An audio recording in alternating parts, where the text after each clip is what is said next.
going to go up. When we come back, what's the recalibration? Which are the zones? And is there an effort to try and break Iran into multiple pieces? And will we have sectarian violence coming in very, very soon? The Kurds, the Azeris, and of course the Baloch on the other side. And there is a solid Sunni population near Sistan and Balochistan. All of those, will they start getting activated on ground? With Tom Cooper when we come back after a short break. These are drone attacks again in Kuwait. They are targeting the air bases, and the Iranians, are you willing to buy this? So we can hear the same Shahid drone. Oh, these are the sirens. That's the sirens, air sirens. Now, is that a missile or is it again UAV? Hard to say from here. Yeah, but they have targeted yet another US airbase with missiles, yes, as well. With missiles as well. It's moving very slowly, or relatively slowly, perhaps too slowly for. No, that's an interception that's happened. These are pictures. Or it was a SAM that was hitting something. Yeah. The SAM that was hitting something. But I want to understand when it is targeting these air bases, Iran. We'll call up the graphic of where all Iran has attacked so far, and we put that out here. But understand from Tom, what is Iran's strategy here?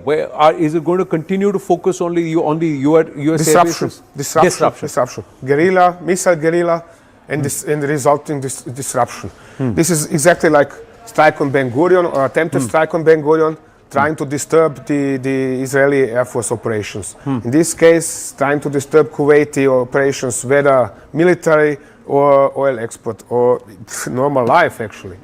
It's similar in Bahrain, Qatar, in United Arab Emirates. The local economy in Emirates is at standstill. Nothing is going on. Nobody works. Everybody is in shelter or hiding somewhere, hunkering. So this is what Iranians want to cause. Or precisely the IRGC wants to cause, because as a punishment for these countries enabling US and Israeli strikes or supporting them in one way or the other, or housing US military facilities.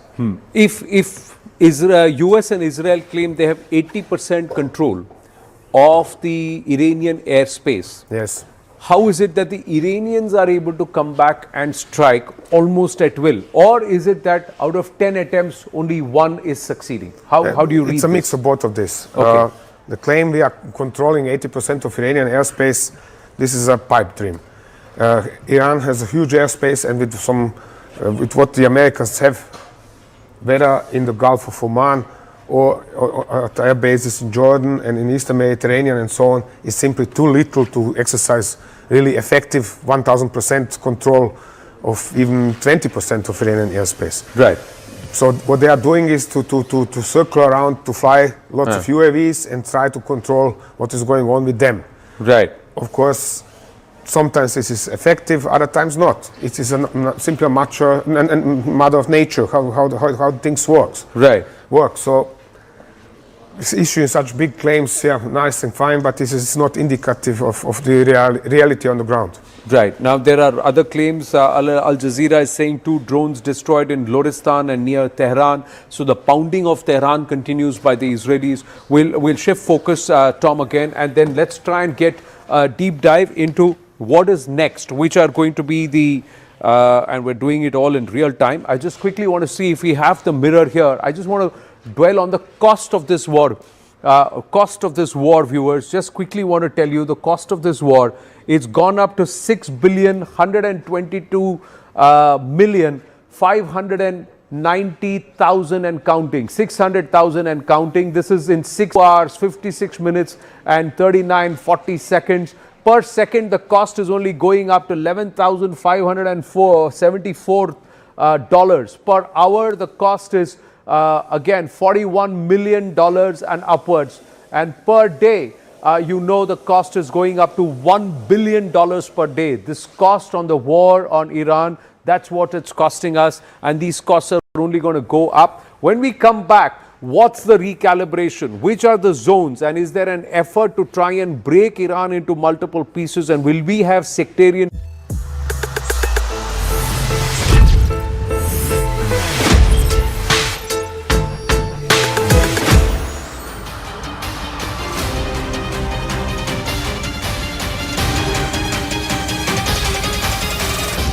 Namaste, Jai Hind, and welcome to yet another edition of Take 3 XL as we continue to focus on the fury in the Gulf. Day 7, 1 week of the war. Where are we and where is it going?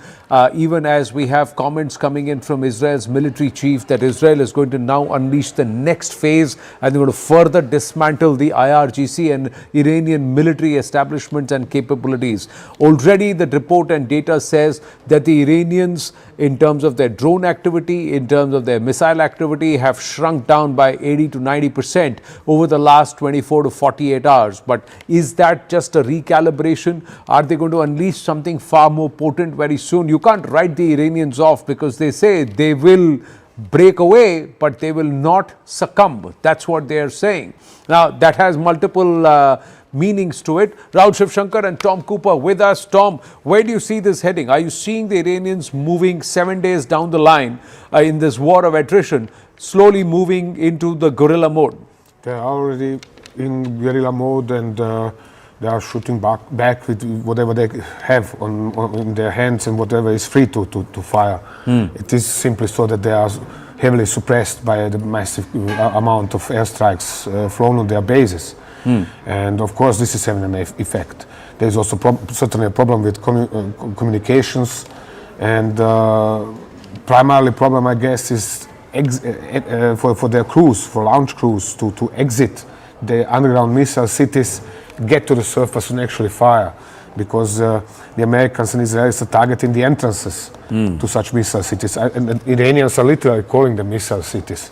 They're calling them missile cities, and Rahul. You know, I'm looking at this because I think that there is some covert help also that Iran is getting to stay in the game. And there are reports in the Washington Post that suggest that Russia is providing covert intelligence to Iran to target US forces. This is according to officials. I don't know if this is part of the disinfo campaign, if this is being fed to the Washington Post to create a narrative. But what we're hearing is that officials have told the Washington Post that the targeting information has included the location of American warships and aircraft in the Middle East. Now, look, we always knew that there was going to be this X factor because we saw it in Operation Sindoor. We saw how the Chinese were helping out their allies, Pakistan, by providing them intelligence. All of that is now coalescing into what looks like a very determined defense of the realm by Iran's regime. They are not packing up and going anywhere. Do you agree that the Chinese and the Russians are actively helping the Iranians, or this is just very, very perfunctory, Tom? Because their involvement doesn't seem to be to the level to which their capabilities are. In regards to Chinese, I'm quite sure there is cooperation, there is help coming from Beijing. In regards of Russians, no. Because I've spent years researching, between others, military cooperation between Moscow and Tehran, and there is next to nothing. There was one-off sale of, what was that, 2,000 perhaps Shahid attack UAVs, and that was that. Iranians did this for gold. And in order in attempt to get specific stuff from Russians, for example, Su-35 fighter jets, which they are now sorely missing, Moscow didn't deliver. And whatever Moscow delivered was light anti-aircraft weaponry, point defense systems. Even the S-300 deal almost fell through. It was only once Iran sued Moscow and the International Court of Justice and demanded payment back. Then the Russians delivered a short-range, medium-range variant of S-300, not the longest range. So, and moreover, Moscow was prohibiting Iran from using its system of rivers and channels to bring its oil exploration and gas exploration equipment to the Caspian Sea. So there was no friendship. There was no alliance. IRGC has attempted it back in 2015, 2016. It didn't work. Right. So, in all of these claims about Russia delivering so and so many weaponry to Iran, sorry, all we have seen are training jets, one of which was not shot down by the Israelis. So, I'm not buying. Sorry. So, you know, just to complete my point, the fact of the matter was that what I'm trying to get at is that willy-nilly, the Iranians have hung on. And the Iranians seem to also have some sort of a plan in place, which is to constantly expand the theater of war to bring in more allies, to make them hurt. And I'm reading reports over the last 24 hours from AFP, etc., that there are a number of Gulf partners now of the United States that are beginning to get a bit scratchy with the United States, saying that, did you have a plan? Did you get into this thinking through or game theorizing where we would be after 2 days, 3 days, 4 days, 6 days? What's the end game? And while we would want to see a complete degradation of the Iranian regime, because we all know that it is not really a regime that is in some ways valid, because it is ruled by tyranny and terror and it has oppressed its people. The fact of the matter is, it's a problem that isn't going away. One thing is that some things, although many people keep saying that Trump is contradicting himself, Trump is saying one thing here, one thing there. I was listening to what he had said on the 1st of March and what he said on the 3rd or 4th of March and also on the 5th of March. We ran a series of it. At each point, he has said that we are prepared in it. We came prepared for at least 4 to 5 weeks. So this is only week 1. So the Americans are in it for at least another 3 to 4 weeks. They are not getting out of it before that. He also said that this regime is not acceptable. This regime and the IRGC has to go. And repeatedly he has turned around and told the IRGC, I will pardon you if you change tack, because he knows they are the ones who have control. There are critical leaders within the IRGC. If he is able to break 1 or 2 of them, then that entire regime will change. Thirdly, he's turned around and he said that, now he said about Mustafa Khamenei also, that I want to be a part of whoever is going to sit there in power next. No, clearly their objectives, he may reword it differently, ballistic missiles, nuclear program here and there, but clearly they're very say they want a pliant, a moderate and perhaps a softer regime in Iran that will abandon this entire ballistics missile city building, and they will also abandon this entire death to Israel narrative. Somewhere there seems to be that clarity. There is also clarity that America is not pulling out anytime soon. They're there in it for at least 30 days. They're not getting out before 30 days. That's all true. Absolutely. I agree with you that this is what Trump has said. But take a look at it from the point of view of IRGC commanders, those that are still alive. Right. What have they learned the last few years? Whenever they negotiate, Israelis are killing them. It's as simple as that. So there is no point for them to now rush going negotiating with Trump, because they know Israelis are going to strike them again. Therefore, while Trump is trying to solve disunity between them, I don't believe that there are any significant number of them keen to we're missing. We're missing. Look, we're looking at it from a very militaristic point of view. Yes, of course, the Americans have the weapon systems and all of that to stay in the game for maybe a month and a half. And Trump will get some people to manufacture more weapons and fill the breach. But every day that America remains involved, and every day that strait remains blocked, the costs are escalating. So there are two ways of looking at this. There is an economic war that is being waged by proxy, and there is a military war. The military war is a non-contest, really, if you look at it. The Iranians are getting hit in Tehran. You're seeing those pictures. The odd missile lands in Tel Aviv. It's not frequent enough for them to actually scare or create a scare based only on military capacities. But guess what is happening?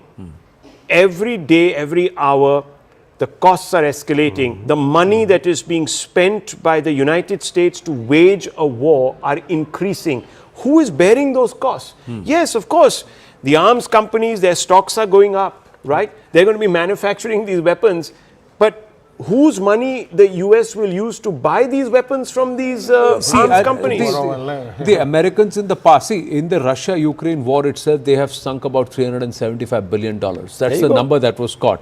But America was not even fighting that. They're just giving aid to the Ukrainians. This is a direct fight for them, and the cost is at $6 billion. Even if it is $1 billion a day, $30 billion in the American scheme of things is not a big deal in terms of the money. And they will get congressional approval irrespective of what the noise that is being made. It's becoming difficult. Anand, even the MAGA base, and I had somebody, the cost will go up. I had somebody on the show, on the hard facts. We were thinking that person was going to be, and I think you might have been here, Tom, we thought that lady was going to defend the Trump regime because she was a Republican strategist, and she's saying, no, I want this war to end.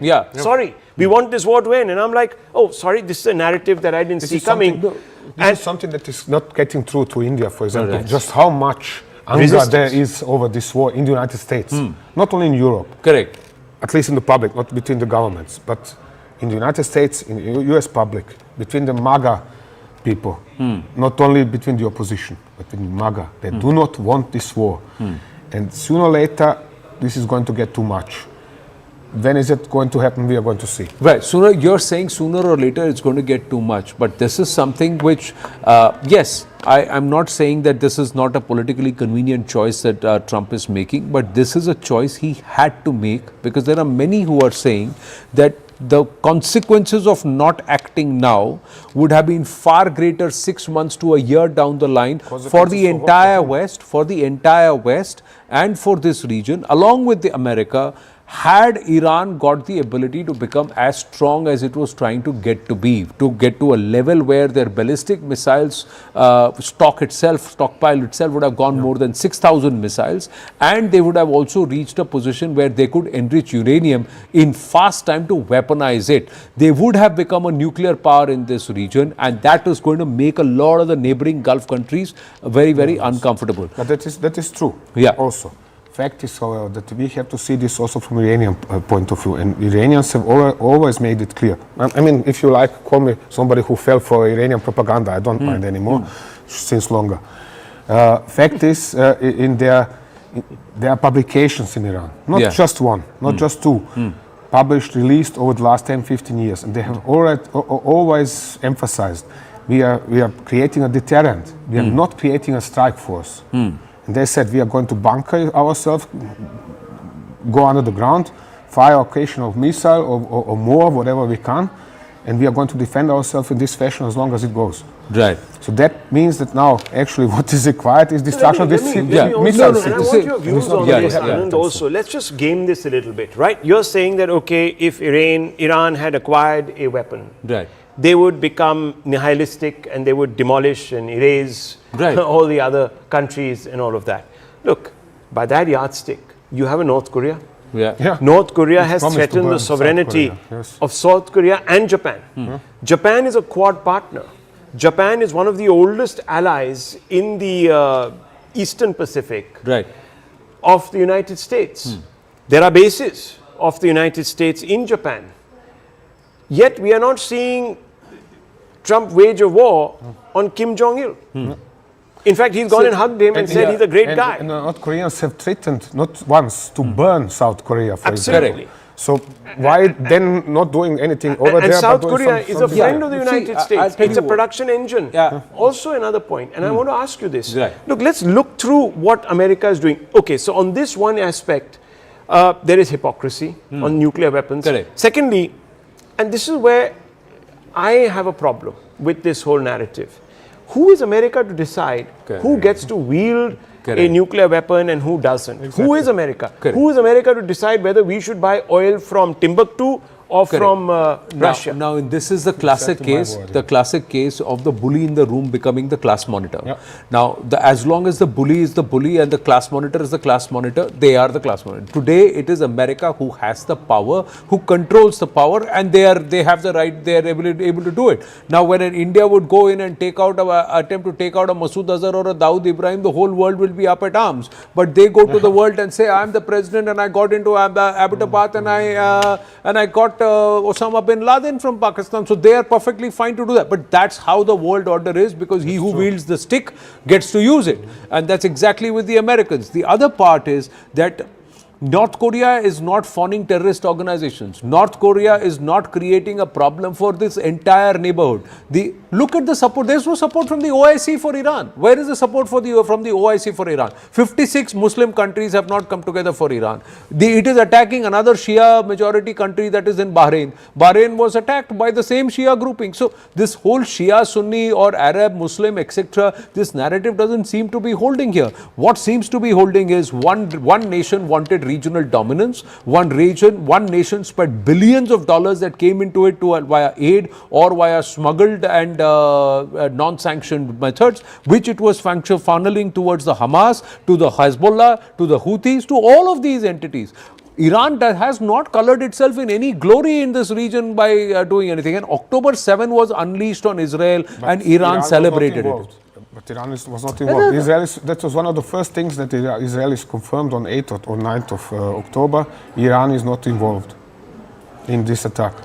And and what is valid for, you are absolutely right, what is valid for Iran is in regards to spending billions and creating proxies and so on, is valid for Israel as well, even more so.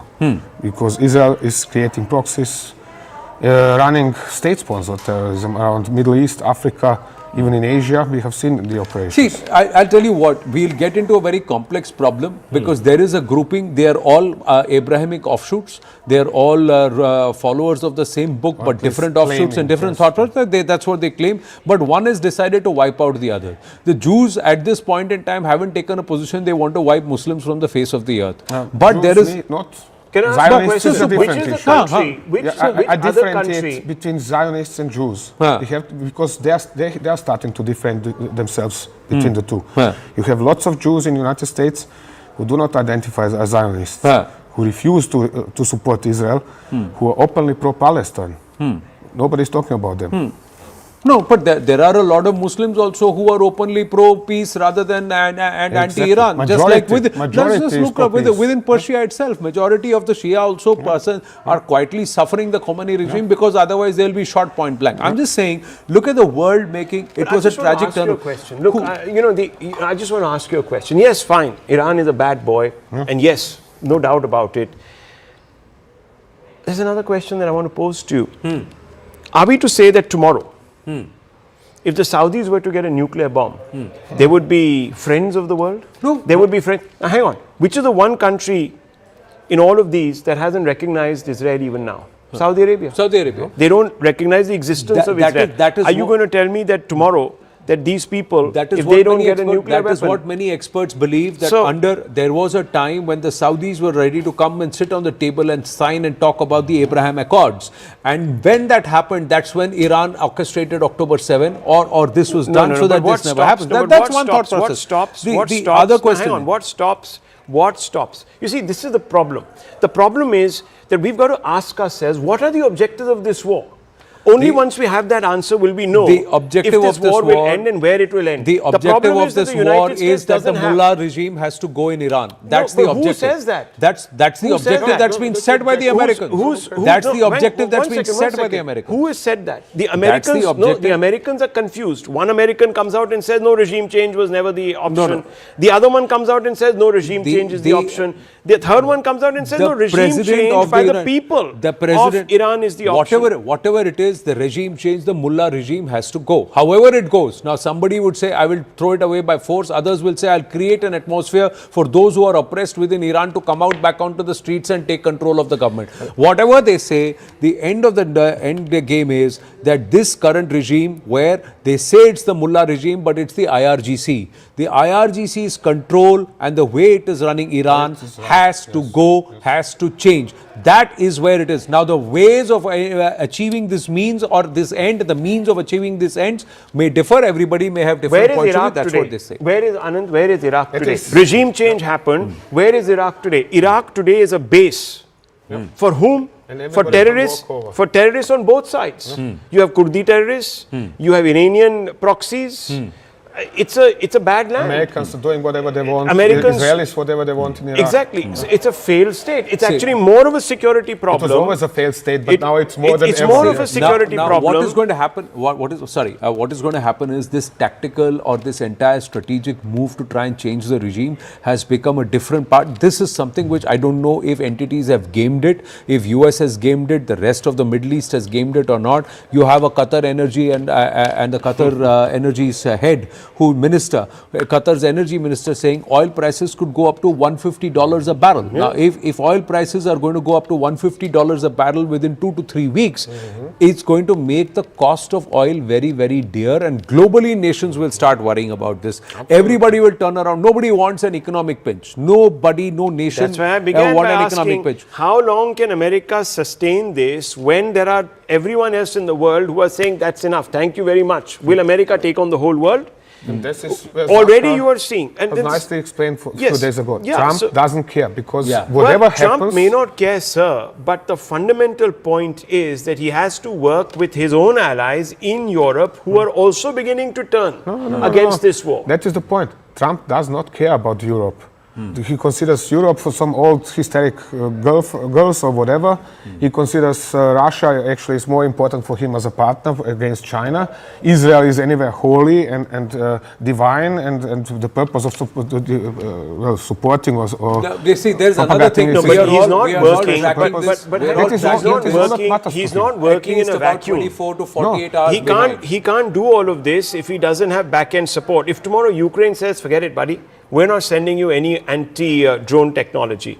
If tomorrow others say that this consensus, Ukraine can't say no. like 1 second, Ukraine like France, can't That is say no true. to Trump. And, No, and, hang and, on. Trump just said... Please don't think that they can't, because you know what's going to happen. You can have a lever opening. If all of this weapons is going to be sort of diverted to the United States cause, you can have Russia starting to use once again an offensive. See, that's the reason Things why can- Ukraine things can can't go say very no to quickly. the Americans. Well, That's the reason why Ukraine so you can't also say no have, to the but you also have a Americans. situation. But you also have a situation, Anand, where Europe, the large consensus that has been built, will start fraying.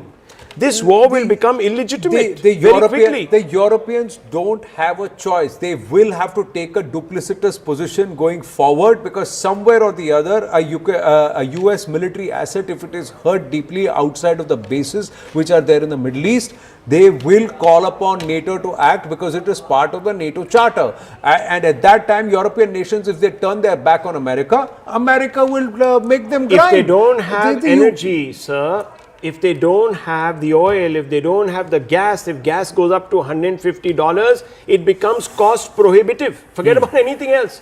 To support and wage a war. It comes down to economics. We had to stop, apparently, the war against Pakistan because we realized that after a point it was going to impact our economy.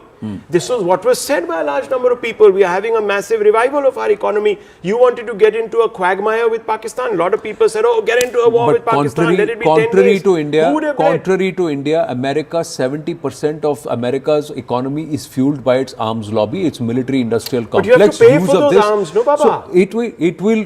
Trump, Let's look at this. I'm just saying. Oil this doesn't is- get to China. I'm China just- stops producing. China stops producing. Someone stops consuming. Someone stops consuming. Guess what happens? You get into Everything a circular. stops. Yeah. Everything stops. Everything stops. It's the end of the game. That is the reason why I'm saying that this is not going to be an endless war. This is going to be an endless guerrilla fight by the Iranians, but the Americans will put a hard stop to it. And I'll tell you, in I don't 15 think- days, I the don't American think the priority ball right will be now is the in- I don't only think way. The Trump is only in- way I American don't muscle think will Trump be is sort of. in- look, the as only much way as we American. all might want- I'm just hear me out. I'm just saying the only way Trump can convince the world is if he can open up the Strait of Hormuz. And I think Donald Trump and the Americans realize that they have to use all their it might takes, and muscle sir, to open all up. it takes No, is it won't. one drone No. to come out It is really so. after 5 days and hit some vessel. And The that's vessel guaranteed sinks, to happen. and that's guaranteed to happen because Iran has done it. Yeah. Not once but several See- times. So I see- don't believe right now, and Right. this is as things are placed. We have enough costs being imposed on Iran for them to stop the war. I don't think Trump is in control of the outcome of this war. That's fundamentally what I believe. Well, with the Americans and the Israelis seem to have gamed it, saying that in 4 weeks they'll get to a situation. But your Let me thoughts. for something. I Right. think we We'll are wind up after a little bit too much into America, which is understandable because what is going on here is having such a massive impact upon India, costs billions, not only India, but also your customers and your deliverers. So the problem is the following. While paying so much attention to this, we are forgetting what is Israel doing in this war.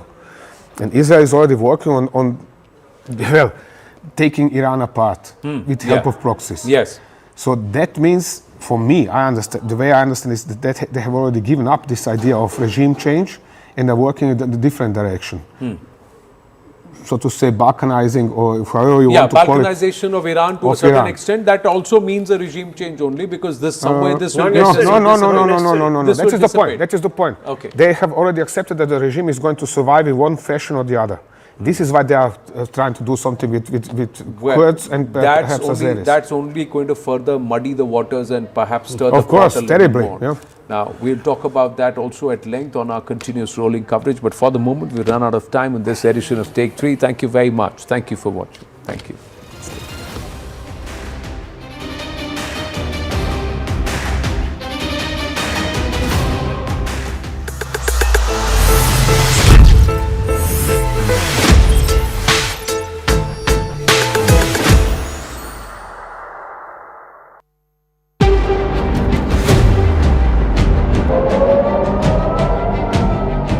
Here goes the siren again. A ballistic missile detected on its way here.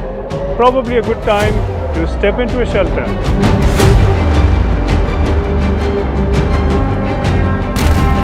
अभी हमला रुकने का नाम नहीं ले रहा है, बार बार Iran की तरफ से हमला किया जा रहा है। ये एक्सक्लूसिव विजुअल्स आप न्यूज़ 18 पे देख सकते हैं इस वक्त।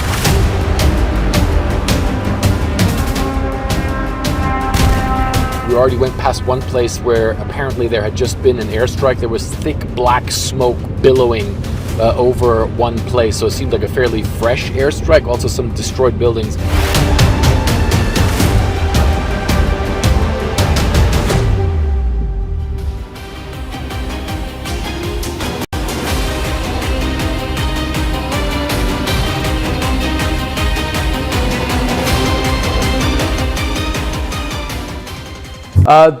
These are drone attacks again in Kuwait. They are targeting the air bases and the Iranians. Are you willing to buy this? So we can hear the same Shahid drone.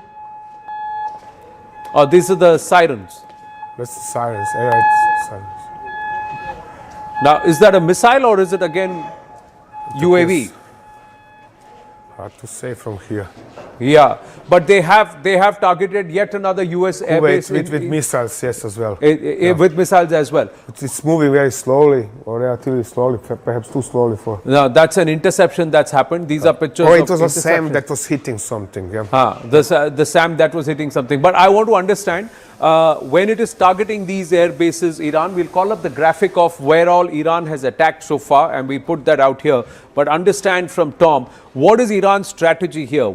Is it going to continue to focus only on the US air bases? Disruption. Guerrilla, missile guerrilla, and the resulting disruption. This is exactly like strike on Ben Gurion or attempted strike on Ben Gurion, trying to disturb the Israeli Air Force operations. In this case, trying to disturb Kuwaiti operations, whether military or oil export or normal life, actually. It's similar in Bahrain, Qatar, in United Arab Emirates. The local economy in Emirates is at standstill. Nothing is going on. Nobody works. Everybody is in shelter or hiding somewhere, hunkering. So this is what Iranians want to cause. Or precisely the IRGC wants to cause, because as a punishment for these countries enabling US and Israeli strikes or supporting them in one way or the other, or housing US military facilities. If US and Israel claim they have 80% control of the Iranian airspace, Yes. how is it that the Iranians are able to come back and strike almost at will? Or is it that out of 10 attempts, only one is succeeding? How do you read It's a this? mix of both of this. Okay. The claim we are controlling 80% of Iranian airspace, this is a pipe dream. Iran has a huge airspace, and with what the Americans have, whether in the Gulf of Oman or at air bases in Jordan and in Eastern Mediterranean and so on, is simply too little to exercise really effective 1000% control of even 20% of Iranian airspace. Right. So what they are doing is to circle around, to fly lots of UAVs and try to control what is going on with them. Right. Of course, sometimes this is effective, other times not. It is simply a matter of nature, how things work. Right. So issuing such big claims, yeah, nice and fine, but this is not indicative of the reality on the ground. Right. Now, there are other claims. Al Jazeera is saying 2 drones destroyed in Loristan and near Tehran. So the pounding of Tehran continues by the Israelis. We'll shift focus, Tom, again, and then let's try and get a deep dive into what is next, which are going to be the and we're doing it all in real time. I just quickly want to see if we have the mirror here. I just want to dwell on the cost of this war. Viewers, just quickly want to tell you the cost of this war. It's gone up to 6,122,590,000 and counting, 600,000 and counting. This is in 6 days, 2 hours, 56 minutes and 39.40 seconds. Per second, the cost is only going up to $11,574 per hour. The cost is again $41 million and upwards. And per day, the cost is going up to $1 billion per day. This cost on the war on Iran, that's what it's costing us, and these costs are only going to go up. When we come back, what's the recalibration? Which are the zones? And is there an effort to try and break Iran into multiple pieces? And will we have sectarian violence coming in very, very soon? The Kurds, the Azeris, and of course the Baloch on the other side. And there is a solid Sunni population near Sistan and Balochistan. All of those, will they start getting activated on ground? With Tom Cooper when we come back after a short break. These are drone attacks again in Kuwait. They are targeting the air bases, and the Iranians, are you willing to buy this? So we can hear the same Shahid drone. Oh, these are the sirens. That's the sirens, air sirens. Now, is that a missile or is it again UAV? Hard to say from here. Yeah, but they have targeted yet another US air base with missiles, yes, as well. With missiles as well. It's moving very slowly, or relatively slowly, perhaps too slowly for. No, that's an interception that's happened. These are pictures. Or it was a SAM that was hitting something. Yeah.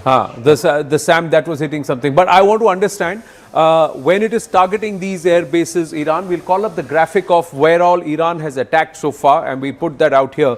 But understand from Tom, what is Iran's strategy here?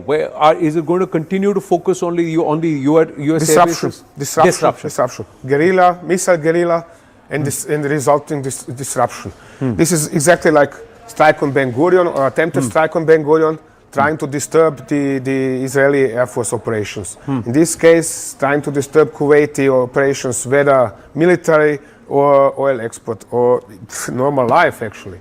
It's similar in Bahrain, Qatar, in United Arab Emirates. The local economy in Emirates is at standstill. Nothing is going on. Nobody works.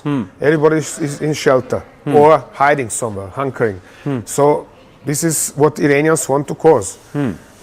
Or precisely the IRGC wants to cause, because as a punishment for these countries enabling US and Israeli strikes, or supporting them in one way or the other, or housing US military facilities.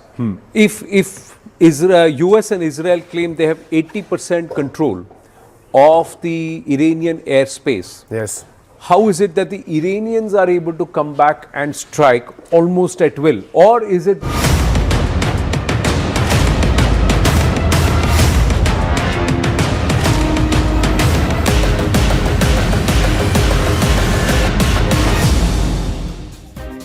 Hello and welcome. You're watching our special coverage, Fury in the Gulf. I'm Akanksha Swaroop. It's day 6 of the conflict in West Asia, and we continue to bring you all the latest and live updates. At the same time, don't forget, the United States has declared that the war has just begun, while Israel says that this is a new phase in the war. We'll continue to bring you all the latest, but first up are the headlines. The US has issued advisory for citizens in Baghdad. This as Americans are trapped. The US government says it is assessing all options to help them leave the Middle East.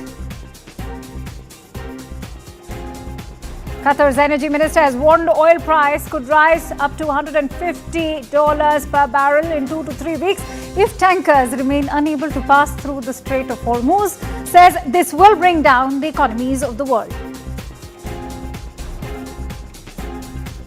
As oil prices spark sharply, big energy boost for India. United States has issued a 30-day waiver allowing India to continue purchasing Russian oil.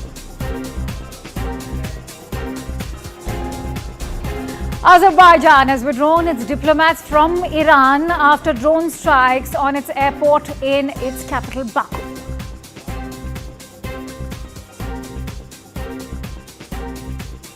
US strikes intensify against the Iranian Navy, sinking 30 ships, hitting a drone ship. Iranian ballistic missiles attacks have dropped by 90%, while drone attacks have fallen by 83%. Remember, this is a claim being made by CENTCOM at the moment.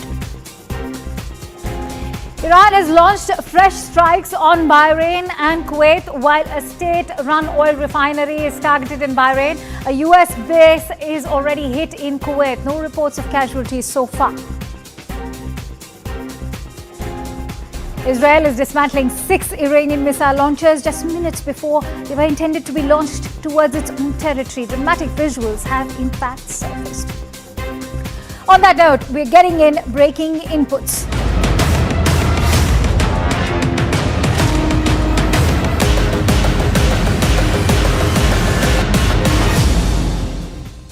All right, so in the latest we are getting in is that the IDF has now declared that they took 50 fighter jets to in fact destroy a bunker. This was in fact in the heart of Tehran. Remember, this was the very bunker that was also housing Ayatollah Ali Khamenei till he was eventually eliminated in that joint strike by the United States and Israel. But those are the visuals that we are bringing to you. 50 Israeli fighter jets have razed this entire bunker. It's no ordinary bunker. Let me tell you why this is not an ordinary bunker, ladies and gentlemen, because this is one that sprawled across the entire capital city of Tehran. It was also used as an important meeting hall with various and multiple entry points and even exits.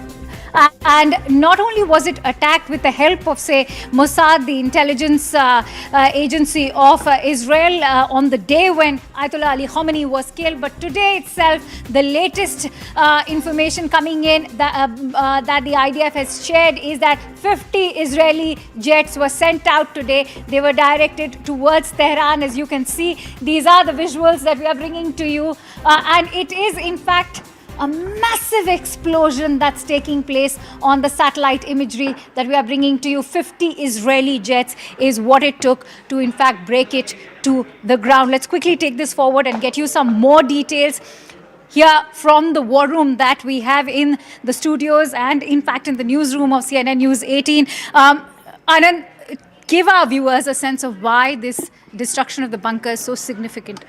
See, one of the things is that the IDF is releasing these pictures after a period of time. So we are all tracking the war or following the war.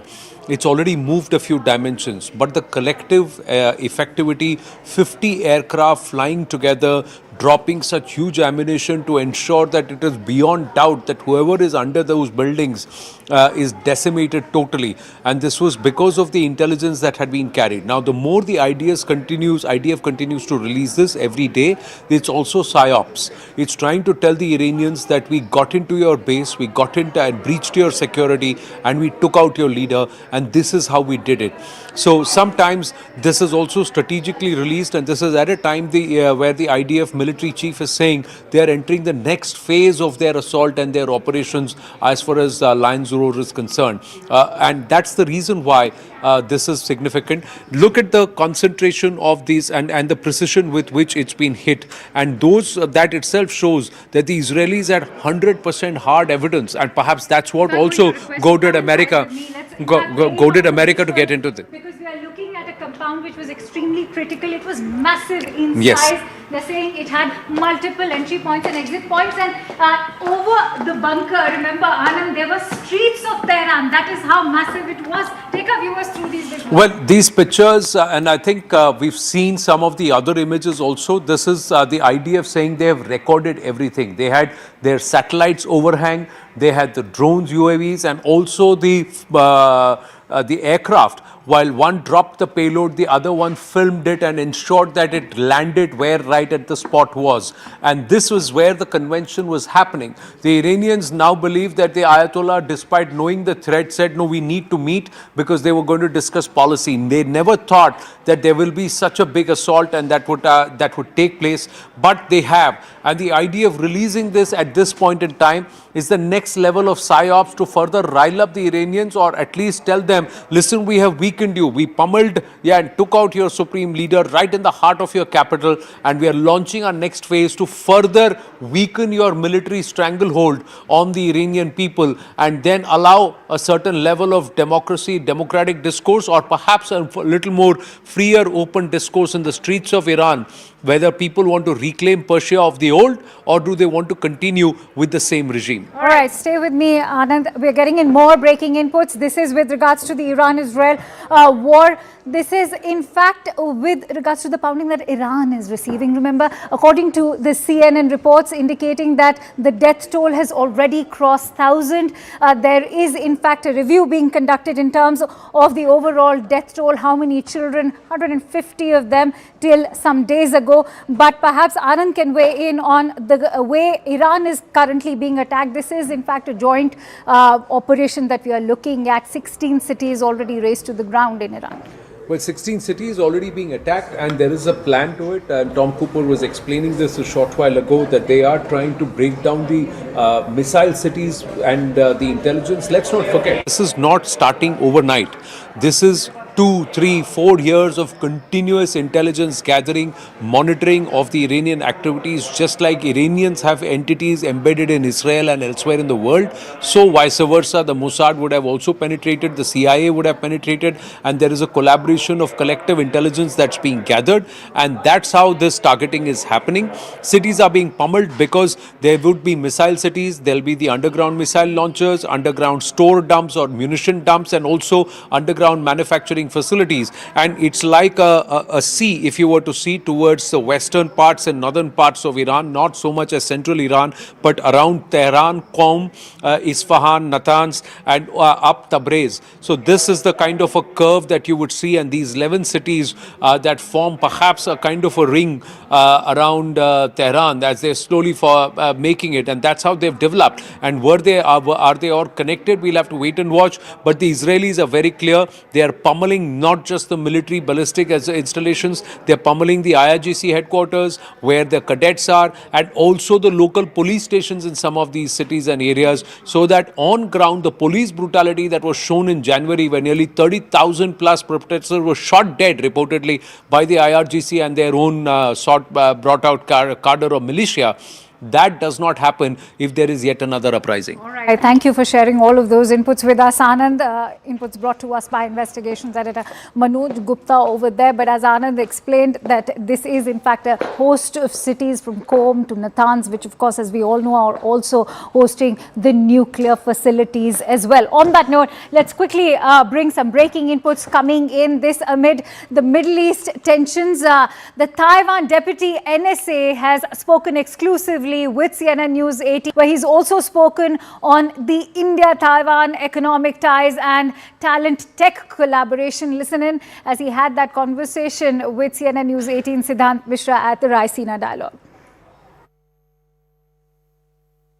The gas prices are all-time high, the crude prices are all-time high. How do you look at this situation unfolding, and where do you see this entire conflict going? Well, first of all, thank you for having me on your show. It's great to be here in India. Taiwan and India share a deep strategic partnership, and certainly we share similar values and interests here in the region. Now, in terms of what's happening in West Asia, certainly from Taiwan's perspective, we're looking at this conflict carefully in terms of its economic impact, in terms of its impact on global energy markets. I mean, from Taiwan's perspective, we certainly hope that such a conflict ends as soon as possible. But it's true that we are facing a more complex and complicated global environment in which we operate. I think it's incumbent on every country in the world to think carefully about how we can react and how we can manage given these complexities. Okay, how do you look at India-Taiwan economic cooperation, growing economic cooperation? I mean, frankly speaking, it's going great. And we're seeing a lot of progress, a lot of achievements, successes between the two countries. I mean, from Taiwan's perspective, we're very pleased to see that a growing number of Taiwanese companies, over 350 companies now, have invested here in India, creating hundreds of thousands of jobs. The semiconductor industry also sees India as a very important economic partner. And we see new wafer and packaging plants coming up in India. So I do think the crux of the matter is that many Taiwanese companies see India as an oasis of stability, given the complex geopolitical realities in which we live in. And so we fully expect that there will be more cooperation economically, industrial, in terms of the high-tech industries in the years ahead. All right, getting in more breaking inputs. This is, in fact, a report in Washington Post, which is now reporting that Russia is providing Iran with intelligence for attacks on U.S. forces.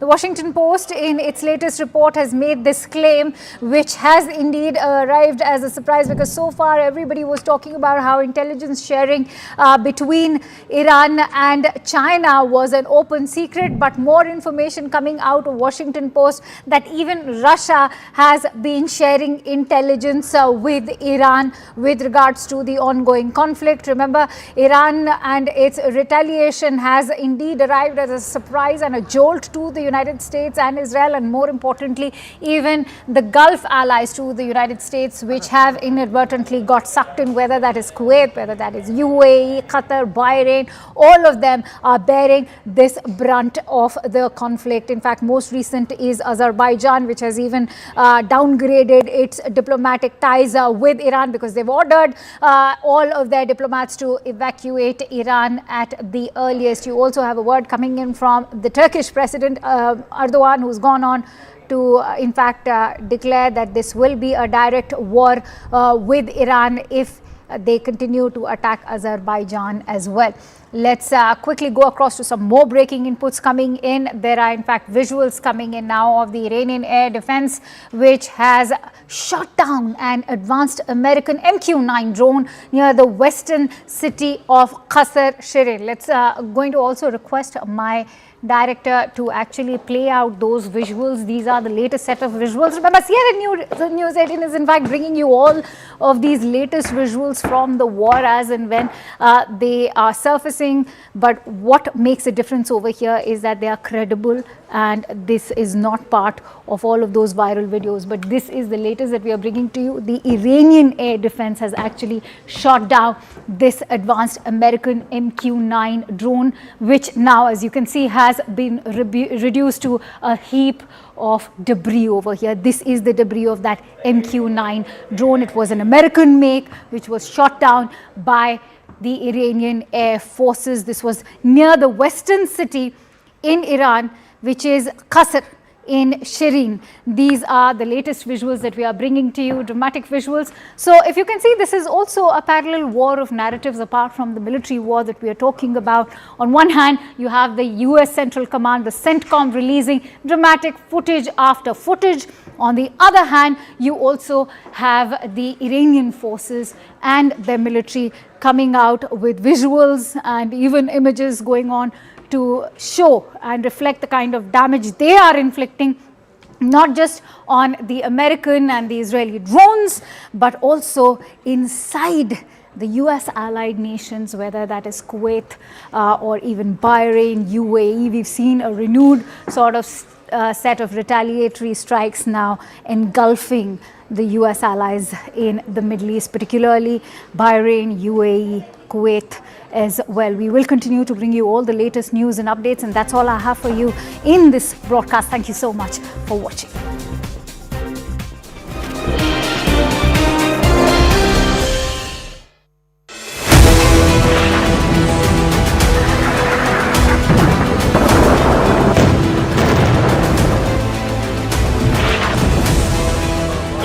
Devastation, a direct hit by a missile. Picture is that the US is not able to defend. Of a drone, a massive, the number of ballistic missiles. Where is it that Iran is actually placing its resources right now? Tabriz, Sanandaj, Kermanshah. And this is now what they are doing since yesterday. They are conducting more or less an organized. This is our network phone. We've got some more images here. We've got another image of the US Navy's 5th Fleet Headquarters in Manama, Bahrain. Oman, Saudi Arabia, and this straight to Europe. Iran now has been completely, in some ways, dominated. With ballistic missile attack. It means the Kuwaiti air defense was under big strain.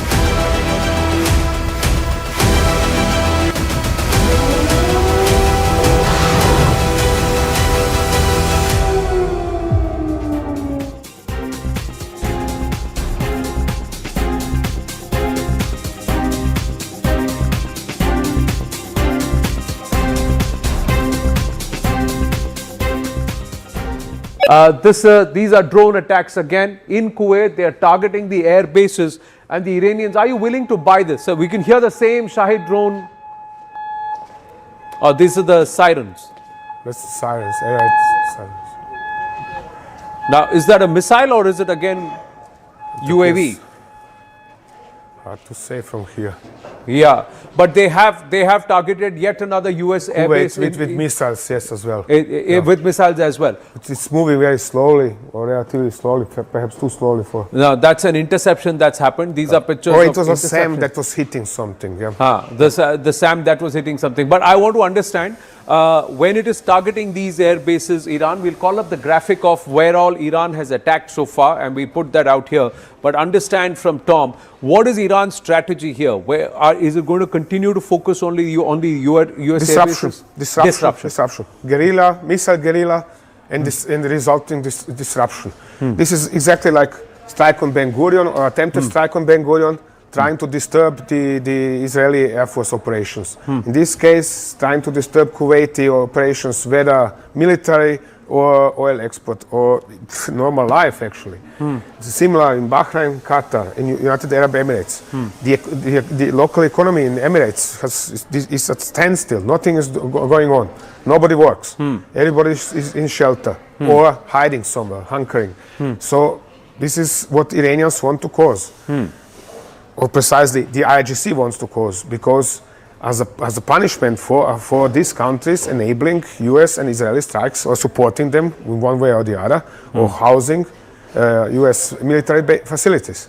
If US and Israel claim they have 80% control of the Iranian airspace, yes, how is it that the Iranians are able to come back and strike almost at will? Or is it that out of 10 attempts, only one is succeeding? How do you read It's a mix of both of this. Okay.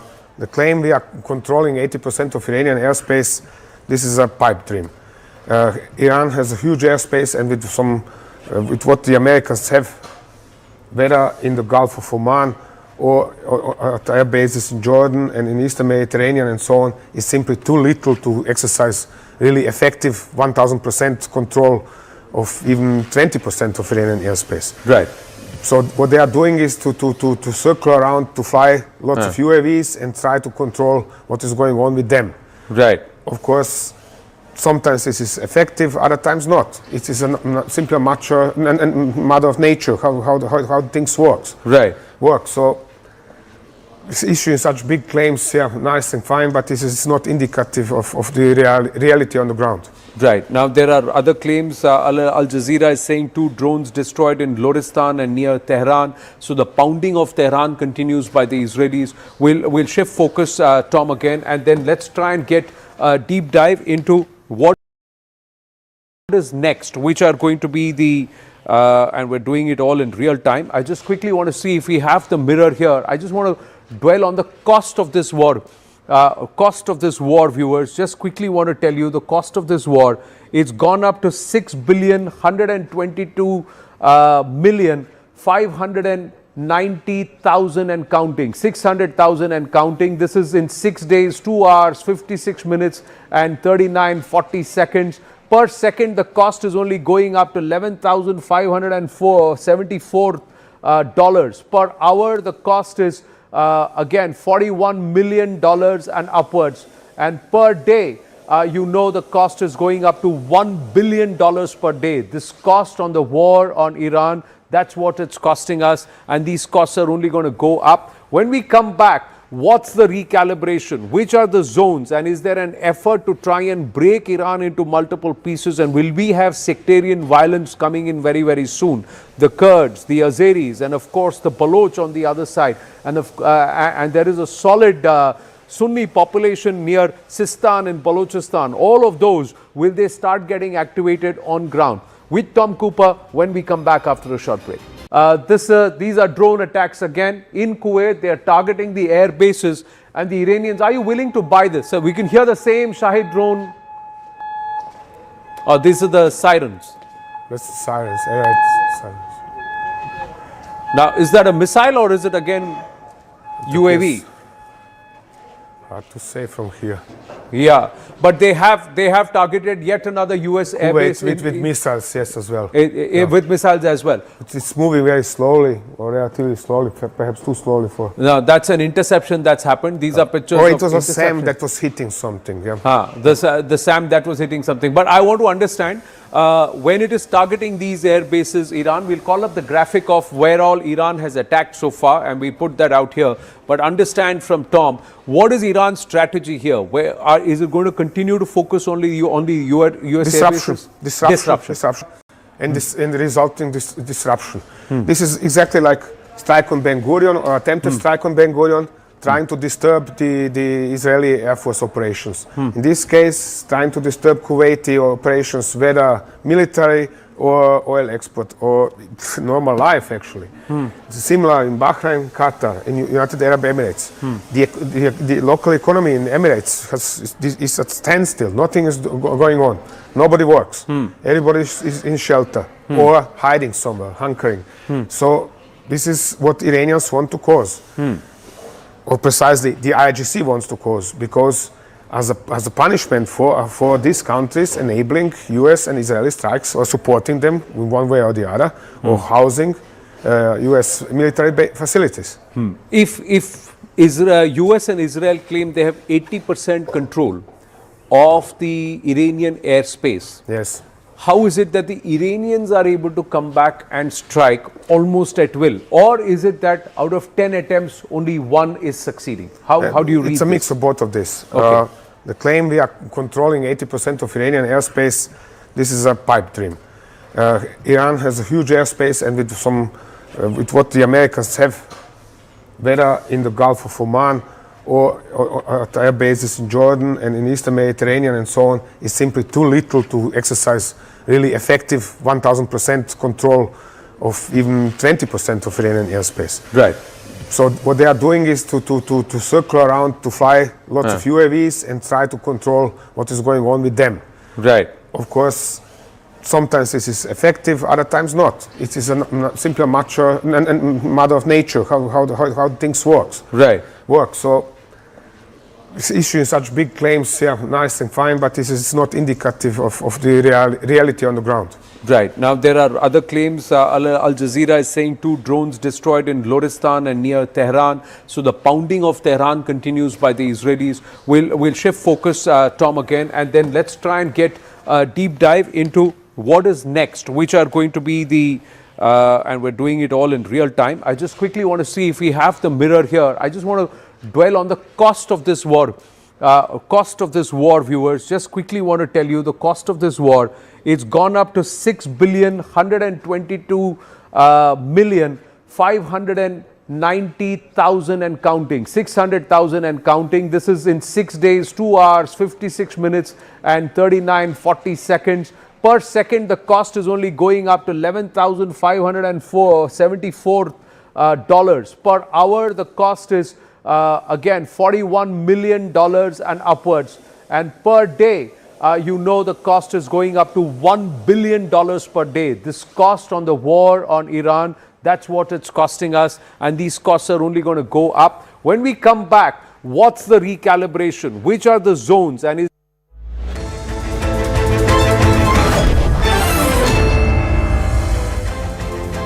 Welcome everyone. Thanks a lot for staying with us. You're watching Plain Speak with me, Shivani Gupta. We start with the top 6 developments and headlines we're tracking at this hour on the US-Iran war. Politics erupts after US waiver to India on purchasing of Russian oil. Congress party asks, why is Trump dictating terms to India? Qatar's energy minister warns oil price could rise to up to $150 per barrel in 2 to 3 weeks if tankers remain unable to pass through the Strait of Hormuz. Says this will bring economies of the world down. Azerbaijan withdraws its diplomats from Iran after drone strikes on its airport in Baku. US strikes intensify against the Iranian Navy, sinking 30 ships and hitting a drone ship. Iranian ballistic missile attacks drop 90% while drone attacks fall by 83%. But Iran launches fresh strikes on Bahrain and Kuwait. A state-run oil refinery is targeted in Bahrain. A US base is hit in Kuwait. No reports of casualties so far.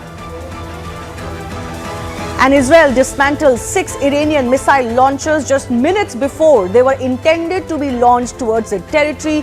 Dramatic visuals surface.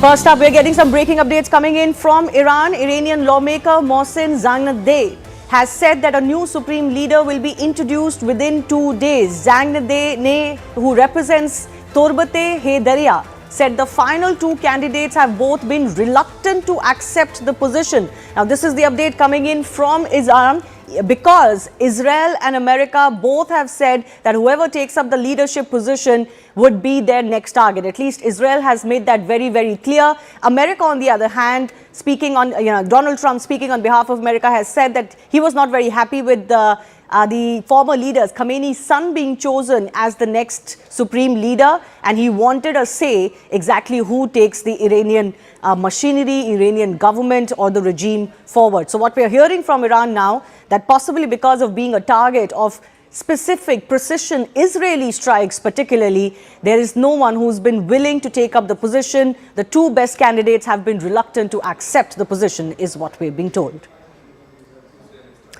Moving on, US has made a big U-turn, giving India's access to crucial energy supplies a temporary boost after US Treasury Secretary Scott Bessent announced a 30-day waiver allowing Indian refiners to purchase Russian oil. Now, in an effort to pressure Russia over its invasion on Ukraine, US President Donald Trump had imposed sanctions on Russian oil majors like Lukoil and Rosneft last November. India's imports of Russian crude oil fell about 1.1 million barrels per day in January, the lowest since November 2022. As New Delhi sought relief on US tariffs, pushing Moscow's share of overall oil imports down by over 21%. This is what industry data showed. But the way US has announced this waiver has also become a matter of politics. This is what Scott Bessent announced. He said there's a temporary 30-day waiver to, quote, allow Indian refiners to purchase Russian oil. This, he said, is a short-term measure which won't provide significant financial benefit to Russia, only authorizing transactions involving oil already stranded at sea. So some conditions here as well. But he did add that India is an essential partner of the United States, and we fully anticipate that New Delhi will ramp up purchase of US oil in the future. I also want to bring to you what Indian government sources are indicating, that Indian oil purchases choices have always been dictated by global issues and whatever is cheaper for us. Remember, this has been the consistent stand of the Indian government. So they say, for example, on Russian and Iranian oil situation, that Russian oils were only 0.2% during COVID, for example, 1.47 million barrel a day. It came down as we looked at alternatives which worked cheaper for us. The Indian government says crude is continuing to flow. There will be $15 billion worth of energy that will be coming from the US, and this has already started from January. But they also point out that it was under US pressure in 2012 that India had to cut the supply from Iran by 11%. Overall, even as politics erupts at home on how US is dictating India, take a look at what Indian government sources are telling us overall on the energy situation. The Indian government doesn't seem to be much perturbed. They say that India used to source more energy from other parts of the world than from the Strait of Hormuz, so they are not very panicky about the situation. The Indian government is also saying that they're maximizing and prioritizing domestic LPG productions and no worry on the front of consumers in terms of consumer gas supply. But listen into what the American government has been saying on this oil situation, and especially that oil that is stuck now in the Strait of Hormuz. China does not treat their suppliers well, so there's a bunch of floating barrels just sitting there. We've reached out to our friends in India and said, buy that oil, bring it into your refineries. That pulls stored oil immediately into Indian refineries and releases the pressure on other refineries around the world to buy oil that they're no longer competing with the Indians for in that marketplace. So we have a number of measures like that that are short-term and temporary. This is no change in policy towards Russia. This is a very brief change in policy just to keep oil prices down a little bit better than we could otherwise. Well, the Americans have had to make a U-turn. They're obviously trying to sell this as no big deal to American public itself and not a change of stance when it comes to Russia. But this has caused a storm as far as India is concerned. Let me bring you some of the reactions that have been coming in Who is the US to tell us where to buy oil from? This is something that Priyanka Chaturvedi is saying. Is Trump deciding our foreign policy? Is another attack that has come in from opposition members. And sovereignty has been undermined is an attack from another opposition party. So these attacks are not going anywhere, even as the Indian government maintains their oil purchase choices have always been dictated by national interests. But take a look at how the trajectory of the Indian Russian oil purchase has been, particularly since January 2025. So at one time, we were purchasing 1.6 million barrels per day. By September 2025, it came down to 1.61, not much of a change. By December, it dropped to 1.25 million barrels a day. And furthermore, by January 2026, which is when the negotiations with America were at their peak before the announcement was made, it came down to 1.1 million barrels per day. So it hasn't really stopped, to be honest. But America is very clear. It expects India to stop Russian oil purchases completely and instead buy from America. So the big question that everybody is asking, including the opposition, is America indeed dictating India on oil? Listen to what both sides are saying. जो उनका tone and tenor है treasury secretary का United states of America जो उन्होंने Twitter पे post किया है, वो ऐसा है कि जैसे वो इंडिया को अपने दिमाग में कॉलोनी समझने लग गए हैं, not an equal partner. And he is also going on to say कि 30 दिनों के बाद यूएस से आप ऑयल खरीदने का कमिटमेंट करेंगे. Again we can not be told what we need to do on the base of what US wants. हमारी सरकार ने बहुत प्रामाणिकता के साथ ऑयल के विषय में वस्तुस्थिति सारी देश को अवगत कराई है. लेकिन कांग्रेस और अन्य विपक्षी दलों की विडंबना ये है कि उन्हें अपनी सरकार पर भरोसा नहीं है, लेकिन कोई भी व्यक्ति कुछ भी बात कहता है तो उनको उन पर ज्यादा भरोसा है. ये उनकी राजनीति का एक तरीका है.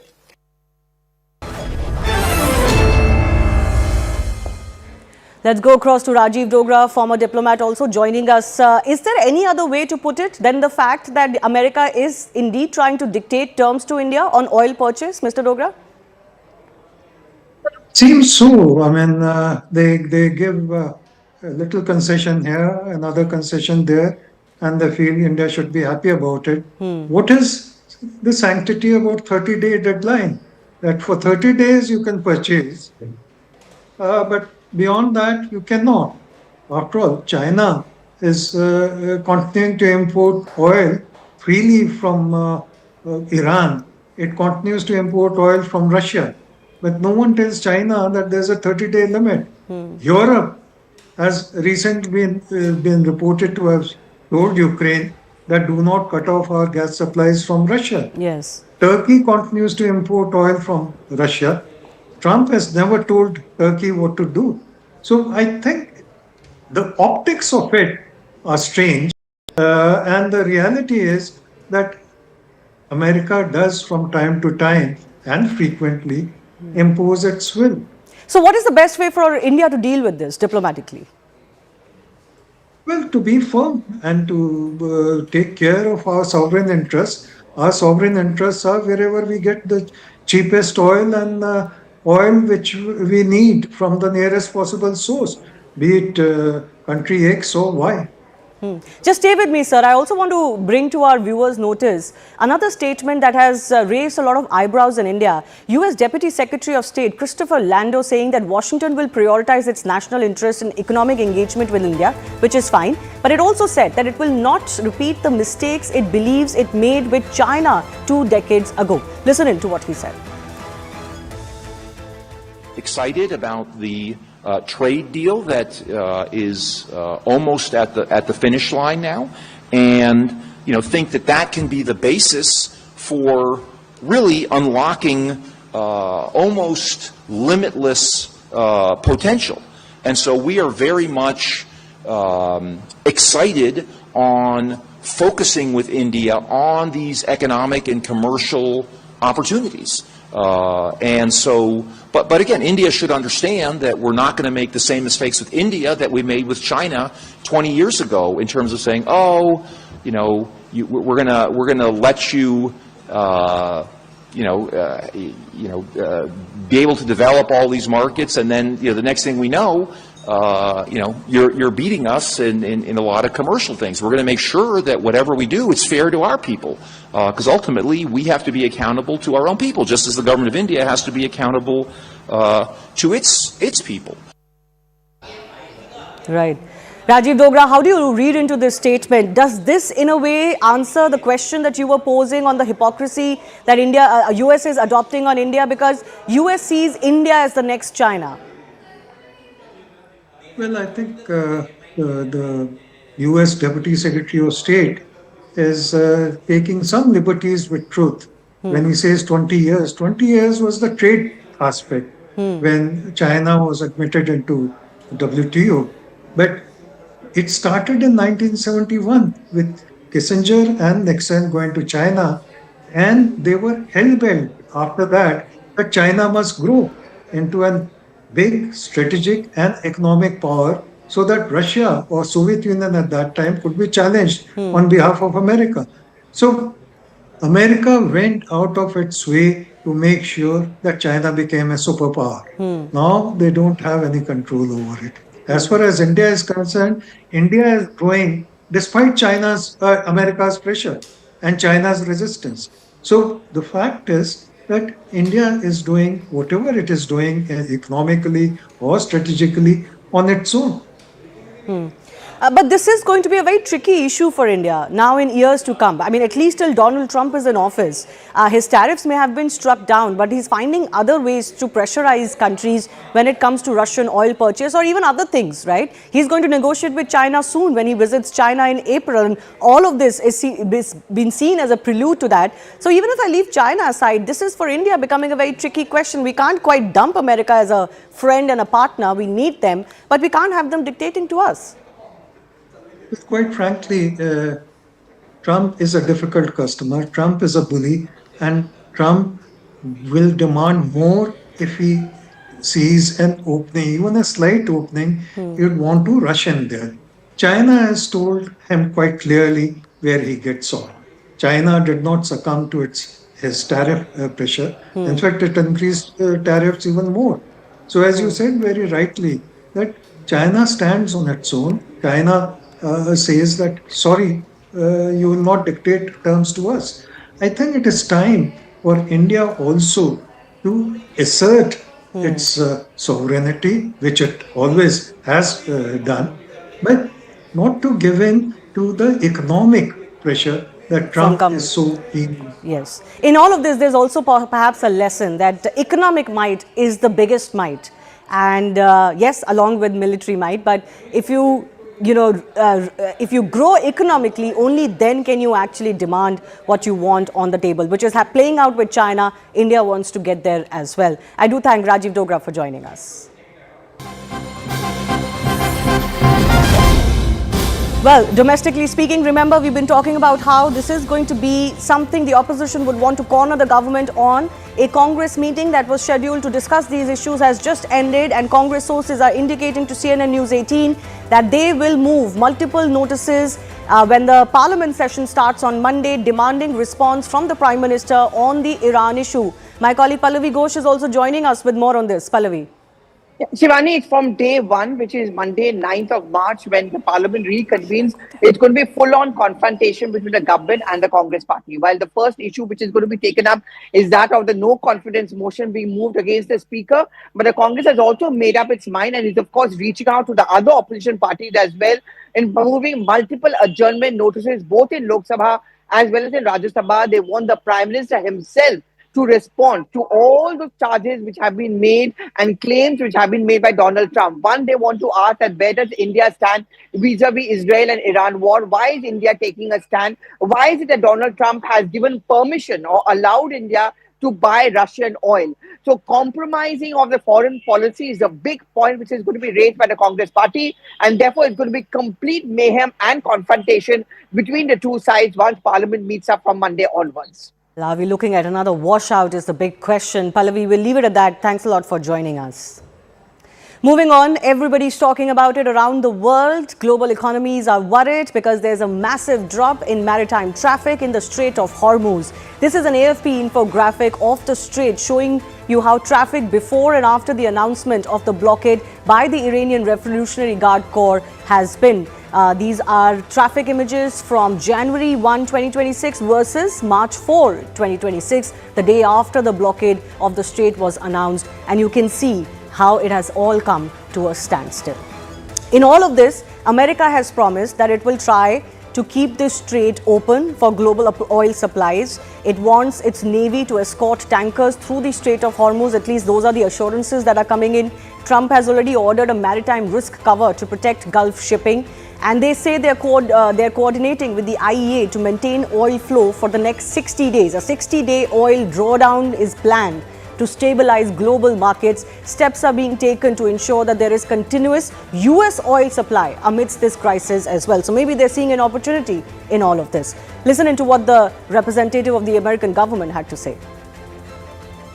The president said, if necessary and when appropriate, the U.S. Navy will begin escorting tankers through the Strait of Hormuz. I think it speaks to why this action was so necessary, that ultimately the energy industry is going to benefit from the president's actions with respect to Iran because Iran will no longer be controlling the Strait of Hormuz and restricting the free flow of energy, which, as you all know, controls 20% of the world's global oil supply. Let's bring to you, more as far as the outbound transits at the Strait of Hormuz since February 26 is concerned. On February 26, nearly 40 oil tankers, LPG tankers, LNG tankers, container ships, bulk carriers, etc. transited through the strait. On February 27, oil tankers, LPG tankers and others, they all had transited as well. But by February 28, by the time the entire war situation had become more clear, it began to drop down. So you can look at the number that has started to decline from March 1, and by March 4, the number has become absolutely zero. So this is the situation that prevails despite those American guarantees and assurances. Let's also take a look at some of the dramatic images, the escalation of the current West Asia war. Iran has taken, we've got some satellite images that we've got from several key military bases in the Arabian Peninsula, suggesting that Iran is seeking to degrade air defenses by destroying these US-made radars that detect incoming missiles and drones. So these are the images from the Muhaffaq Salti Air Base in Jordan. More of these images have been accessed. The next set of images are before and after images, satellite images from the Dahal base in Qatar as well. And you can see some of the damages that have been caused. These are all highlighted on the screen for you. Images also, satellite images from Thad Battery near Al Sadair, UAE. Remember, this is an important one to look out for. This was the image of these batteries that are there. They are the ones that are actually the defense system that the Americans employ, their anti-missile system, and there has been damage that has been reported on multiple of this. Remember, IRGC said yesterday that they launched their 17th wave of attacks under Operation True Promise 4. They targeted strategic sites in Israeli-controlled territories that managed to bypass the US-made THAAD missile defense system, one of Washington's most advanced missile defense systems. This is called the THAAD system, and as the war is evolving, Israel and the United States both are still trying to grapple as to how to lower and minimize this kind of a damage that is being caused. So several US assets have taken a lot of damage. The next set of images are also Thad Battery near Al Ruwais base in UAE. Iran is also firing multiple, advanced missiles. This is the Khorramshahr 4 Khyber Fateh missiles that have been launched. Look at this visual. These are Khyber and Fateh missiles that has been launched by Iran. This is footage that has been accessed just earlier today. So this is the kind of defense that Iran is also managing, and as I said, they continue to hit many US air bases and Israeli targets as well. For more on what Israel is looking at, what are the barrage that Israel is tackling, I want to go across to my colleague Sanjay Suri, who is also joining us. Sanjay, give us a sense of how has been, the barrage in Israel has been, what has been the condition in some of the major cities. You're in Tel Aviv. You've been for the last few days since the war began. Has it come down, or is Iran continuing to at least fire missiles on these cities? Well, both are true in a sense, because the number of missiles being fired from Iran has come down over recent days. No doubt about that. Fewer sirens, the frequency is reduced of the sirens. That said, there was a repeated siren warning earlier today, and we saw that there was an incoming ballistic missile that was intercepted by Israel. So the firing continues. In the last few days, it has reduced somewhat. There is now a fresh threat from the Iranians that they're going to step up these attacks with the Khorram Shahar 4 and the others that you mentioned. That is a scenario that is awaited. But certainly everyone here is very alert, and of course air defense is alert and watchful for any of these missiles coming in. Israel certainly does want to live up to the name of an impregnable defense by way of its three-layer defense system, the Iron Dome, then what they call David Sling, and then the Arrow that really takes out hypersonic missiles, or is intended to do so. This is now a very fluid situation, a very uncertain situation here. The city here, Tel Aviv, was hit on the very first day by a ballistic missile. One woman died, many were injured, a whole block was flattened. Since then, there have been successful interceptions, and of course everyone here hopes that continues. Just stay with me, Sanjay. I also want to bring to our viewers this image, this visual that has been released of 50 Israeli Air Force fighter jets dismantling what was Ali Khamenei's underground military bunker.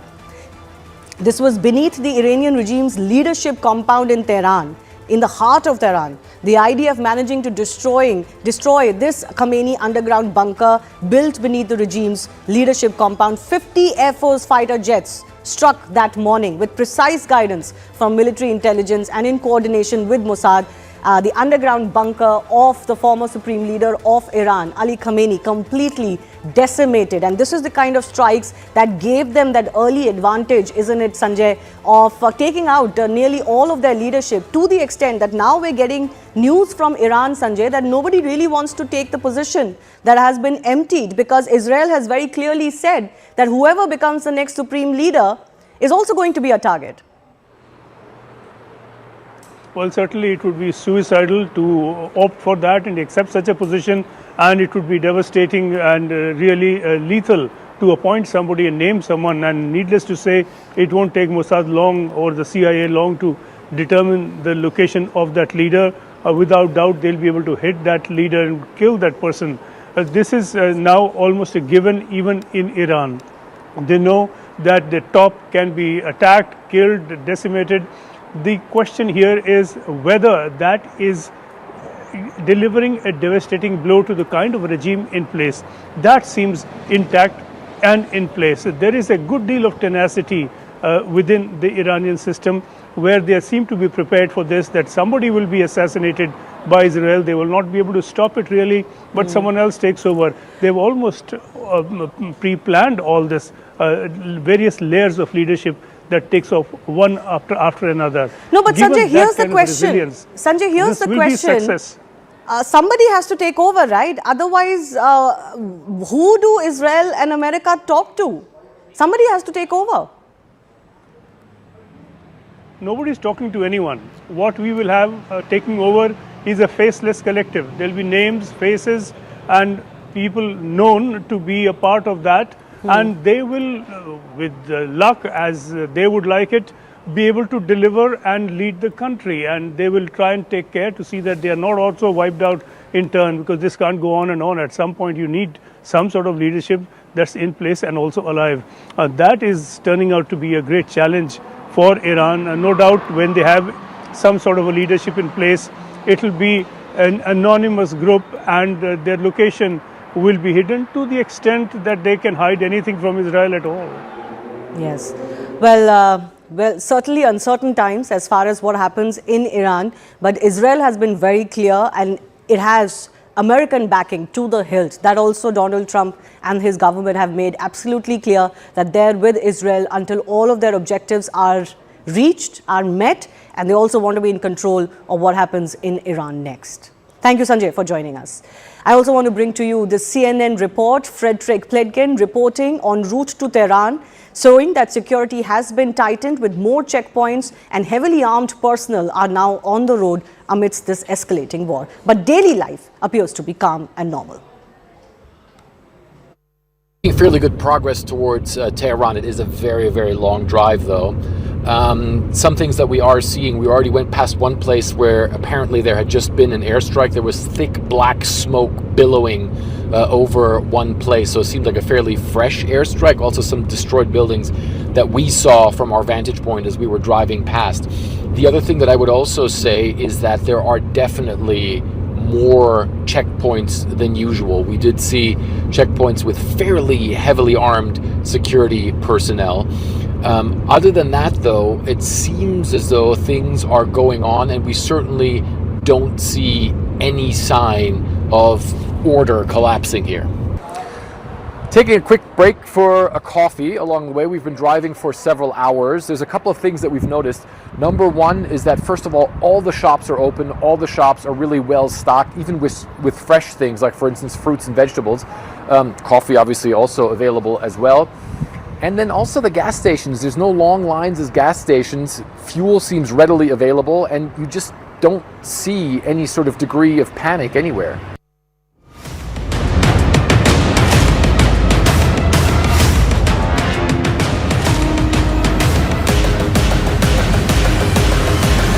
These are drone attacks again in Kuwait. They are targeting the air bases, and the Iranians, are you willing to buy this? So we can hear the same Shahid drone. Oh, these are the sirens. That's the sirens, alright, sirens. Now, is that a missile or is it again UAV? Hard to say from here. Yeah, but they have targeted yet another US airbase with missiles, yes, as well. With missiles as well. It's moving very slowly, or relatively slowly, perhaps too slowly for. Now that's an interception that's happened. These are pictures. Or it was a SAM that was hitting something. Yeah. The SAM that was hitting something. But I want to understand when it is targeting these air bases, Iran. We'll call up the graphic of where all Iran has attacked so far, and we put that out here. But understand from Tom, what is Iran's strategy here? Is it going to continue to focus only on the US air bases? Disruption. Guerrilla, missile guerrilla, and the resulting disruption. This is exactly like strike on Ben Gurion, or attempted strike on Ben Gurion, trying to disturb the Israeli Air Force operations. In this case, trying to disturb Kuwaiti operations, whether military or oil export, or normal life, actually. It's similar in Bahrain, Qatar, in United Arab Emirates.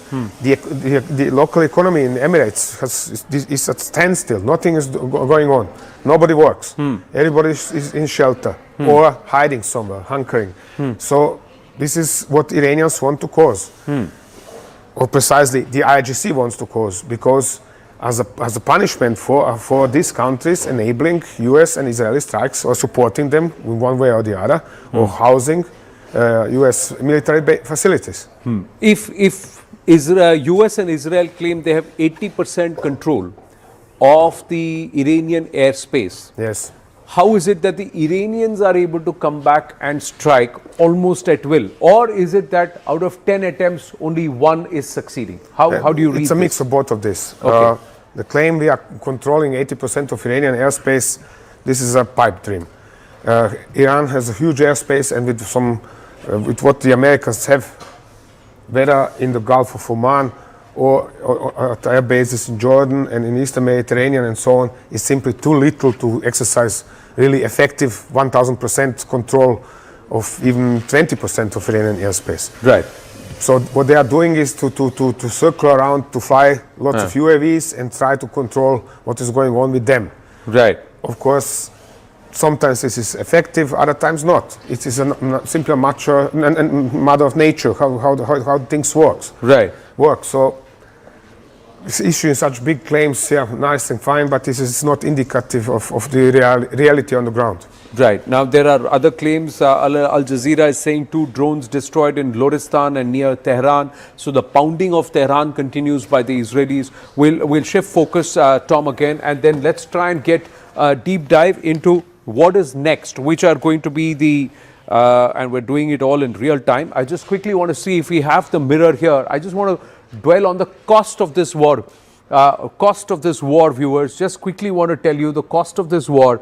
It's gone up to 6,122,590,000 and counting, 600,000 and counting. This is in 6 days, 2 hours, 56 minutes and 39.40 seconds. Per second, the cost is only going up to $11,574 per hour. The cost is again $41 million and upwards, and per day the cost is going up to $1 billion per day. This cost on the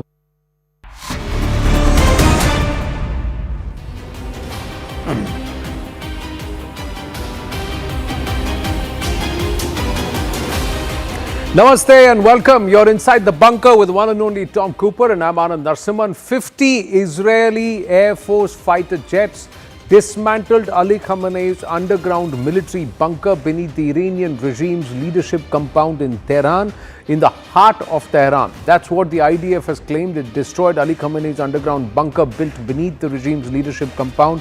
50 Air Force fighter jets struck this morning with precise guidance from military intelligence and in coordination with Mossad. The underground bunker of Ali Khamenei, which was built beneath the leadership compound of the Iranian terror regime in the heart of Tehran. Let's try and understand with Tom, how is this possible? This clearly is a Howring UAV that's taken this picture, or are these Yes, satellite exactly. images?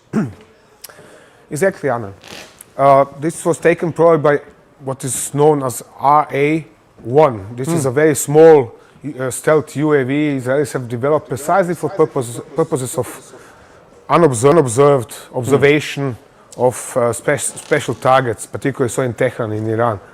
So you can even see that the drone is a little bit, wobbly up from time to time, probably from shock waves, from the detonations from the ground, or due to the weather, for example. But basically, they sought to obliterate the complex of buildings, really to destroy it. We have seen this already during the assassination of Nasrallah 2 years ago, when they have destroyed his compound where he has entered with more than a dozen of bunker buster bombs. So it's the same here, just not the bombs. I suspect, as my information is, that they were using this long-range air-launched ballistic missiles. Now they say 50 aircraft, sure, probably including escorts, which means aircraft are equipped for air-to-air, for electronic warfare and similar purposes. So I guess, judging by the number of explosions, that there were some between two will be probably too few, but some 6 and 8 aircraft involved, releasing air-launched ballistic missiles, as described a few days ago. Right, so have they used the bunker buster? The other thing, I'm going to request the team to try and call up the RA-01 graphic, how the drone actually looks like.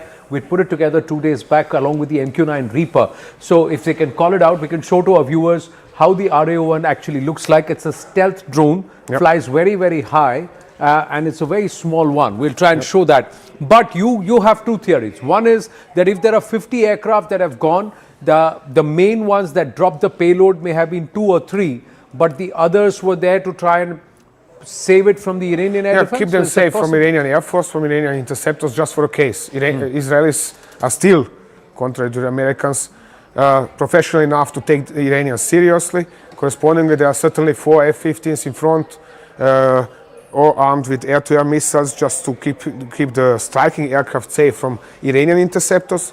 Then another, who knows how many F-35s and similar, and F-15s flying, keeping the Iranian air defenses under control, and then additional aircraft to support them.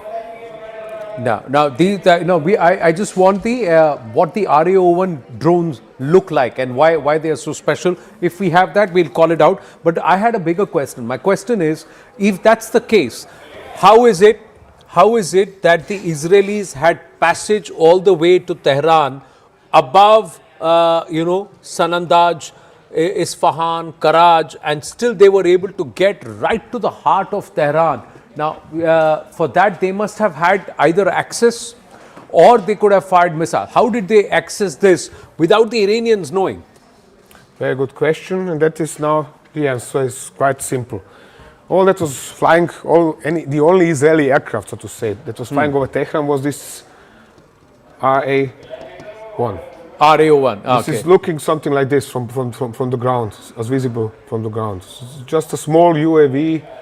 It is really hard to see, actually, except one knows where to look. So what they did was launch from their bases in Israel, fly over southern Syria, meet the US tankers here at the joint of Iraqi-Syrian border, refuel, and then go into action. Let's say 4 F-15s in the front to make sure that the Iranian interceptors cannot act against them, and then electronic support here and here, for example, and then come the aircraft carrying the actual air-launched ballistic missiles. Okay. F-15Ds, we have shown them several days ago. They make their runs, climb, launch the missiles, and these are flying to Tehran. Okay. You know, and they are precise enough to create exactly that kind of damage, as we have seen, here. But the IDF is now claiming that these 50 fighters, these aircraft flew over Tehran, and the first set of eyewitness accounts say that there were aircraft that were flying all over Tehran. Now, how is that possible? So this is the MQ-9 Reaper. The next one, if we can call the next one, that's the RAO-1. This is the MQ-9 Reaper. The next, all right. Okay, so this is the MQ-9 Reaper. So the Reapers will be doing the reconnaissance and the surveillance. The smaller ones. This is the US used. This is the US one. This drone, they have their own drones which are looking similar and so on and so on. Okay. But the point how I'm still not buying Israeli claims about they are flying over Tehran. I want to see it. It's as simple as that. If they are flying over Tehran, where is the problem? Camera out and take a photo. Correct. But we are hearing this already since the last year, and there's nothing is happening in this regard. We have seen photographs of Iranian jets flying over Tehran almost every single day this week. Right, but my question is, at this time, this was the beginning of the war. This was the beginning of the war, yes. Yeah, but the Iranians by then had their SAMs, they had their ballistic missile locations, they had their counter defenses, and it starts from Sanandaj, Tabriz, and all these regions. They were here, they were here, they were Khorramabad, Tehran, Qom, Karaj.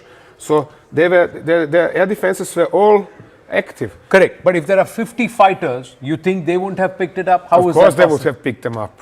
The other thing is, even if there were ballistic missiles coming all the way into that Tehran... is a different story. That is a different story. If, let's say, a group of aircraft appears over there over northern Iraq, the Iranians have no reason to start shooting into northern Iraq because they lack the means to do so. Of course, their Bala 373 long-range SAM systems, usually stationed somewhere here, might have the range. Right. But without evidence that they are under attack, they have no reason to start shooting at anybody over northern Iraq because they could hit. At the time, there were still quite a lot of civilian airliners flying down this corridor and down the Persian Gulf. Correct. Of course, the flow of airliners down this commercial corridor was stopped in the final moment, so the Israelis were undisturbed. But nevertheless, the Iranians had no reason to shoot over northern Iraq. Correct. Because the war did not My biggest question is, how is it that there was this convention here, and the IRGC and the Iranians, who seem to have got a measure of the Israelis now that they can bombard Tel Aviv all this way, did not anticipate that there could be an attack? Now that's where it all started, isn't it? And none of the Iranians have ever answered this question, as in, how is it that these aircraft or these missiles landed in the heart of Tehran and took their supreme leader? Excellent questions. The fact that the Iranians have relatively good weapons, even if these are not particularly effective in this war. The fact that they have developed this contingency plan for succession of their, in the case of loss of their supreme leader and most of the government and so on, does not mean that they are great strategists or understand what is going on or are always reacting correctly in military terms. So they have prepared themselves for a case of this war, but they have not expected plenty of eventualities. And this was one of such. Right. Now you have to remember, viewers, this is all started. This is how it all started. The question is, how did they get in and how did they get out? How is it that the Americans and the Israelis, and especially the Israelis, if there were 50 aircraft over Tehran, how did they get in? And how did they get out? And the Iranians did not chase them out. They didn't hunt them. Why is it that that happened is a question nobody's been able to answer, and the Iranians have ducked. They have ducked this question right since the start of this war. It's all started it, but that's from then they have ducked this question. How did they enter? How did they bomb? And how did they get out? How did you let those 50 planes go if there were 50 planes? This is the same profile of attack we have seen when the Israelis assassinated the leadership of the Hamas in Qatar. Yeah. Sometimes was it last year? Yes. They came down the Red Sea, took their turns, launched the missiles across Saudi Arabia and hit the point in Qatar as they wanted. So we have the same here. They do not go anymore into the envelope of the enemy air defenses. This is not necessary. Right. No, so this is the RAO one? No, not sorry. this one. This is not the one. It is just a video of a small UAV, making a turn. Making a turn. We had that video also. All right, but let's move on now. Let's see who's attacking where now. Where are the Iranians going to concentrate their attacks, and where are the Israelis going to concentrate their attacks? So there are two maps that he's drawn. We'll call out one after the other, and we'll hand it over to Tom Cooper to explain and game this, saying what's the dimension this war is going to take as it enters week 2. That's what's important. Can we call that up here, please? The first map, yes. The first map? Israel. Israel, the Israel one. And this is Iran. This is and Iran. The other one, please. Okay, the US-Israel surrounding Iran. The other one where Iran is targeting Israel. The second one, please. Yeah.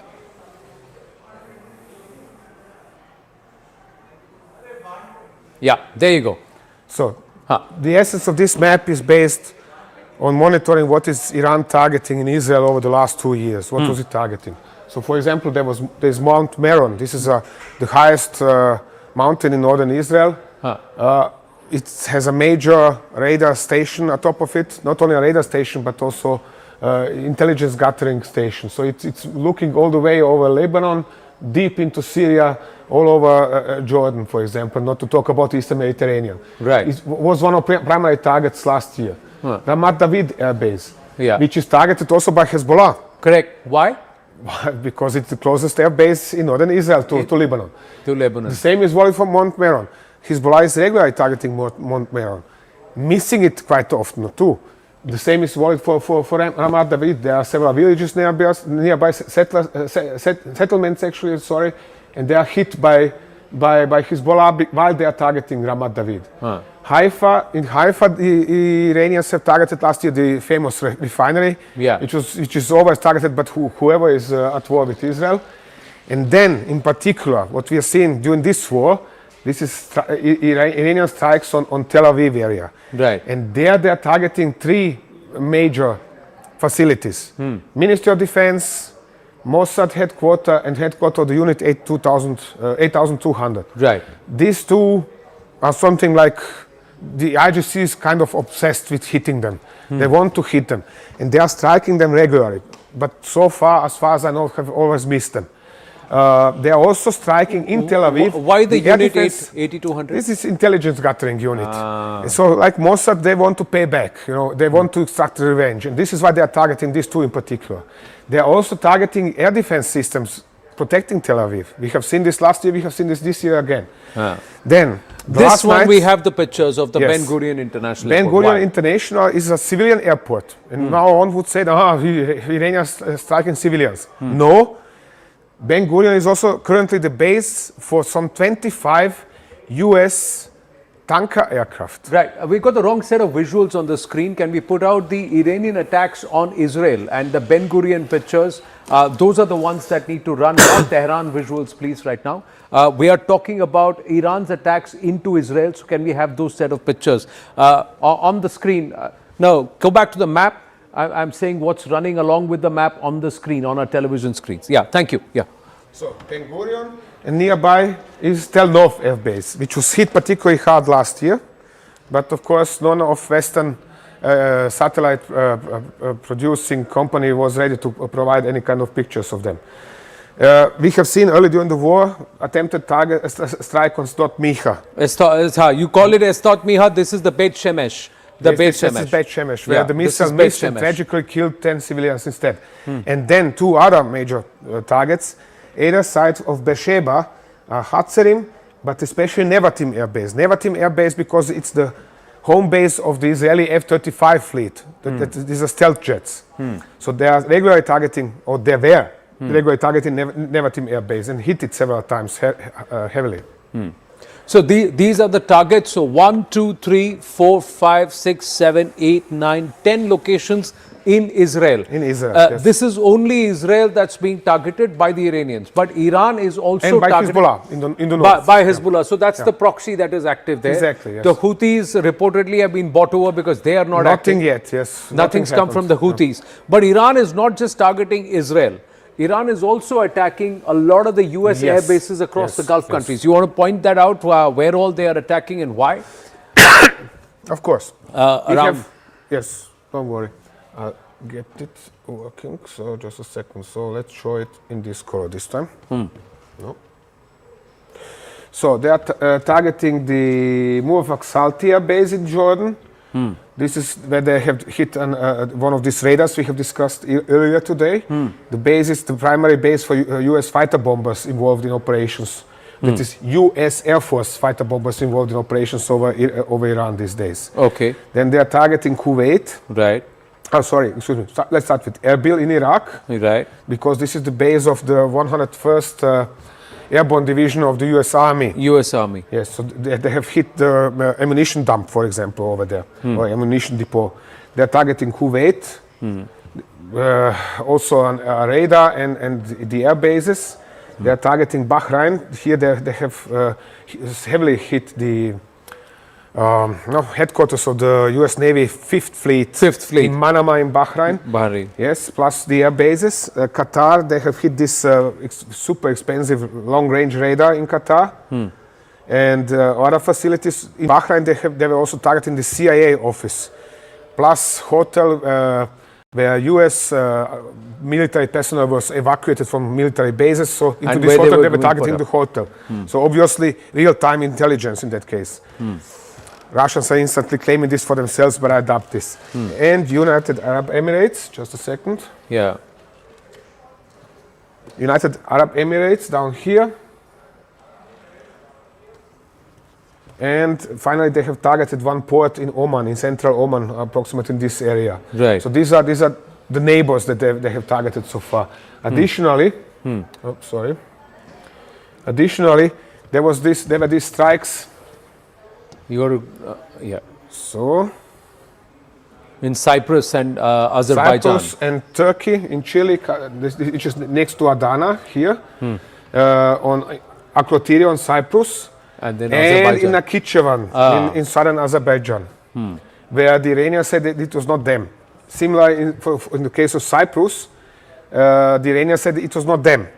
And on the other hand, the British said no damage, but eventually a photograph has appeared with quite a sizable hole in the hangar wall, and who knows what was hit inside. What was hit inside? So these are also Iran is somewhere surrounded on all sides, and it's also opening up. It's stretched quite thin in terms of its attack and what it has to do. Now, if its munitions dumps and if its ballistic missile bases are being hit, where is it likely in the coming days? When we go ahead and look forward into week 2, where is it likely to concentrate its attacks? Let's just quickly understand. Iran is going to continue striking Israel. Yeah. Oh, sorry, wrong button. It's going to continue striking Israel. It's going to continue striking United Arab Emirates and Qatar in particular, Bahrain as well. This is for sure. I don't know about Kuwait. The reports from this area, from southern Iraq and from Kuwait, are quite contradicted the last 2 days. There were reports about US fighter jets shot down, search and recovery operations by US special forces, by Israeli special forces. There were reports about battles inside Iran. So this is very confusing right now, and I can't make up my mind what happened over there. What happened But this over is going to continue. And I said the Israelis are going to continue targeting Iranian ground forces, that means police, of, use police and black IGC. because that's more or visible. black, if you okay. can. Yeah. That is better visible, so. Israelis are going to continue striking Iranian ground forces, police and missile forces in this area, while the Americans are going to continue doing so in southern Iran. Yeah, can we have the other map, please, where the US-Israel forces are going to target in Iran? So, let's have that, the other map, the last one. Yeah.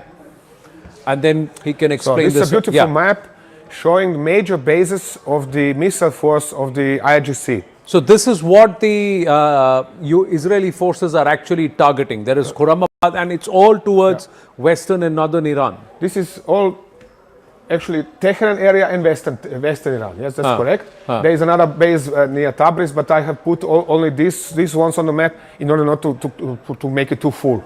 Okay. Essentially, primary units are the 7th and the 23rd. Okay. They are the ones striking Israel the most often. The 19th Brigade is the one which is operating short-range missiles and striking Kuwait, Bahrain, Qatar, United Arab Emirates. So that's the 19th Zulfikar Brigade based in Lar. In Lar, exactly. Okay. But these two, they have also the biggest missile cities. And 7th Brigade, for example, is not only deployed at Imam Ali underground base, but also in Semnan. Okay. And that in several locations in this area. This town is east of Tehran, therefore very hard to reach for the Israelis. They are striking it primarily by air-launched ballistic missiles. Air defenses in that area are still intact, which is why even the US had to attack it with B-2 bombers, with stealth bombers, and trying to hit these bases with bunker booster bombs. Right. Now, let's try and understand in the next phase. The Israelis, we've got limited time. The Israelis have come out and said they've launched the next phase of their attacks. Now, in Iran, where are they going to concentrate the next phase, and what is critical for their plan? Still in this area. This area. This is why I'm emphasizing this and this.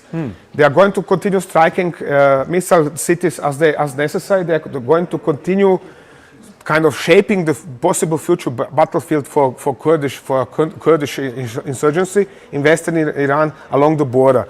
I could zoom in and show you precisely what towns. Just a second. If we have the time for that, here we are.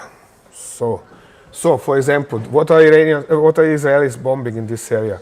They're bombing Bane, police station, local IGC station, Bukhan, police station, local IGC base, Sanandaj in particular, Kermanshah anyway. This is also a major military compound. There is also a big army base in this area. Hamedan, with the big air base of Iranian Air Force, but also IGC bases. Right. Bujed, heavily hit the last 3 days. Kudasht, heavily hit the last 3 days. So this is really, one can say, Israelis have started to shape the battlefield for future insurgency of the Kurds, provided this is coming. Provided this is coming. Where are the Kurds going to come? The Kurds are going to come from this direction. They are going to, there is going to be flow of weaponry over the border, because this is the border with Iraq. Right. The Iraqi Kurds have said, oh, sorry, this is not our issue. So they are going to try, the Israelis are going to try supporting this alliance of 5 disparate Iranian Kurdish opposition parties. Right. So now there is going to be, if there cannot be a regime change altogether, is there an attempt, a tacit attempt to try and balkanize Iran into multiple portions with the Persian groupings and those that have been suppressed by this regime for the nearly 5 decades now, coming back up and being goaded to take their place or reclaim what's been taken away from them. For that, you've got to stay on tuned with us here at CNN News 18, and we'll get back inside the bunker with Tom Cooper to tell you more about that very soon. For the moment, winding it up. Thank you. Thanks, Tom. Thank you very much.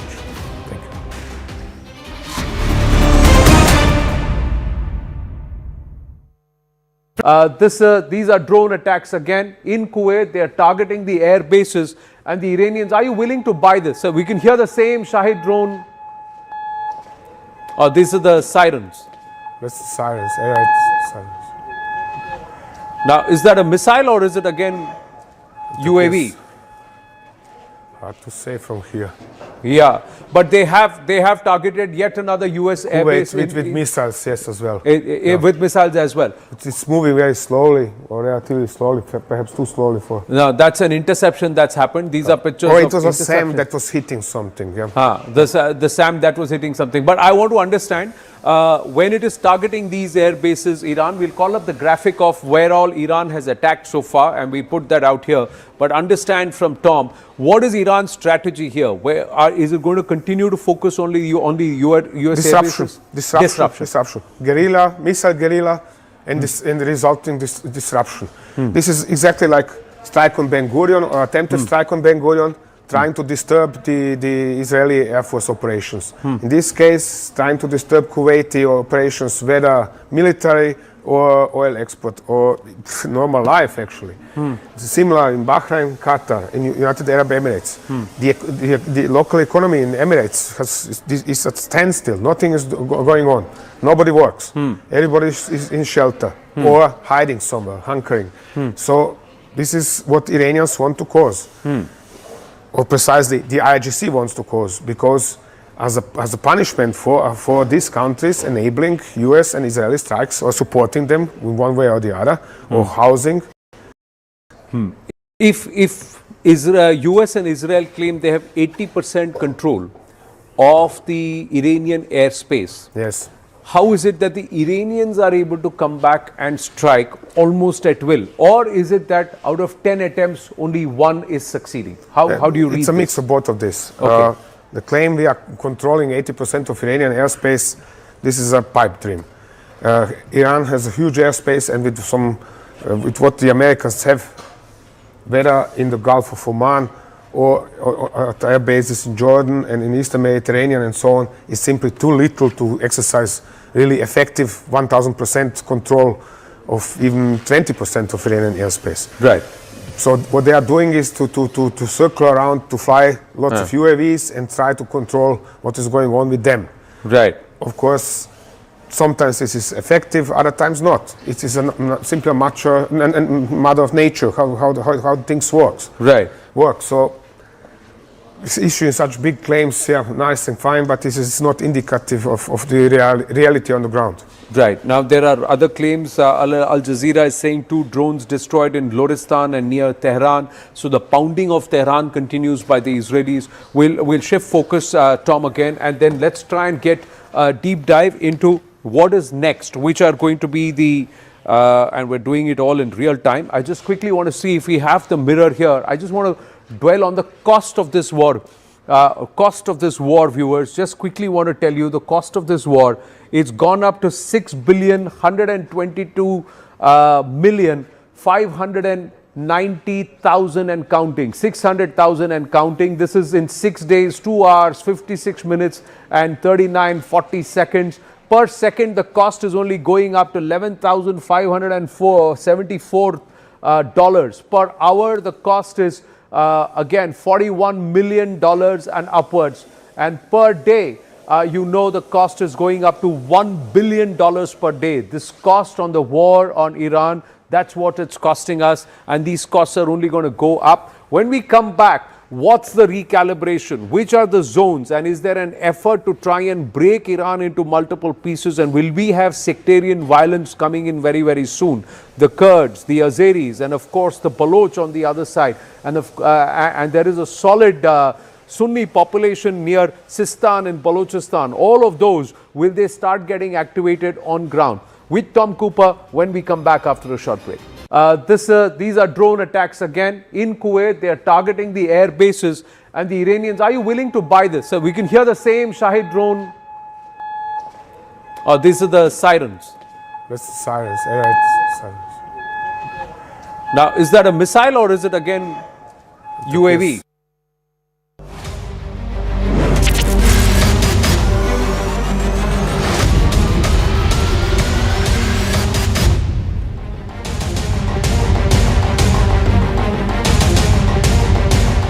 Namaste, Jai Hind, and welcome to this edition of The Right Stand. I'm Anand Narsimhan. Viewers, the conflict has entered into its first week, 7th day actually, and it doesn't seem to be ending. In fact, it's going way beyond the normal battlefield engagements. The United States has deployed bombers and naval forces to target Iranian missile systems and warships, while Iran has threatened shipping routes and Western vessels. Tensions in the Strait of Hormuz, a critical route for global oil trade, have surged, with tanker traffic dropping sharply as shipping companies are avoiding the area due to missile and drone threats. About 20% of the world's oil passes through this strait, and the disruption has already pushed energy markets into volatility. Qatar has stated that the cost of oil could go up to $150 per barrel, which would be a death knell for global economy. Now, inside Israel, a nationwide state of emergency has been declared. Schools and many businesses have closed, and also reservists have been mobilized, and civil defense systems are active amid repeated missile alerts. Now, meanwhile, heavy bombardment continues inside Iran, particularly around Tehran and strategic military locations. Reports suggest that more than 1,000 people have been killed across the region since the conflict began. Though the exact numbers remain uncertain as fighting continues, the US administration has defended the strikes as necessary to stop Iran's military capabilities and nuclear ambitions, while Iran and several other countries have condemned them as violations of international law. The war remains active and unpredictable. Missile exchanges, airstrikes, regional proxy fighting continue, raising fears that the conflict could widen into a broader Middle Eastern war involving more countries and potentially reshaping global security and energy markets. Now, here are the visuals of the scale of destruction by Israel and the United States. Now, this is the latest. This is the claim that 50 Israeli jets were the ones that leveled on the 1st of March the Ayatollah Khamenei's underground bunker. These are the pictures, obviously clearly taken by a hovering surveillance drone like an RA-01, and these pictures show the precision with which and the payload was dropped right on the top of the building, so much that it could go down, penetrate. These are the bunker busters. So they go, make a hole, and then explode, so that the bunkers beneath are also demolished. And there was so much payload that was dropped that to ensure that beyond doubt there are no survivors at all in this. Now, this is something which the Israelis and the Americans achieved. How did 50 aircraft actually enter Tehran? That's the question. Why did the IRGC and its own surveillance system and defense system not spot it? Is another question. These are more pictures that we have, and also released by CENTCOM, pictures released by CENTCOM where Iranian targets are decimated by the US forces. Although there are some experts who believe that some of the images released by CENTCOM are actually bogies. They are bogies that have been placed by the Iranians, which the Israeli and the American army seem to have targeted. Now, this also brings into focus how the Chinese military technology that's been deployed for Iran has actually failed to protect the key infrastructure sites in Iran. Now, these are reports. Reports say this is another major reported failure of Chinese tech after Operation Sindoor in Pakistan in 2025. And why are they saying this? They're saying that Chinese military tech has emerged as ineffective against Western power in real combat. Now, remember that there was an AVAC and also a radar system that was damaged by loitering munitions itself, destroyed, and that left the entire Bolari airbase open for pummeling and plundering by the Indian forces during Op Sindoor. Similar thing has happened. Iran has faced severe damage to its nuclear and missile programs with high casualties because the tech that they employed, the Chinese tech, was low grade. It did not prove as effective as the claims were made. Failure of tech has exposed airspace vulnerabilities and damaged China's military export reputation, saying that China mal, when you're sending abroad, when you're giving to other countries, it's not genuine, or it's not as effective as you would create for your own defenses. Now, they failed to intercept stealth B-2 bombers, F-35 fighters, and Tomahawk missile strikes, just like they failed to read the BrahMos. Forget BrahMos, even loitering munitions they were not able to identify, and the decoys also took them for a ride during Operation Sindoor.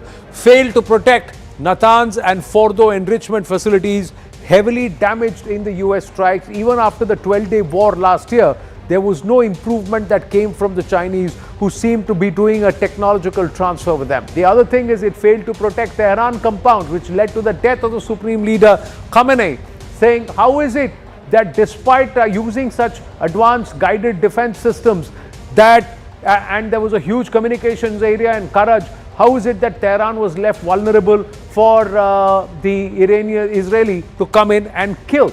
And this is after what happened in Qatar. This is after what happened in Tehran, when a massive explosion had happened to take out some of the top Hamas, Hezbollah leaders, etc. Now there is also the YLC-8B radar, which failed to detect. It failed to detect incoming stealth and low observable threats. So these are all questions. The radars were actually jammed, blinded, or destroyed by US-Israeli electronic warfare.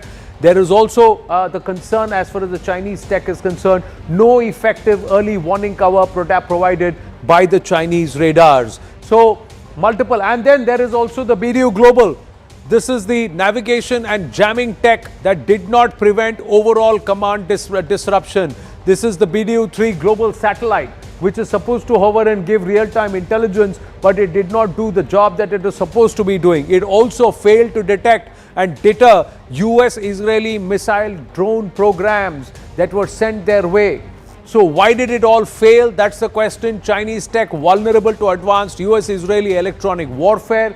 They seem to have gamed the Chinese tech, or are they selling lower grade equipment to the in exports? Poor integration with Russian S-300 and Iran's indigenous Bawar 373 missile systems is another cause, another problem.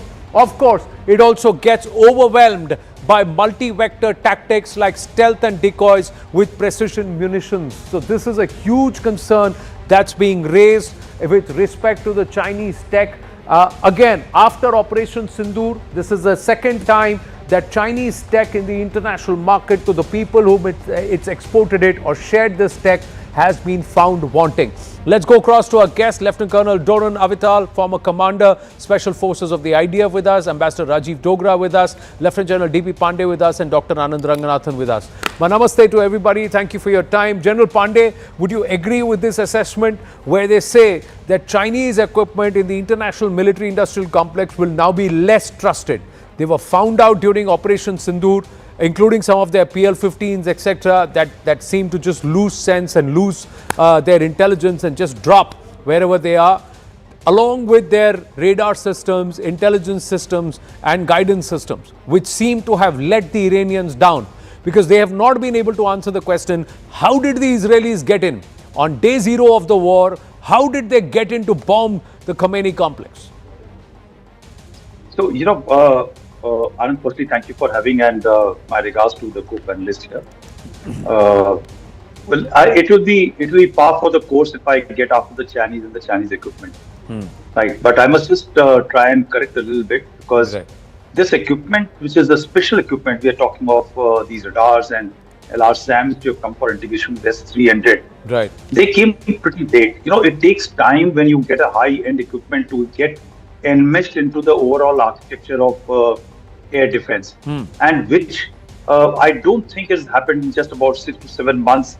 Time is too less. You got to carry out exercises, training, and everything. Right. And by the way, if you're carrying out these exercises and training under umbrella of observation and supervision of monitoring of the American and Israeli systems, then everything which you radiate is producing an ID and a signature which can be also tracked and monitored and thereafter disrupted. So one thing what has happened is, let's not blame only the tech of Chinese, but we must also blame the Iranian hierarchy and their soldiers, who possibly, firstly, not haven't been able to enmesh. Second is, they have not been able to protect the cyber part also. Right. Because a lot of things are happening by the Mossad agents which are operating inside. There are people who are operating against the regime, who are giving information, and they are controlling this command and control system. So Iran virtually is not fighting against an enemy outside. It is also fighting an enemy which is within, which is compromised because of the regime's behavior, because of the challenge.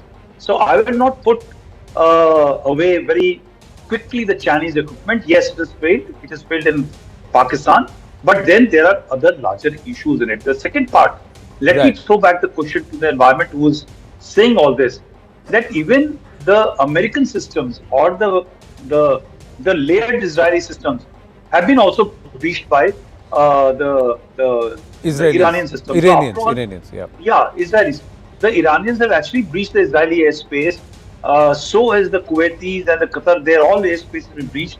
All the promises made by the Americans that they will be able to look after the airspace in case of a conflict has actually turned out to be not true.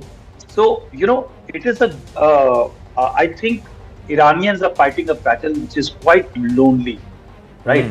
Rightly so, right? I'm not in support of the Iranians, but I'm also not trying to say that the Chinese equipment has failed all rock solid.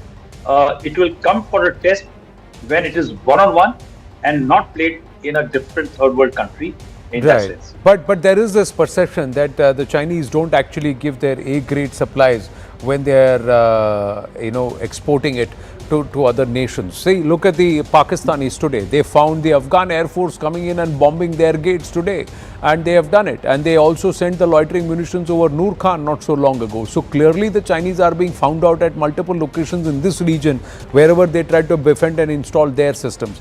We've just got an update before I bring in Lieutenant Colonel Avital. Israel's finance minister Bezalel Smotrich's son is reportedly injured at the Lebanon border. This is at a time when Israel has issued not only called for national emergency but also called on the services of the reservists in Israel. We know, viewers, everybody serves for the country, and irrespective of what positions they are, when they're called for duty, they are there in the line of duty. We just hope for his safety. But Lieutenant Colonel Avital, your assessment of where we are 1 week since this war has started. Of course, to start, first of all, the son of the Minister of Treasury was lightly wounded, so we wish him the best of health. In terms of, first of all, the superior technology, I think you pointed it right, that the gap is immense. There's no way even to compare. And it's on all levels. We saw it in previous exchanges, also in the defense level, the way we succeed to intercept the missile, and in the offensive, there's no... It's very clear today, the bombing of the bunker of Khomeini, which requires really, and think this is 7 days in the war, so they might have been much more prepared, and yet Israel was unable to create such an attack in which the outcome is still being checked, and this while weighing the war with Lebanon. So I would say the superiority of the Western technology is very, very clear, and I would say another thing about the intimate connection between Israel technology and the US. We use US technology, but we improve it in many times. Sometimes we are the first one to utilize it, like the F-35 intercepting the Iranian airplane. So this intimate bond, which I don't think, I'm not sure exists between Iran and China, even they back them up, it's really unique. And add to this the fact that any technology is as good as the people that operate it, and we have a long-standing experience of using high technology in the front end of technology, and this proved itself in this war. Right, but you would also admit that the Iranians have got quite a lot of resilience. They are still able to penetrate Israeli air defense, your three-tiered levels. In fact, they claim that the Khorramshahr penetrated a 7-ring of defense, and it was able to land at Ben Gurion, where they were clearly targeting the tankers, the on mid-air refueling tankers. That's what their target was. The question is always that with the Iranian, there's some gap between the rhetorics and what they advertise and the outcome on the field. It's true that in the previous exchange there was one hit near the airport. I don't think they succeed to hit strategic targets in the way they advertise it. And of course, from time to time, civilians are getting killed. It's indication also they don't have the right precision. I think all around, the technology is proving poorly with respect to the Western technology. And also it's a message, I think, for the Iranian people. When your government advertises its superiority in some domains and then the gap is so dramatic, reconsider what they tell you, because this is really, I think, in terms of technology and superiority, that I myself think there's no question. The only issue, of course, you're talking about if, God forbid, there would be boots on the ground, then this is a different battlefield. Yeah, but seems to me, and Ambassador Rajiv Dogra and Dr. Ranganathan coming to you, that the Iranians have already moved to guerrilla mode. And for the Iranians in guerrilla mode, one suicidal speedboat at a tanker one drone that they drop in the Strait of Hormuz. See, they've got their objective there because they've got the jugular. They control the Strait of Hormuz as of now because there's no traffic there, Ambassador Rajiv Dogra. And that's going to weigh on President Trump and the Israelis very soon because nations are not going to like this. It's going to economically hurt. And anything that hurts those who believe it's not their war, they will turn around and say, stop this. Ambassador Well, Rajiv exactly, Dogra. Anand. It seems as if a billionaire from UAE read your thoughts because he's addressed an open letter to Trump saying exactly this, that why have you dragged us in a war which we did not want? But it's not just going to be the countries or the states in Gulf who are going to be negatively affected by all this. It is India, it is all the other countries who are dependent on energy imports, gas imports, or trade with Gulf that will bear the long-term consequences of what is happening now for the last 1 week.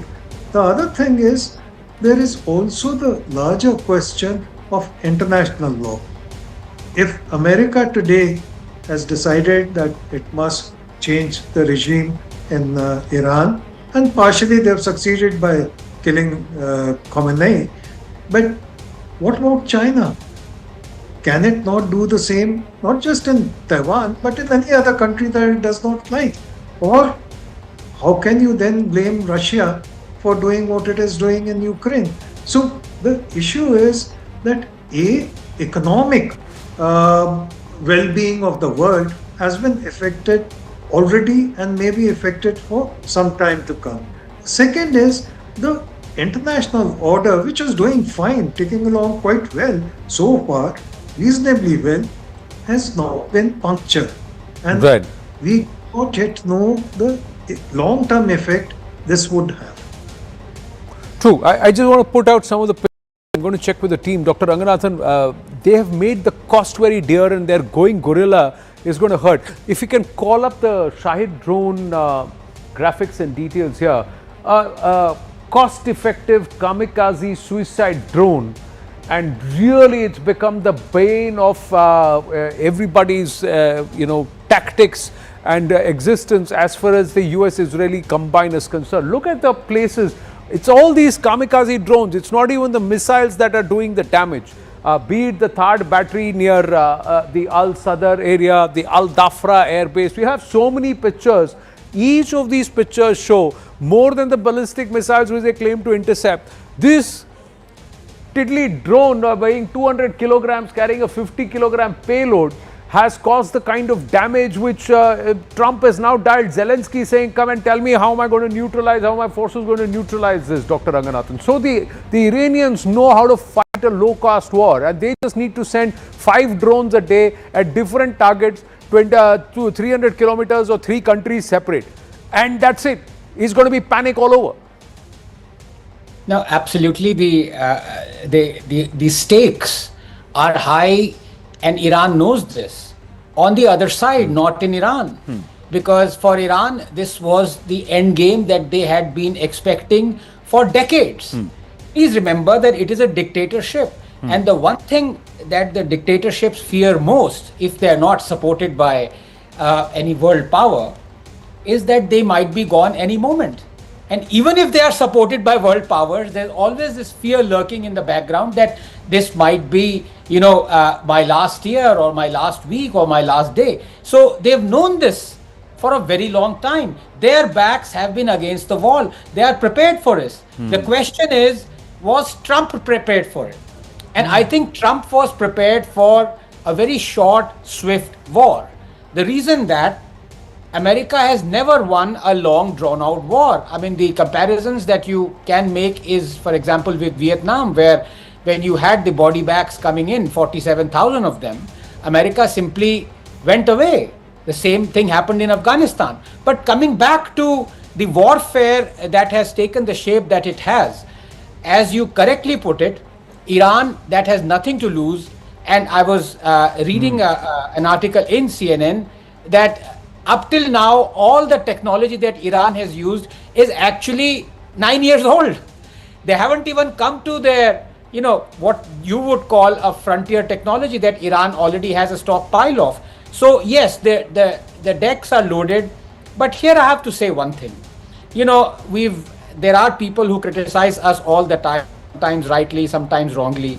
But we had our own, Anand, and you've talked about it ad nauseum last year, our own Akash defense system that could track 64 targets simultaneously, that thwarted 1,200 Pakistani missiles and drones within a span of 4 days, and neutralized with an accuracy of 99.4%.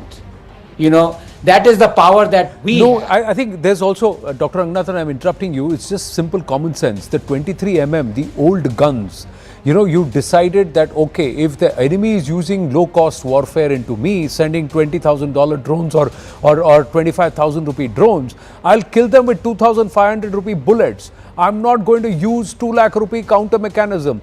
That's what we were able to do. We were able to integrate them, and these L-70 23 they were able to do the job.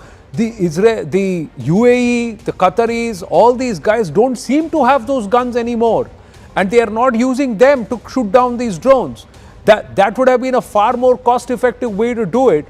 If not, if you don't have EMPs, or if you don't have places where you can jam. But the point is, those drones will drop wherever they drop, and they will still cause damage because they have got payload. They're suicide drones. Yes, General Pandey, and then one comment from Colonel Avital. Yeah. Yeah, I'll just quickly say a couple of points. One is Iran is going to fight the war with their strength. And their strength is low cost, suicide kind of a war, right? And unfortunately, neither the world is prepared for it, nor can be the Iranians Israelis or Americans are prepared. It is going to bound to be this thing unless you are able to control it. Right. Even if you are able to control the regime, you'll still have the fringe elements coming out and carrying out the strikes onto Hormuz or something, and they will always say, okay, it was not this thing, we are not aware of it, and we are going to look at it, right? One is that.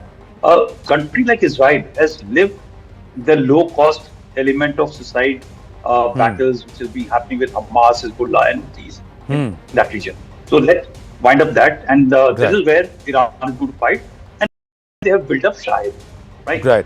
Now, second part is that even this is a lesson for our Indian policy makers. Right.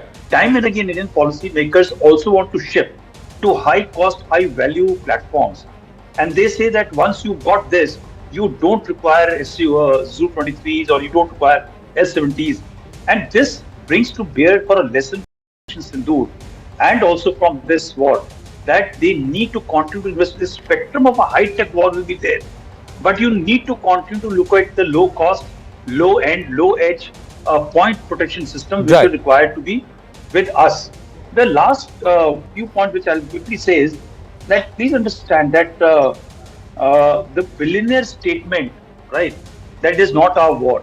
The same billionaire, after about 2 years, would have said that when the Americans and the Israelis and the Gulf knew that Iran is going to weaponize the uranium and the ballistic missile system, why did you not attack or carry out the removal 2 years back? Correct. So, it is very easy to start judging today rather than looking at I'm going to use the last point, Anand, this very important is my heart goes out to the Israeli finance minister's, deputy minister's son, right, and the family.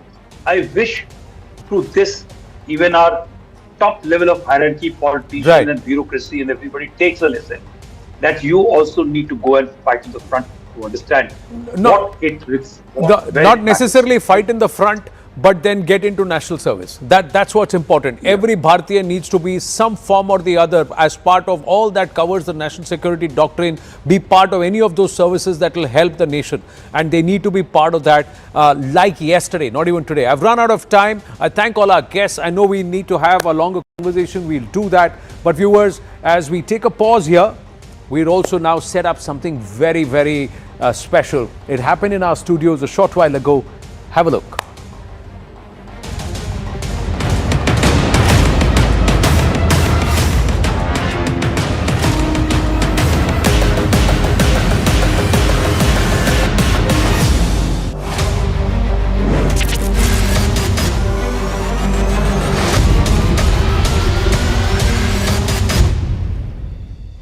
Right. On day 7 of the conflict, intense military exchanges continue between Iran and the US-Israel coalition with escalating regional impact. Iran is launching fresh waves of missile and drone strikes at Israeli territory and US bases in Gulf states, triggering alerts and interceptions in Saudi Arabia, Kuwait and Qatar. Israeli forces are responding with air operations, including strikes on Hezbollah targets in Lebanon. In the Gulf, Iran's Revolutionary Guards reportedly struck a US oil tanker in the northern Gulf, causing fire damage. Gulf states continue to tighten air defenses and scanning routines amid ongoing threats. Pentagon leadership asserting US-Israeli forces are gaining control of Iran's air defenses and missile networks, although Iran persists in low volume yet sustained strikes across multiple countries. They have gone into quasi-guerrilla mode. Let's go straight across to our guests and understand from them their perception of this fight, this fury in the Gulf, and how long do they believe this is going to last. Sitting right next to me is Eric Solheim, President Europe Asia Center and former Under Secretary General of the UN and former Minister of Norway. He is with us in the studio. Eric, thank you very much. Next to him is Gianni Vernetti, former Secretary of State for Foreign Affairs of Italy. Thank you so much. Wael Awad, the familiar face, senior journalist with us. Thank you very much. And Jeffrey Van Orden, Vice President, New Direction, the Foundation for European Reform, former leader of the British Conservatives in European Parliament, former Chairman, European Parliament Delegation for Relations with India, the United Kingdom, and Distinguished Fellow, Gold Institute. Thank you very much, gentlemen. Let's start from the far corner. Jeff, do you see this ending any soon, or is it going to just increase the headache globally? No, it's got to end soon. I would imagine that there are talks going on discreetly at this moment. It's difficult to see at this stage what sort of government will replace the mullahs, but the mullahs need to go. That's very clear. Probably some sort of technocratic government in order to give the Iranian people sufficient time to organize for democracy. Democracy is not something that's going to come overnight. Regime change, the mullahs need to go, is the US-Israeli Wael Awad. The Iranians believe regime continuation by any form is victory for them. How do you see this? Well, I don't see this finishing very fast, because definitely the Iranians have prepared for this kind of an attack by the United States and Israel. Having said that, I would say that they already knew that this attack going to happen anytime. And beside, they are already causing damage and they are causing pain for both of them, despite the fact that the United States may be going for another alternative kind of attack on Iran to make sure that they calm down and to succumb to the pressure of the United States. But however, there is no sign on the air that they are going to do it soon. And the longer the war continue, the more the American will be in trouble, and the Israelis as well, because Iran is geopolitically a very important country to deal with. And secondly, it's not a small country like Iraq or like Libya or Venezuela. It's a country with the power to reckon with. Right. Gianni, your thoughts? Europe seems to be in two minds about this whole conflict. Some nations have endorsed support, other nations have said, we don't want this war. How do you see this? I see that Iran, during the, let's say, 3 decades, posed an existential threat to the state of Israel, systematically export terrorism and instability, promoting and supporting Hezbollah, Hamas, Houthi insurgencies around the Middle East. So it was an agent of chaos for many, many years. And I think that regime change is a possibility on the table, and it's expected. It's not an easy task. It needs time. As said before, democracy cannot arrive overnight. But I really think that this confrontation will not stand for long, because I think that it should be a short military operation. The Iranians like the long haul. They're in it for the long haul. They like a scrappy fight. Trump is not someone who's got the stomach for a long fight. Eric, where is the world seeing this go, and is this going to perhaps create a certain amount of flux economically also, along with perhaps redefining world order? Look, if there is one lesson from history, is that it's very, very, very easy to start a war and very difficult to end it. Right. I mean, you think George W. Bush would have gone into 20 years of war in Afghanistan if he had the choice in 2001. I think if he started a war in Iraq, if he had known that it would last for 10 years. Right. Of course, no. And Trump, I think, has no plan. The United States is totally dominant in military terms. It can wipe out every asset in Iran, everything. Yeah. But it's very weak in political terms. It has no mechanism to force a regime change. Regime change in history has never ever happened from the air.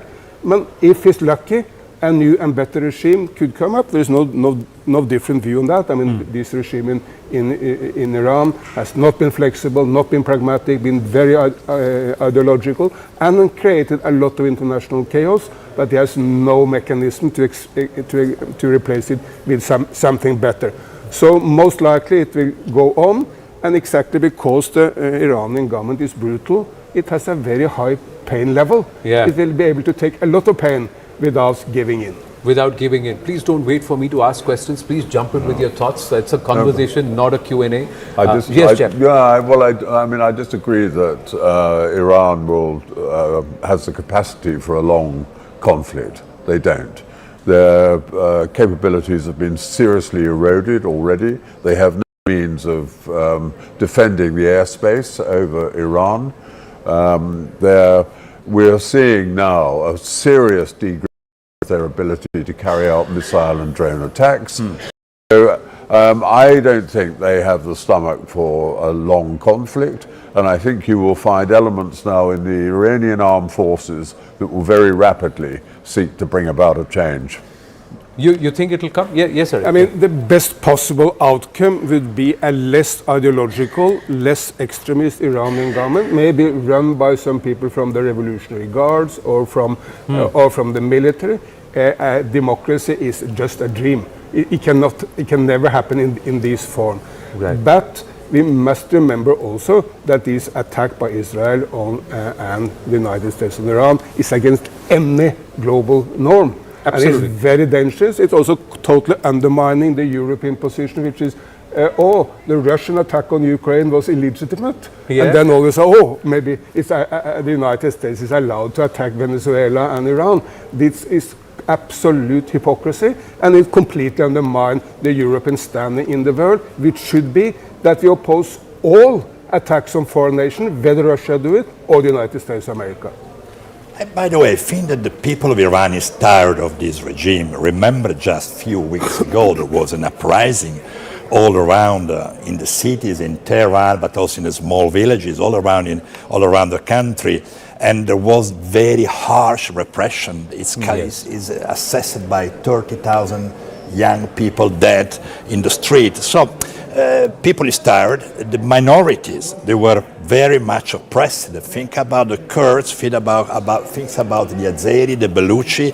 So the different ethnic minorities in Iran were very much oppressed during that time. So I think, of course, it's not easy, but there are chances that there is a positive democratic transition. It will take time. It will be a tough issue. But I think this regime is more and more weak, and especially from within, not just from the external attack. So I'm quite optimistic on that. My take here is: are we legitimizing this war? The war is already illegal. It's against UN Charter. It's against any law in the world. Yeah. We have to agree on that. The second part: who appointed the United States as the policeman to attack any countries, whether they can take Libya, they can take Afghanistan, they took Iraq, they're taking Venezuela, tomorrow Greenland, Algeria, Nigeria, name it. I mean, we need to understand, as a human being, this country have been surviving with an elected government by the people of Iran. They have a supreme religious leader. You went to the country saying that they have an illegal military thinking of nuclear programs. When you and a undeclared nuclear state go and attack them. I mean, I need to be logically understand if I belong to that region of the West Asia and the Middle East, I want to understand Who gave you the leverage or the liberty of attacking another who gave Ayatollah Khamenei to say death to Israel, death to Jews? This is 1953. No, it was the American there. They were the American there. No, we know it. It's not the question. You see, Israel said they wanted to throw a bomb in Gaza. Does it make that sense also? They said, let's throw a nuclear bomb. Rhetoric is always said by not everybody. rhetoric. Absolute action. Absolutely. October 7. Did Iran not hail October 7? Why did Iran Hailing? why did they back October 7? I tell you, this is our wrong reading of history. Yeah. Every European understands the fight in the Middle East because of the creation of Israel at the cost of the Palestinian. The two-state solution was there. Where is the Palestinian state? The whole fight is taking place in occupied territories. And that is your legitimate right to defend your for territory. that, creation of Hezbollah is okay, creation of Hamas is okay, creation of the Houthis is okay. All of that came from the Iranians? No. So, the creation of Hezbollah is because of Israeli occupation of south of Lebanon, 1982. Okay, Eric Solomon wants to say something. I think we can have two thoughts at the same time. Yeah. One thought is we go into the law of the jungle if every major power is free to attack a smaller nation. That's Correct. absolutely ridiculous. Right. There are many rough states in the world, and Israel is one of them. I will not advocate that anyone should attack Israel because of all the atrocities Israel has done. Netanyahu is indicted for the International Criminal Court. Right. Still, we should not attack Israel. Correct. And nor should we attack Iran, even if we despise the government there. It's possible to both be upholding global principles and being opposed to the government of Iran. But unfortunately, this is likely to be much longer than people think. And then it will have huge ruptures. Trump may give in because the gasoline price will hit him in the upcoming elections in November in the United States. We do not know. What we do know from history is that I can think of one or two wars in all of human history who was shorter who those who started the war believed they would be. Nearly all wars are much longer, much more bloody, much more protracted, and they're difficult to end. Where the only war or conflict in recent times that ended in less than 90 hours was Operation Sindoor. But there the political objectives were very clear. That is a stand-alone example of a wise leader, Narendra Modi, understanding we need to make a case, but we also need to stop the war. That's not the rule of global diplomacy. It's exactly the opposite. No, does it not stem from a clear political objective, Jeffrey? Here, is there a clear political objective? Because every day the goalpost seems to be changing. One day it's regime change, next day it's ballistic missiles, third day it's nuclear. Now it's back to a regime that is palatable to me and I get to choose. Well, I think the clear political objective is to remove Iran as the source of terrorism and trouble in the Middle East and beyond the Middle East. That is the objective. Now, it's multi-layered, the solution to that. Yes, we must prevent them having a nuclear capability. Yes, you need to release the oppression of the Iranian people and get rid of this mullah regime. Give the Iranian people a chance to breathe. And we need to stop all this intervention in other countries. We've heard about Hezbollah, Hamas, Houthis. These are all Iranian creations. They are Iranian creations. And not only that, we've seen terrorism around the world sponsored by the Iranians. They are a menace with this regime. The Iranian people are desperate for freedom. They're a great people. It's a wonderful country. They need to have the opportunity to breathe again. And the women get off these veils and to be able to live lives. That's what we all want in our countries. We want a better life for future generations. We want children to have good educations. We want people to be happy and prosperous. In all countries, we want that. Right. You can't do it with these oppressive regimes.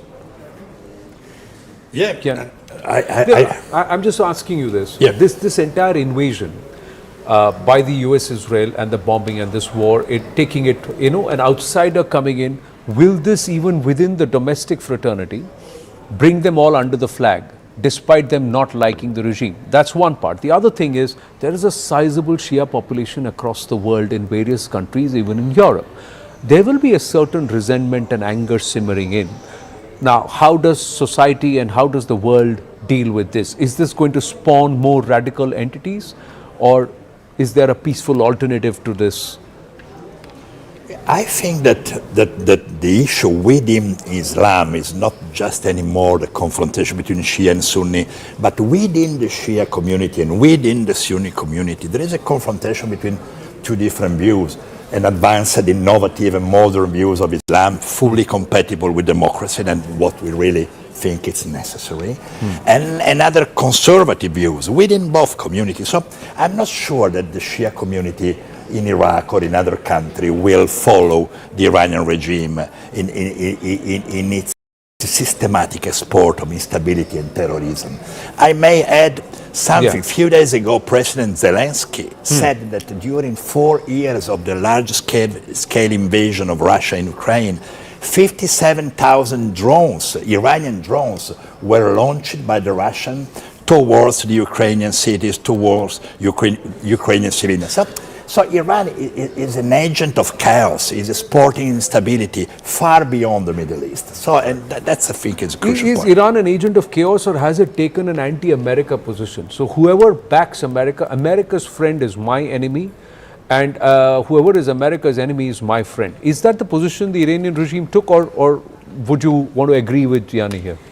Look, the arguments we hear for this invasion is exactly the same argument we heard for the need for the West to stand 20 years in Afghanistan. I mean, that invasion was there was good reasons to do it in the early days, but it lasted for 20 years with enormous suffering for the Afghans. Right. It's exactly the same arguments we heard for the invasion of Iraq. I mean, Saddam Hussein was an enormous threat to the entire world, we were told, and he wasn't. And we have seen the suffering, and also in the United States. And now you struggle to find the one American who is in favor of the invasion of Iraq. At the time, 95% supported. This invasion is not even supported by the majority of Americans, and it's highly unlikely to achieve the result. The result which the two gentlemen here argue is that the world will be better off with a new government in Iran. But what's the space for people in Iran who oppose the government under the attack of the United States to go out in the street and do something? Correct. Trump even told the Iranian people, you should stay at home when I bomb you. Well, how can any regime change happen on the ground in... because they wait for the bombing to end, we will clear the passage for you. Or did they miss the window? When the January uprising was happening on the streets, should the outside intervention have happened then? Or have two events happen at disparate times, and that's why they are not We should accept that there are limits to foreign interference. If you don't like a government, and there are many governments in the world I don't like, leave it to the people of that nation to change their government. If you try to do it from outside, in all cases you fail. There are a few examples, but nearly all American regime change operations in the last 70 years have failed. Many of them spectacularly hit back towards the United States, as the gentleman said. And the attack on the Iranian Prime Minister in the 1950s spectacularly was as a boomerang hit the United States. So why involve yourself in all these regime change operations when history tells us it's much more likely to fail than to succeed? I'm just asking you this, did Trump have this in his head, even in his first term, that there are 5 rogue nations and I need to sort them out for stability? Venezuela needed to be sorted, and because of the Chinese influence, and China is the main adversary. Iran needed to be sorted because of China's investment in Iran, so much so that the technology transferred to the level to which their ballistic missiles program, it's all been helped and designed by the Chinese. That's the level of involvement. So is that the larger game, that let me take out the rogue elements that have been planted who got Chinese and Russian support one by one and reduce it to 1 or 2 rogues only and remove the rest? Is there any logic in Trump taking this line and then approaching Iran? I'm not sure if this logic is within Trump's mind, but by the way, that's for sure there is a growing confrontation in the world between autocracies and democracies. If you think about the very strict coordination between China, Iran, and Russia on many different issues. And as you said, China was the most important purchaser of oil from Venezuela and Iran, and both under sanction. And China transferred technologies to Iran that was, with this technology, Iran was able to build a ballistic missiles program.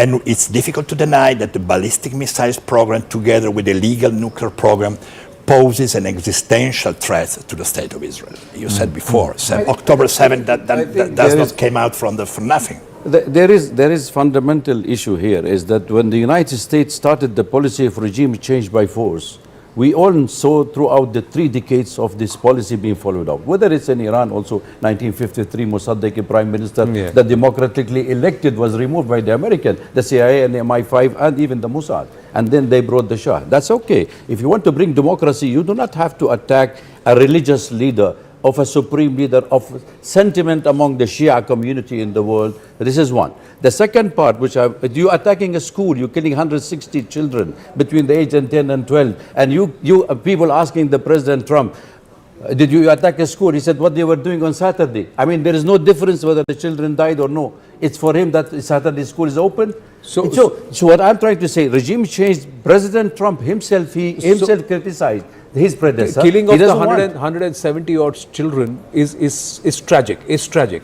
But those 30,000 protesters who were shot dead point blank. How you know 30,000 protesters? So, we know. Even if there were 3,000 protesters who were shot down point blank, how can you broad brush that? I'm how not can saying you just justify this is that? the largest demonstration in Iran since 2006. I have been following it. The religious leader issues a fatwa with a clock tower saying 2027.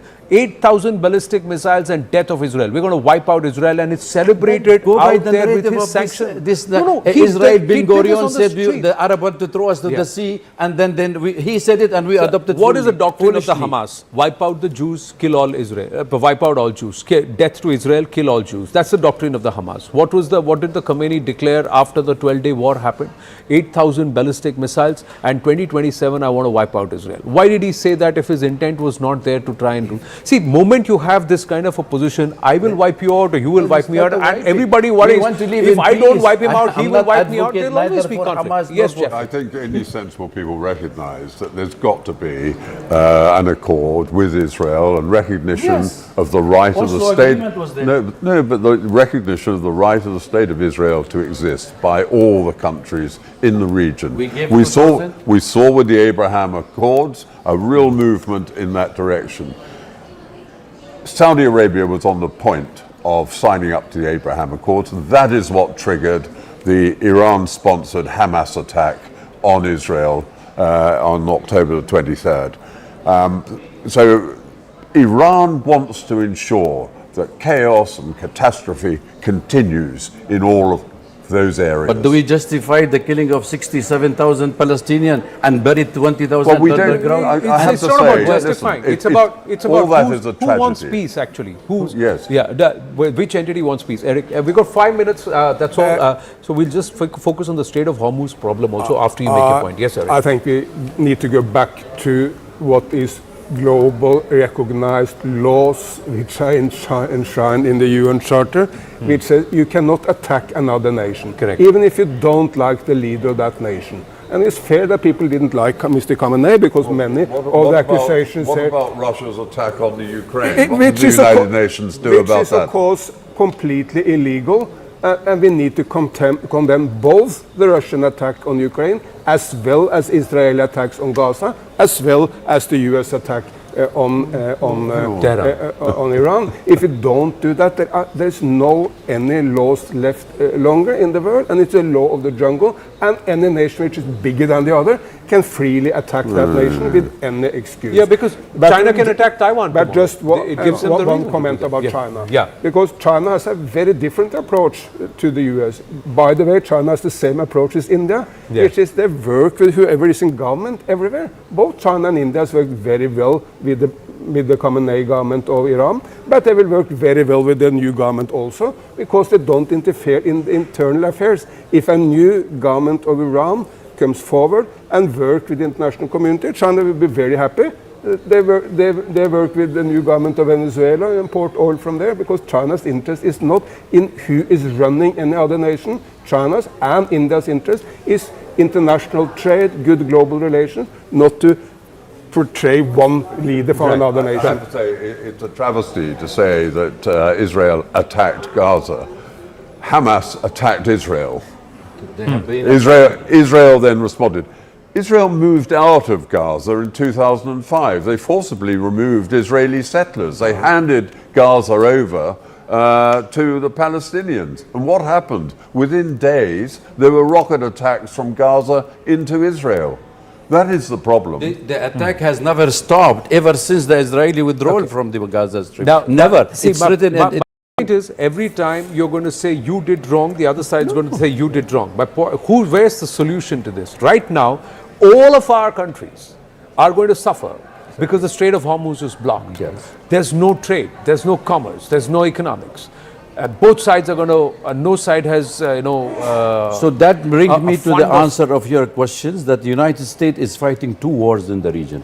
One is a global war. It's a conflict of interest with the superpower. They wanted to control the Strait of Hormuz. There is a Red Sea, the Mediterranean. So the global trade is affected and impacted. European and China and India and the rest of the world affect. And the second part, this is our narrative, what we understand. It's not the conspiracy theory, that Israel dominance in the region is to be prevail economically, militarily, and the Gulf countries are afraid of Iranians. The Muslim nations themselves, the OIC itself has not come out and backed Iran. History of Gulf countries made the right choice with the Abraham Accords. That solution is peace. Solution is dialogue. And when United Arab Emirates and Bahrain decided to sign a peace deal with Israel, with the Abraham Accords, made a great choice because they have to go they for bet a new, on peace. Why you have to go for a new sort of religion when you can No. implement what you have? The Abraham Accords were supposed to be signed by all nations to bring stability. Exactly. Who disrupted it? We always want. That's a question. We Jeff, don't have a problem Jeff, with the Jew. Jeff to your left and Gianni to your right have asked this question. I already. Exactly. Final word, Eric. We're going to wind this up. Saudi Arabia refused to sign Saudi Arabia. They were going to sign it, and then suddenly you have this whole attack on Israel and so on. Not even Saudi Arabia agreed to the Abraham Accord because they wanted Israel out of Gaza before they were ready to do something like that. But let's agree with the last comment from our Italian friend here. What is needed is a dialogue to resolve the core issues here and to stop the world moving into the law of the jungle. That will be very dangerous for India and for everyone else. Absolutely. Fair point that the gentlemen here make. Let's hope the wise men have spoken and wisdom prevails overall. We need peace and not conflict around us. Thank you so much. Thank you so much for joining us here on this broadcast and sharing your thoughts with us. Thank you. Thank you.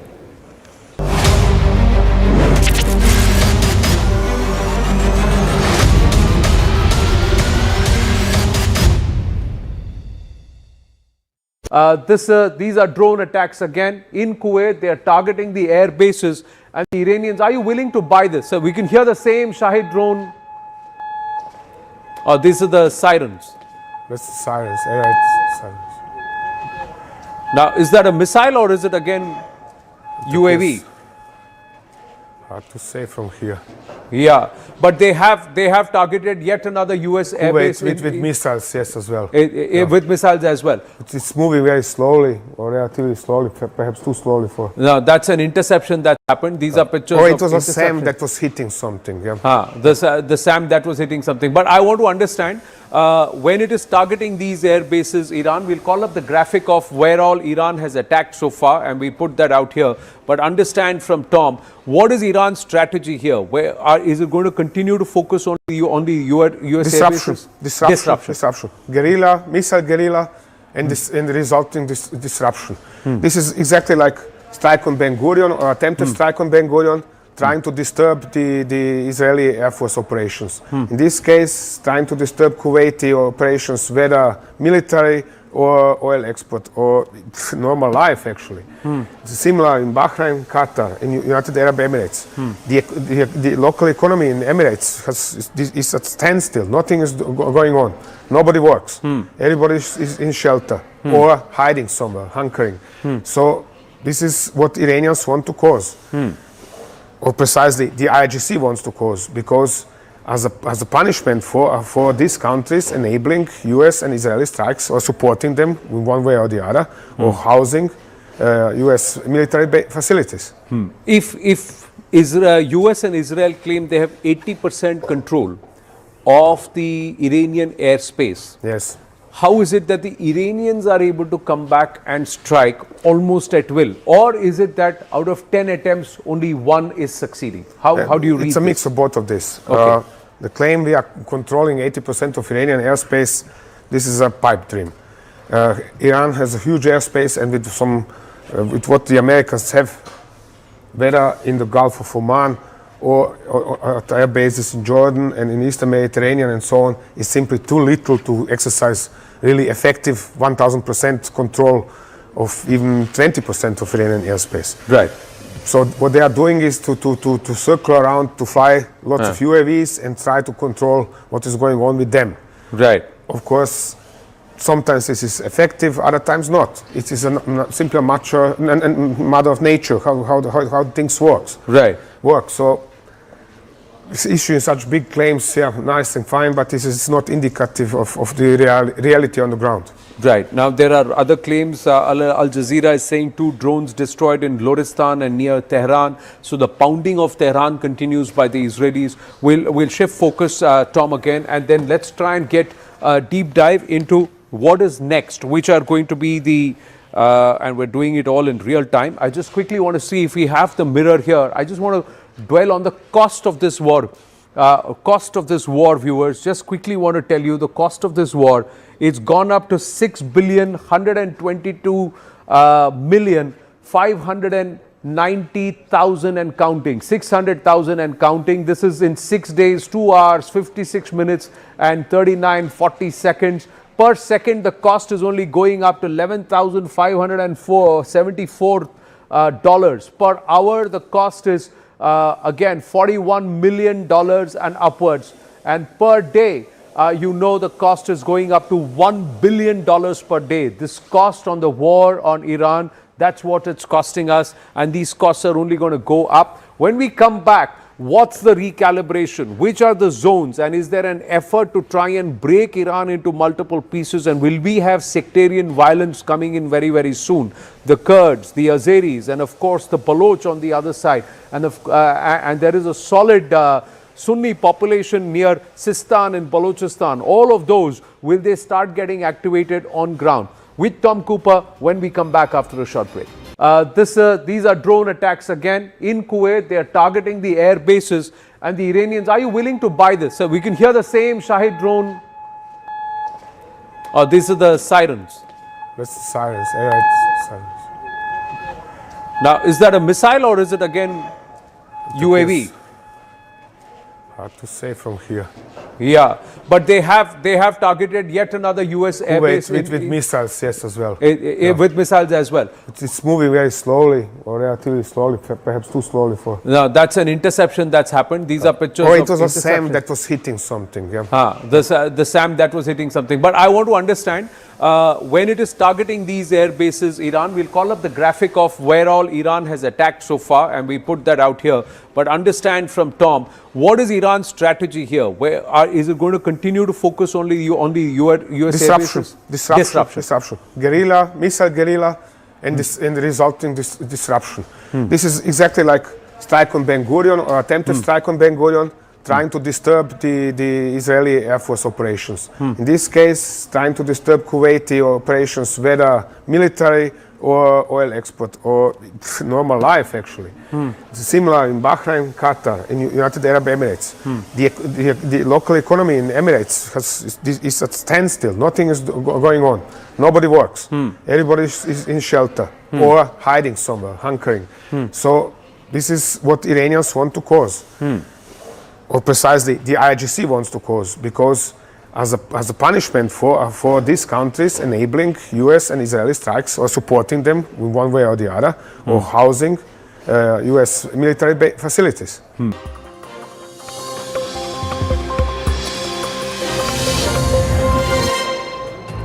The war in Iran will be entering exactly a week tomorrow. Over 1,000 people are dead, including the Supreme Leader Ayatollah Ali Khamenei, and it is unrelenting. It's not like Iran has stopped either. Iran too is responding in kind. It has dragged the entire region from UAE to Bahrain to Saudi Arabia.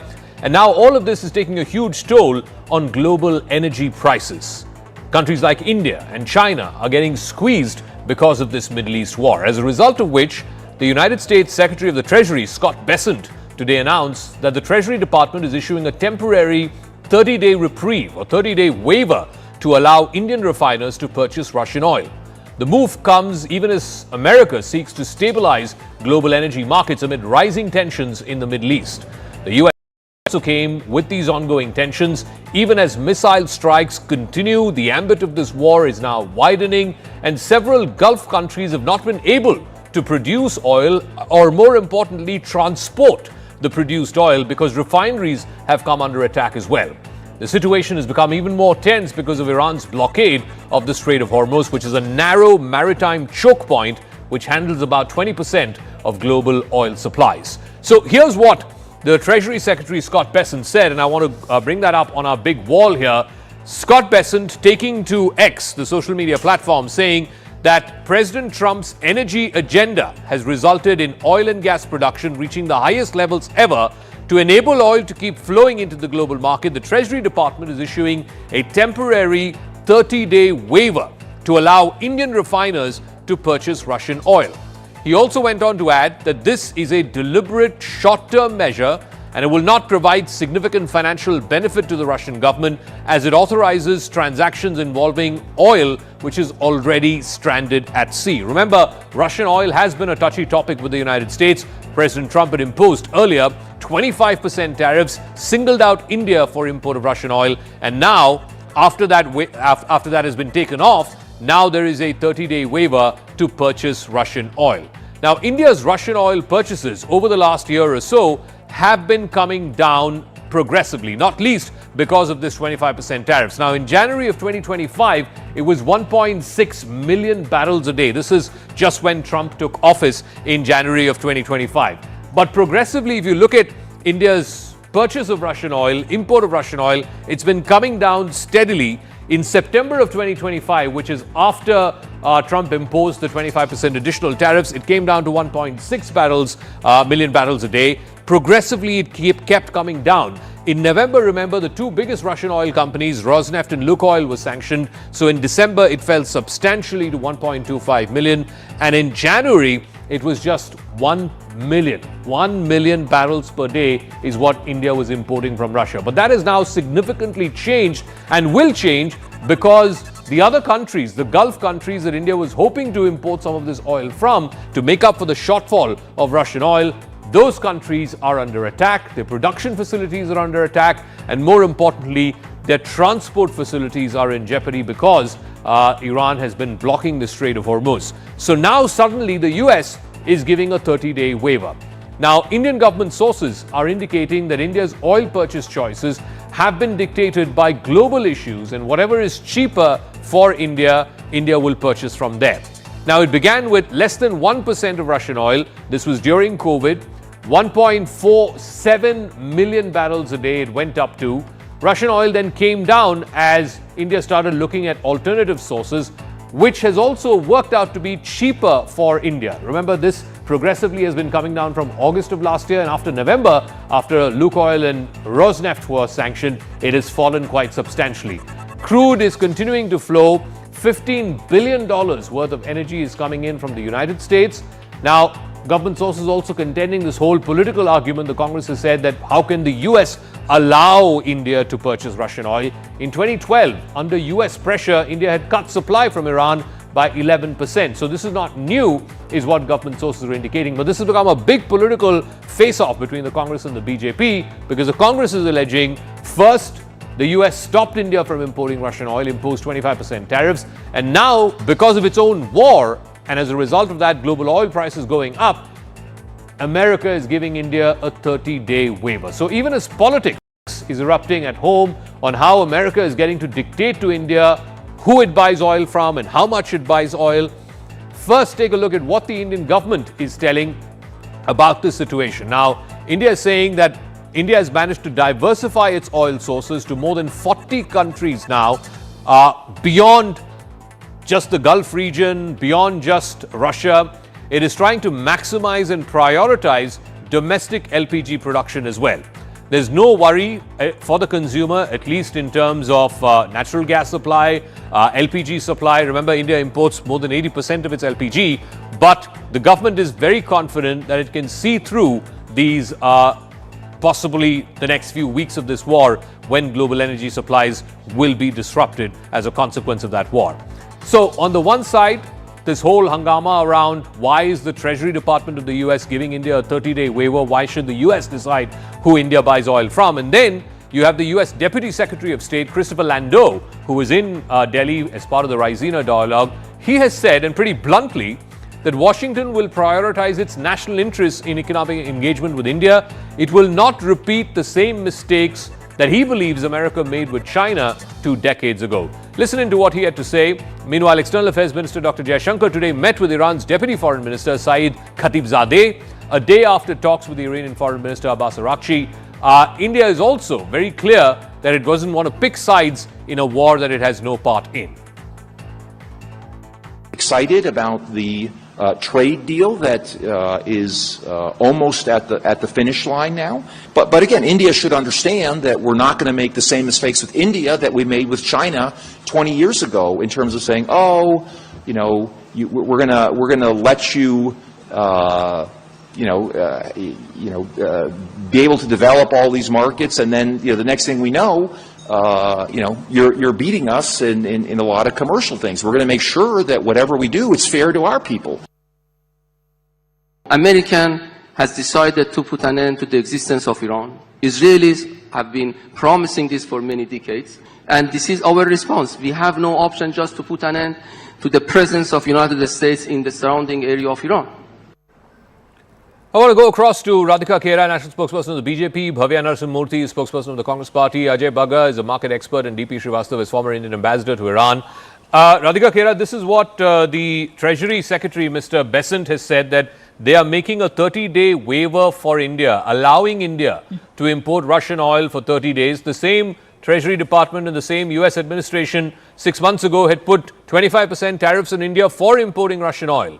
Is America now going to decide who India imports oil from and how much? Zaka have a number of reports, one from CNN as well, which state that Russia remains India's top crude supplier in February in 2026. And I believe that the day on which the US attacked Iran was 28th of February, the last day of the month. So the entire month of February, Russia has been our largest supplier. So have we been taking permission from anyone? They've written something. They've been saying lots of things. They've been saying planes have been down. Whatever they write is for the Congress party because they're the only ones who go and believe them. Nobody else. The fact of the matter is, let's talk on figures. I'm sure you have the figures. Let's take out all the figures ever since this entire thing has happened where the US has been putting sanctions this, here and there. Has India ever stopped purchasing Russian oil? No, we have not. We have made it absolutely categorically clear that for us, the nation stands first. And we are only going to purchase oil, and as much oil as we think deemed fit, which is going to be beneficial for our country. Indians are first for us, the country is first for us. So whoever gives us a better rate, a better deal, we will purchase from them, which is why Russia continues to be our largest supplier. And that is, let's talk on fact and figures. We're not going to be... One second. Yeah. So in February of 2026, the the Russian proportion of import in India was 19%. In June of 2025, 6 months ago, before the 25% sanctions, it was at 40%. So you've literally halved your purchase of Russian oil. Why? According to the commodity market, India's total crude imports in February stood at approximately 106 MB/d. Russian crude contributing to 1.042 MB/d of the total. Again, facts and figures, I've told you exactly how much. And like I said, CNN has reported the same. So that's exactly what I'm saying. In February, you're importing 20%. 6 months ago, you're importing 40%. Why? Is it for Indian consumer, or is it because America is telling you not to? We are buying for Indian consumers, which is why Pakistan, our neighbor, has already got petrol pumps shutting down, while India still has reserves. While there's going to be shortage, there's going to be problem in every country across the world, but India still has no shortage, and we have 25 days of reserves, and we've said that always. We've never had any shortage problem, which is why you will have no problem, and you will not have to stand in line. Bhavya Narasimhamurthy, the point is that India is free to buy or choose who it wants to buy oil from. India never bought Russian oil before the war in Ukraine started. The reason why it started buying from Russia was because it was discounted. There was a cap that was put by the Europeans and by the Americans on Russian oil, and India took advantage of that price cap. Now, after the sanctions have been imposed, after the 25% tariffs have been imposed, and the differential worked out to be less than $1 or $2 a barrel, the price economics did not work out. Therefore, India has stopped or relatively reduced the purchase of Russian oil. Now, a war that India did not start, India has no role in. Because of that, global oil prices are going up. Why not go back to Russia and to cheaper Russian oil? What's wrong in that? Tell me again why the Strait of Hormuz was closed for Indian ships? Why only Russian and Chinese and other Iranian friendly nations this Strait of Hormuz is open to? No, it's not only for Indian ships, it's closed for all ships. Not only for Indian ships. That's not correct. We had a friendship treaty. One second. We had a friendship treaty. Russian ships and Chinese ships moving, right? Without any sanctions. We had a friendship treaty with Iran. One. Since when did it close again? After the war started. What has India got to do with this? I'll tell you what. The Prime Minister, Narendra Modi, is compromised in 3 ways. He compromised the collective moral conscience of this country by standing with Israel and USA and not with Iran, and by not condemning the killing of its supreme leader. Second, by not condemning the killing of its sailors, the Iranian soldiers on Iris Dina, who were a guest just days before they were killed in international waters. They might say it was like, away from the Indian nautical mile. Weren't they a guest? Is this how you're going to treat your guests just because they left your house and they were killed by someone? You won't even condemn that? The cowardice of Narendra Modi has compromised the interest of Indians today. It has compromised the sovereignty of this country today. Now, America will dictate. India, tell us that they will give us waiver of 30 days. Who are they to give us? According to them, we still haven't even signed the deal, right? US trade deal. They were discussing US trade deal even before the Supreme Court came out and gave the ruling. When opposition leader, when Rahul Gandhi, he came out and he asked why this was done, the same BJP said it was still not final. Then why is America dictating us? Who are there to waive off 30-day deal for us? And if they are giving all of this on their official channel, why is Narendra Modi not coming out and saying that, nobody else should believe America? Why is Congress believing? The BJP spokesperson here says only Congress believes. That's America, for God's sake. That's a global power. The president there says... 30 seconds quickly. One second. Let me go to Mr. Bagga and to Mr. Srivastava. One second, please. Let me go to Mr. Bagga and to Mr. Srivastava as well. Mr. Bagga, the point is this. This is not a war that India started. This is not a war that India has any part in. India is the second largest importer of crude in the world. China is the largest importer of crude in the world. All countries are getting affected. If India is getting a 30-day waiver for importing Russian oil, which is clearly cheaper at this point of time, then why not take advantage of it? Should we be unnecessarily politicizing it? Or do you think, the Americans are now deciding who India can buy from and cannot buy from? 6 months ago, they put tariffs on India saying don't buy Russian oil. Now, because of a war that they started and global energy prices have spiked by about 15% in the last 2 weeks, now they are saying, okay, you can buy Russian oil. Yeah, Zakab, today the Brent has crossed $90 for a short time. Again, it's 89.9. That's just splitting here. So 25% increase in the Brent crude price this week itself from Saturday to now. So it is a crisis for India with 85% of our crude oil coming from abroad.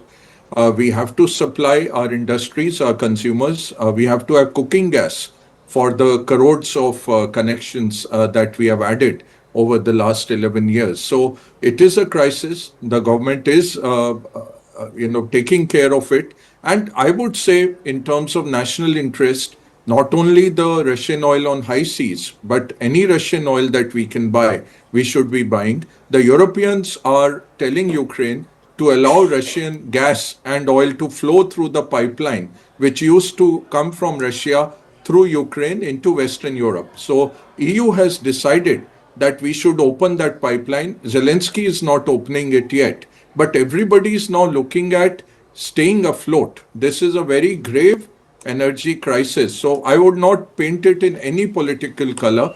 If you can just put this into context for our viewers, Mr. Bagga. So every $1 increase in a barrel of oil I believe India's import bill surges by about $10 to $12 billion. So basically, you're saying in the last month, it's gone from $60 a barrel to now almost $90 a barrel. So that's $30 a barrel that it is increased just in the last month. So we're basically looking at what, $300 billion in excess in our import bill? No, that's $10 per every $10. Every $10, okay, got it. Increase of about 12 to 14 billion dollars in our import bill. So we are looking at, if this stays, we are looking at 30-40 billion dollar more. But Zaka, the issue today is the Russian oil, which used to come at a discount in February. Today, when our companies have bought that Russian oil, it's coming at $12 premium, Zaka. So we have bought at $100, not even 90. Because right now you are just looking that I should get the molecules. You're not looking at the price, not the political color. You have to stay afloat, so you are buying. China has 200 days. I would not take Pakistan as an example. It's a failed state. It's a beggar state.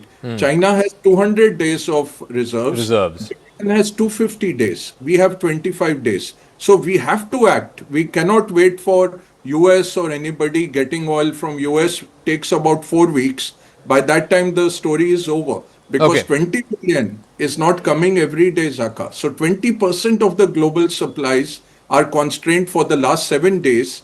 And unless Trump signs today, then it will take about 2 weeks for the oil to flow again. And it will take about a month to normalize. Today you saw Kuwait saying we are stopping production except for domestic. That has led to this Brent going to $90 Zaka. So, and Kuwait is about 4% of the globe.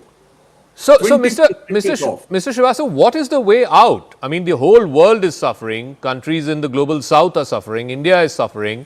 And all because of a war that we have no role in, or we have no, a reason to take a side on. The issue is, how can one country hold 20% of the global oil flow almost hostage, inconveniencing and clearly, I mean, as Mr. Bagga was saying, this is almost a life and death situation, not just for the countries involved in this war, but the entire world. I mean, should there not be some kind of, rules or something that allows for flow of commerce, flow of oil particularly, which is an essential commodity, or there are no rules that govern war? It's a war between America, Israel and Iran. They lost their supreme leader. They've been hit inside their territory. Their sovereignty has been violated. There's a regime change that's going on. Therefore, why should they play by any rules or anybody's rules? Thank you. Let me put things in perspective. Situation is much more grim than it has been brought out so far. To give you a historical example, the second oil price shock in 1979 was caused by removal of Iranian supply. Now that was 10% of the global oil consumption. With the Persian Gulf traffic or Hormuz, 20% of oil supply going through Hormuz, which has come to a standstill. You have double that amount, 20% of the global oil supply. So this is a much bigger shock than the second oil price shock. What we are actually looking at is the beginning of third oil price shock.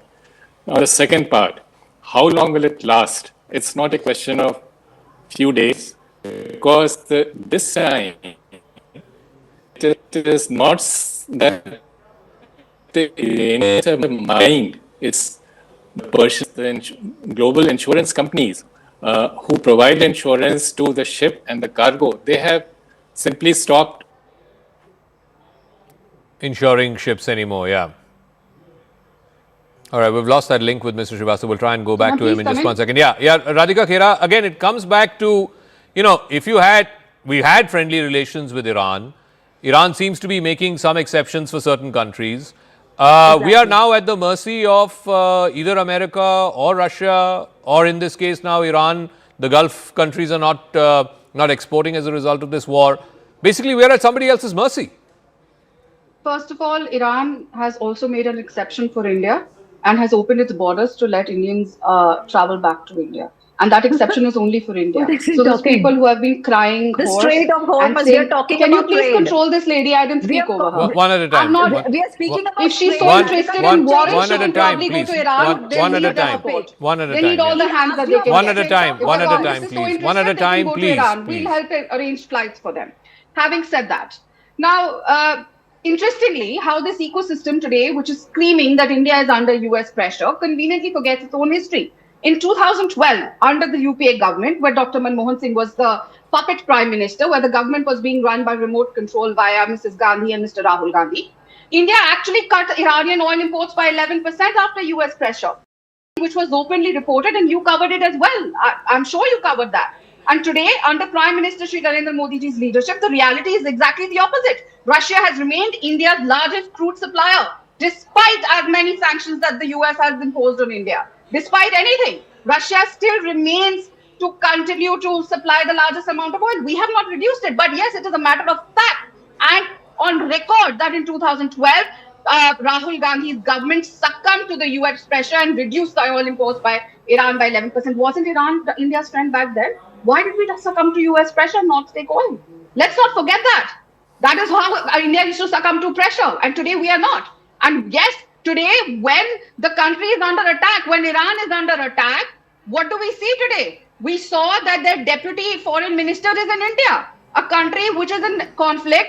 Dr. Saeed is in India, and when there was a brief meeting and the reporters asked him about what is India's stand and did you have a conversation with India, he said, yes, everybody is supporting the international law. That is what Okay. India's stand is, and that is where India stands with Iran. We're not the ones who reduced buying oil because हम US से डर गए थे. डरो Okay. मत. Bhavya, yes, you did so in 2012.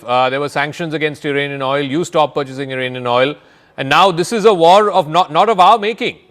If it is dangerous to transport oil, then it affects everybody. You can't make a political thing out of it. Okay. In 2012, Iran even accepted Indian rupee when there was sanction against using dollar and pounds.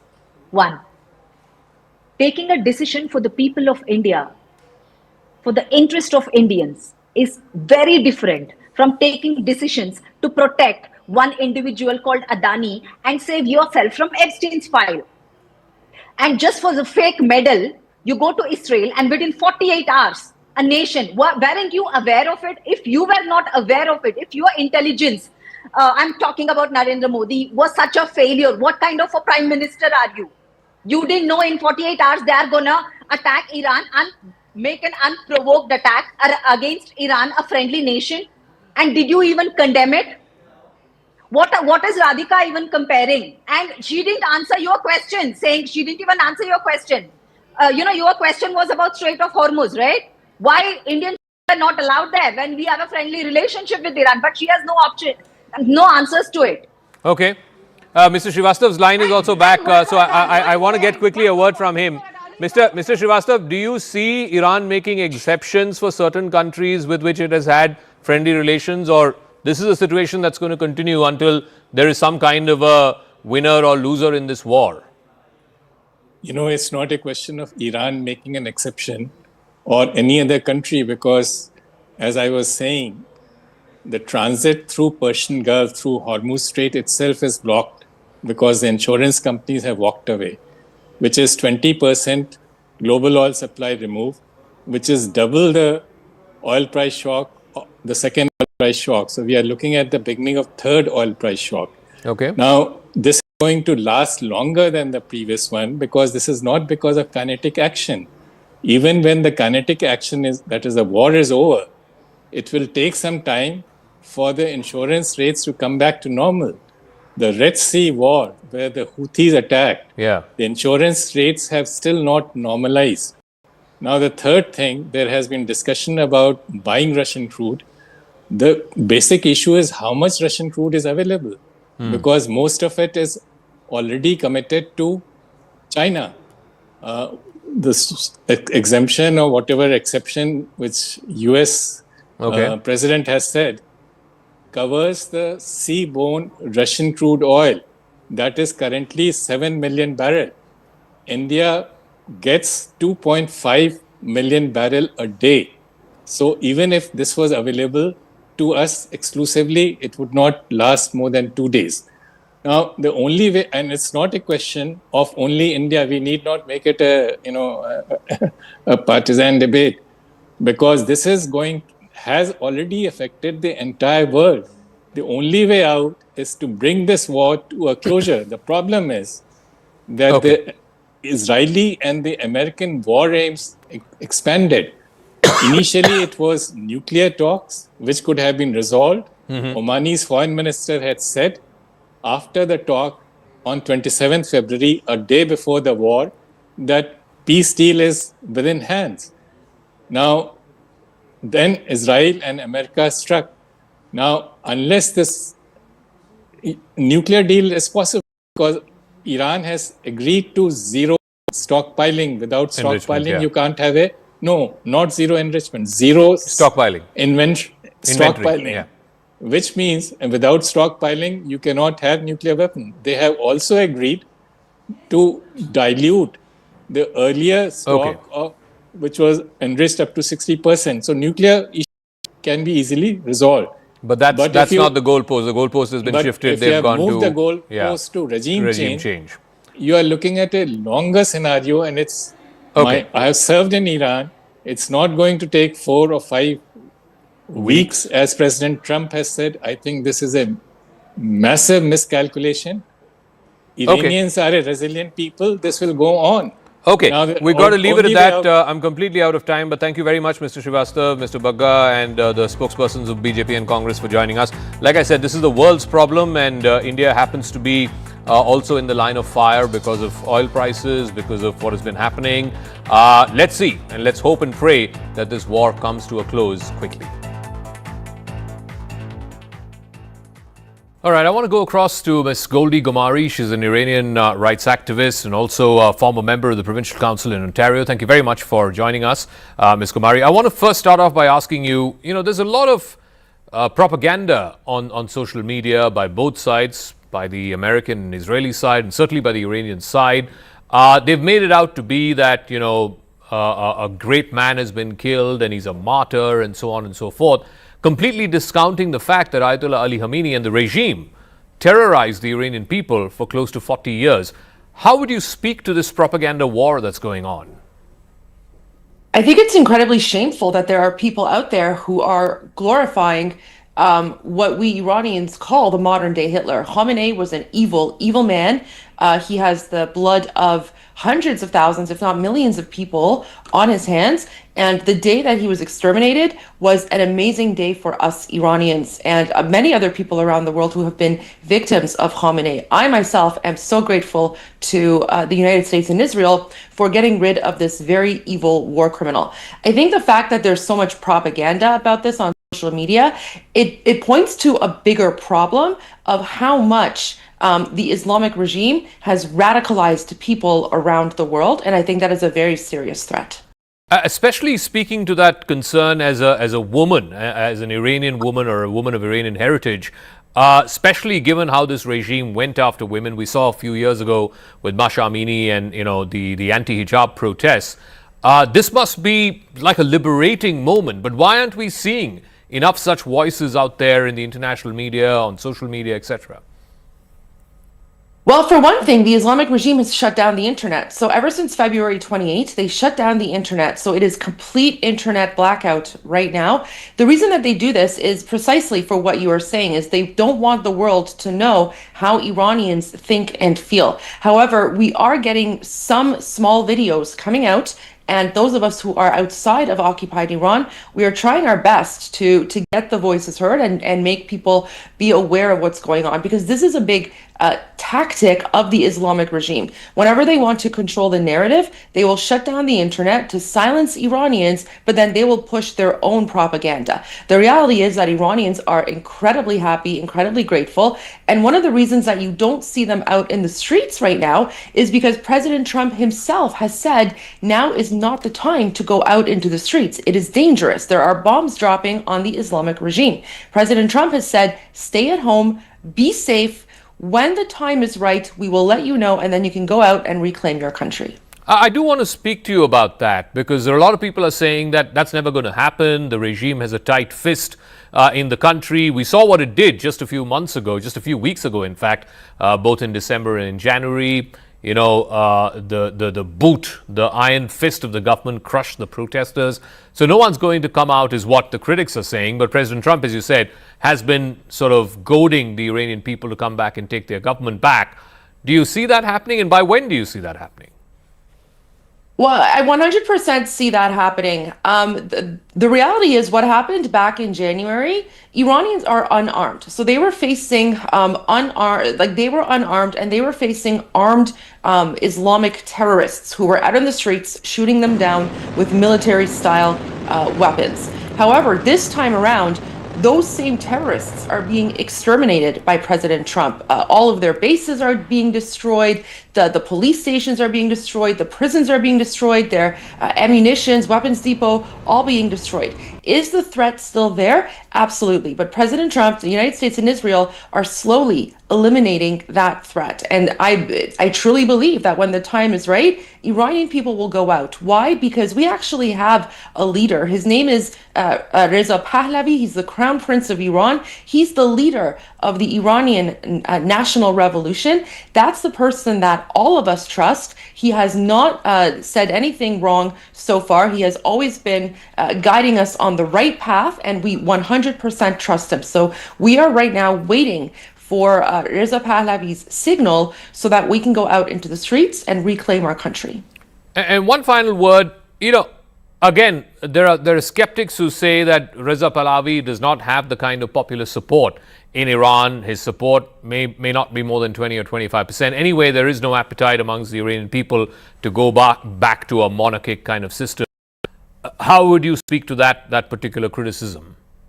Well, first of all, the only name that Iranians in occupied Iran are chanting is Reza Pahlavi. They're saying Javid Shah, which means long live the king. They're also saying In akharin nabard Pahlavi barmigarde, which means this is a final battle, Pahlavi will return. But here's the thing. His Royal Highness has not said that he's going to be returning as the Shah. He has said that he will be returning as a leader, and his role will be to transition Iran from an Islamic dictatorship into a functioning secular democracy. Now, what kind of democracy that's going to be, whether it's going to be a constitutional monarchy or if it's going to be a republic, that will be up to the Iranian people to determine in a national referendum. But all of us are committed to a secular democratic society. All right, Goldie Kumari, thank you very much for joining us, and more power to you and Iranian women like yourself.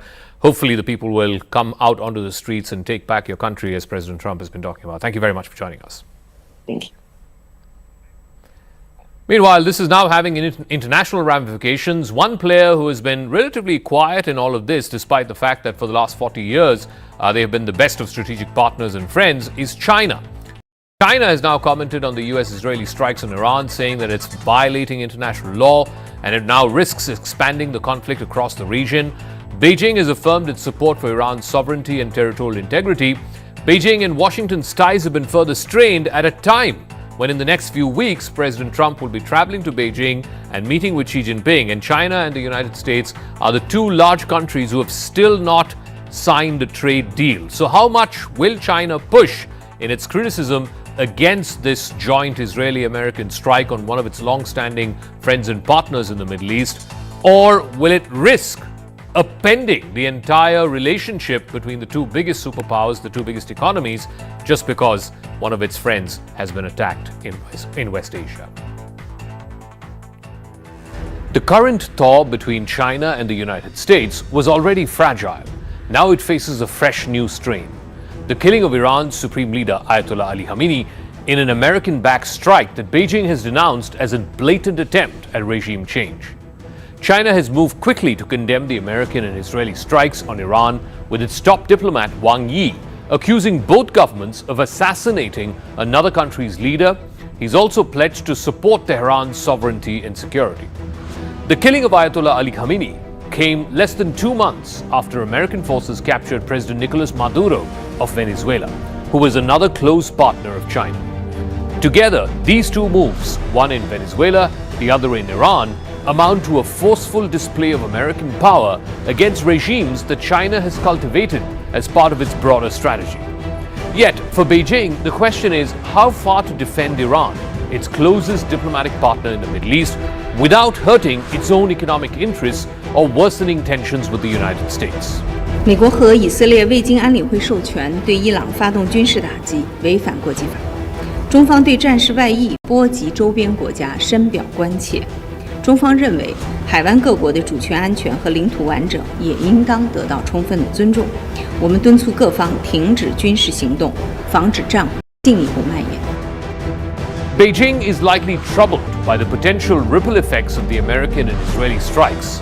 China is the world's largest importer of energy, and Iran has already threatened to set on fire any ship that's traveling through the Strait of Hormuz. Over the past week, Iran has shown it can block almost at will this crucial waterway off the southern coast of Iran, through which a fifth of the world's oil travels. That could drive up prices, and that could badly hurt China's economy.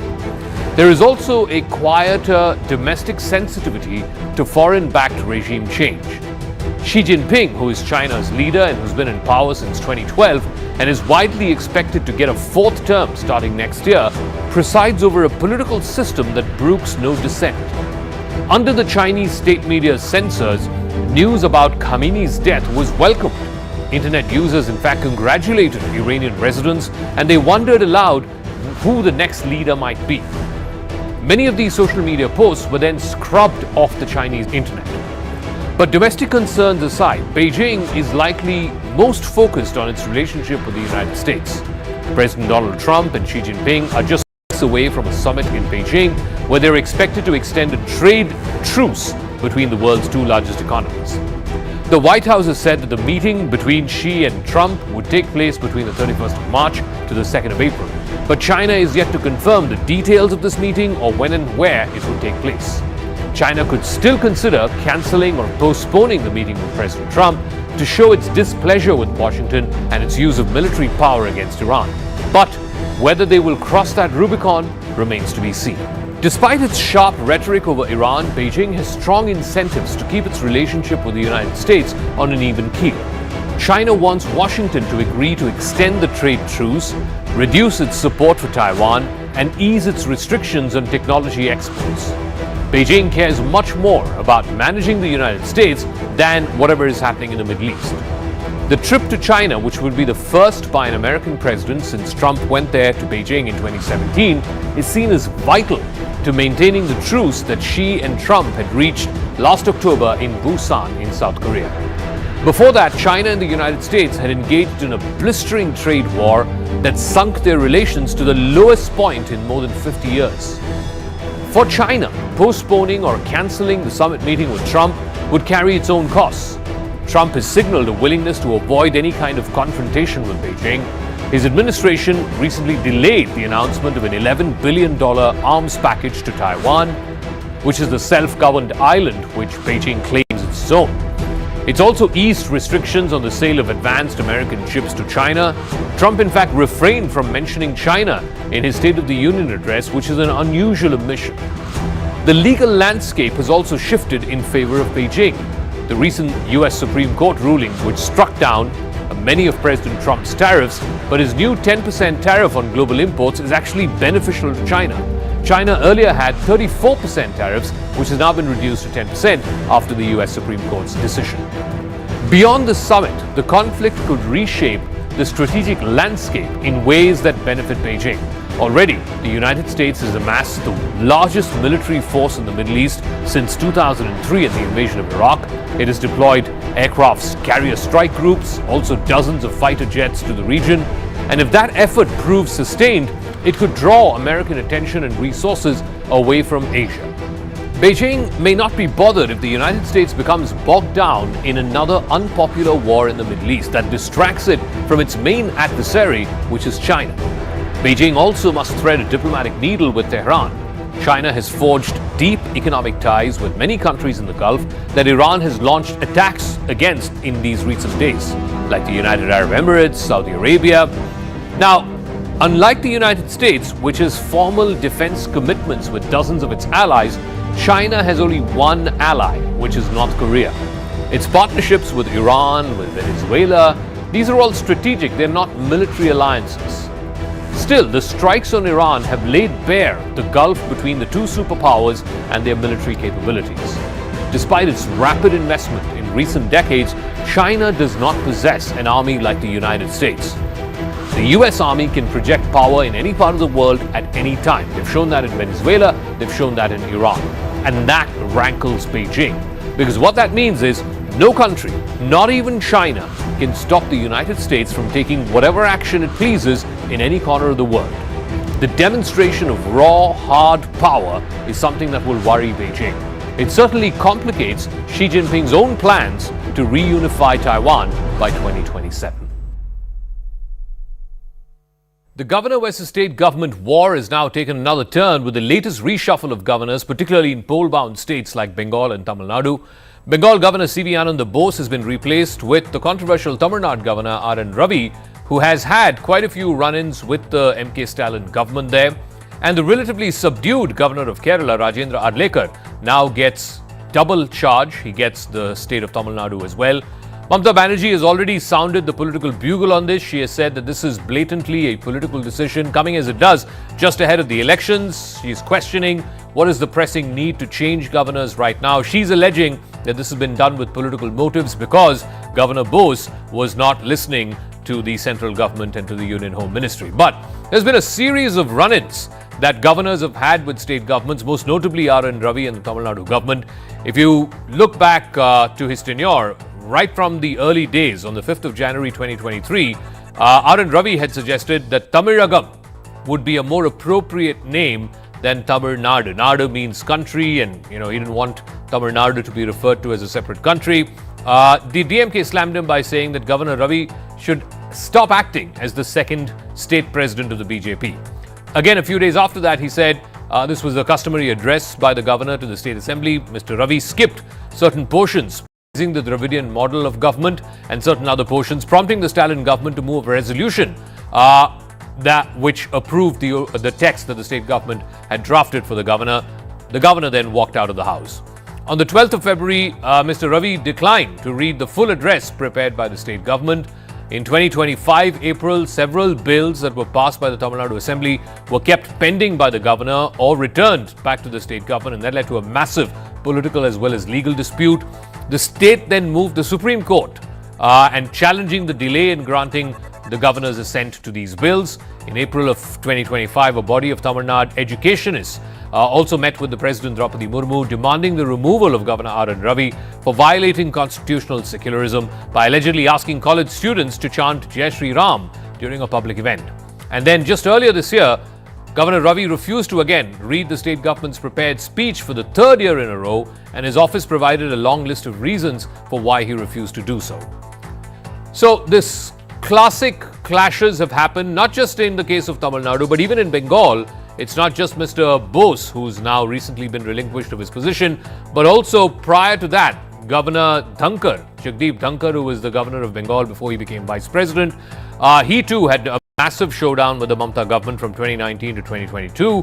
Mr. Dhankar's time as governor was there was frequent criticism of the state government, whether it was the post-poll violence, law enforcement, allegations of corruption, irregular university appointments. In retaliation, the state government accused him of sitting on crucial bills that the assembly had passed. In fact, that face-off peaked in 2022 when the state legislature passed a law stripping the governor of his role as the Chancellor of universities, assigning instead to the Chief Minister. This was a clear rebuke of the governor's approach.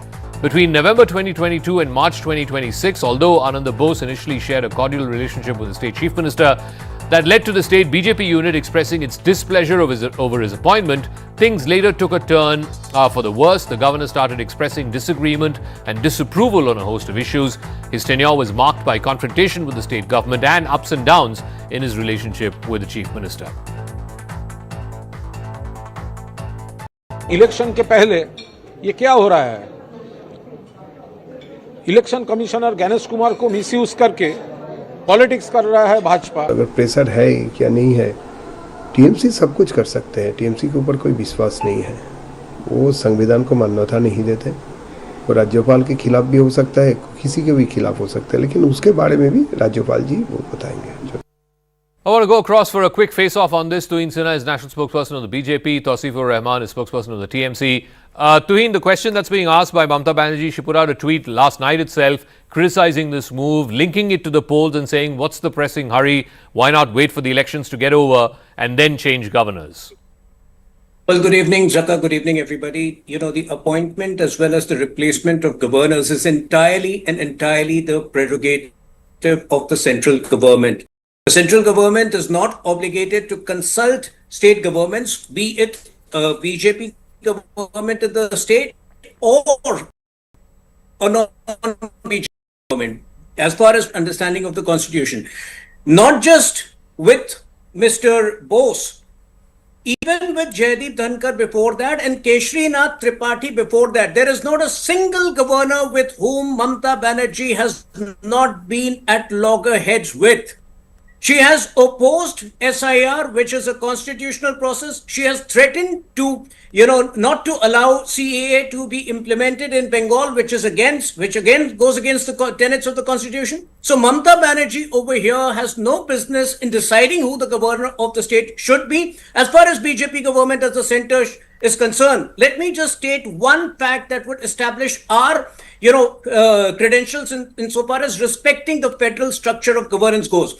The previous Congress governments in the country had, imposed president's rule nearly 90 times. There is not a single instance when BJP has done that. So BJP has always respected the constitution. People like Mamata Banerjee should be well behaved and equally adhere to the tenets of our constitution. The problem, Tuhin, is that, the choice of your governor for Bengal, Mr. Ravi, is not exactly an uncontroversial figure. He's had frequent run-ins with the Tamil Nadu government of Mr. Stalin. Why appoint such a controversial figure, and that too, days before elections are going to be announced in Bengal? The same Mr. Ravi has had exemplary, excellent credentials as an IPS officer and as an intelligence officer. So just because, a state government, an opposition state government wants to besmirch his reputation, I don't think that should, the opposition state government should be giving character certificates to our governors. There is a lot which the DMK itself needs to introspect insofar as, the role of Mr. Ravi is concerned. Tausif, it's not just non-BJP governments or opposition states where the governors have been replaced. The Bihar governor has been replaced. The Nagaland governor has been replaced. The Maharashtra governor has been replaced. These are all BJP-ruled states or in alliance or on their own. So this is a routine exercise. Why are you politicizing it? Why are you linking it to the elections? Good evening, Zaka, and good evening to everyone. Well, I don't understand. Sometimes they want to talk about history or sometimes they want to talk about the present. But the way we attack, they just go back or forefront. I don't understand. But whatever Tuhin said, I want to counter it, Zaka. The Union Home Minister appointed R.N. Ravi as Bengal governor without consulting Chief Minister Mamata Bandyopadhyay. Violating, let me get established here, violating established constitutional convention that exists to maintain federal balance. Article 154 and Article 163 established that in matters concerning the state affairs, the governor must consult the chief minister. Now it's okay, but this is what democracy is being killed over here. Loktantra ki hatya ho rahi. And yesterday also I said one thing. Chithi na koi sandesh, jaane wo kaun sa desh. CV Ananda Babu kahan tum chale gaye. The sudden resignation of the governor just before the West Bengal Assembly elections raises serious concerns, Zaka, about the center intentions and respect for constitutional conventions. The unilateral appointment of a new governor without consulting the Chief Minister Mamata Banerjee undermines the spirit of cooperative federalism and the dignity of the state. But Tausif, the governor of Tamil Nadu has been changed, the governor of Maharashtra has been changed, the governor of Telangana has been changed, the governor of Himachal Pradesh has been changed, Bihar has been changed. None of these chief ministers seem to have a problem. Only Mamata Banerjee has a problem. Zaka, if someone doesn't want to talk about democracy, if someone doesn't want to talk about the freedom of expression and freedom of right, that's not our fault. We want to talk about it. This is what same happened with Bihar. There was no information given to these people before cutting their names during SIR. But now we are fighting. We wanted this logical discrepancy by Election Commission. Thop diya hamare sar pe. I mean, such action create unnecessary suspicion at a sensitive electoral moment, Zaka. I mean, you are saying, Tuhin is saying, wo hamara right hai. So we have a right to question, nothing else. Okay. I mean, just before the assembly election, this fair badal, I mean, I don't know whether the boss was incompetitive or boils down being able to walk it with boils Amit Shah. down to both the timing of this move and the choice of candidates. Mr. Ananda Bose did not necessarily have the kind of confrontational relationship with Mamata Banerjee that, let's say, Jagdeep Dhankar had or that Mr. Ravi had with Mr. Stalin. So therefore, because he was slightly more conciliatory, you've changed him, and you've changed him just maybe a week before elections are going to be announced. Zaka, before I come to that, I think we need to call out the hit and scoot politics of TMC.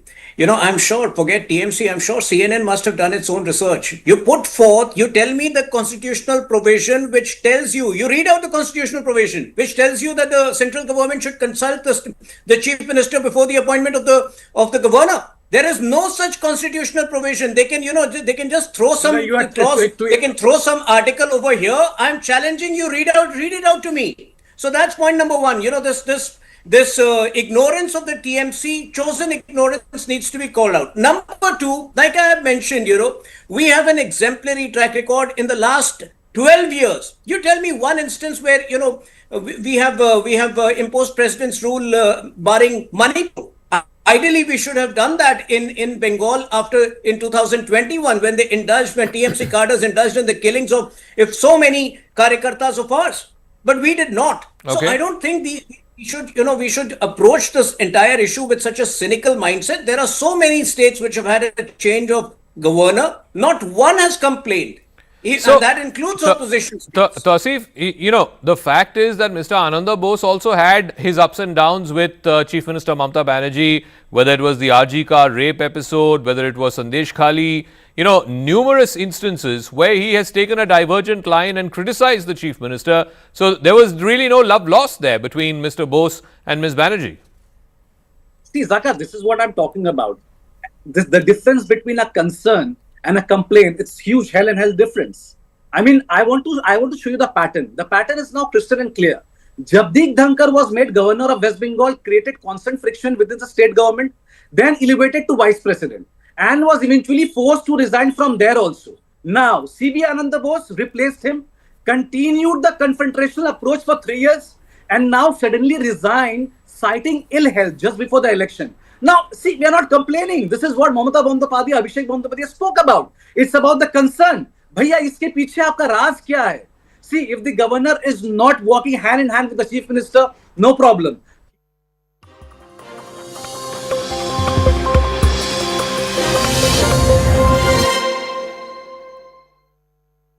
These are drone attacks again in Kuwait. They are targeting the air bases and the Iranians. Are you willing to buy this? So we can hear the same Shahid drone.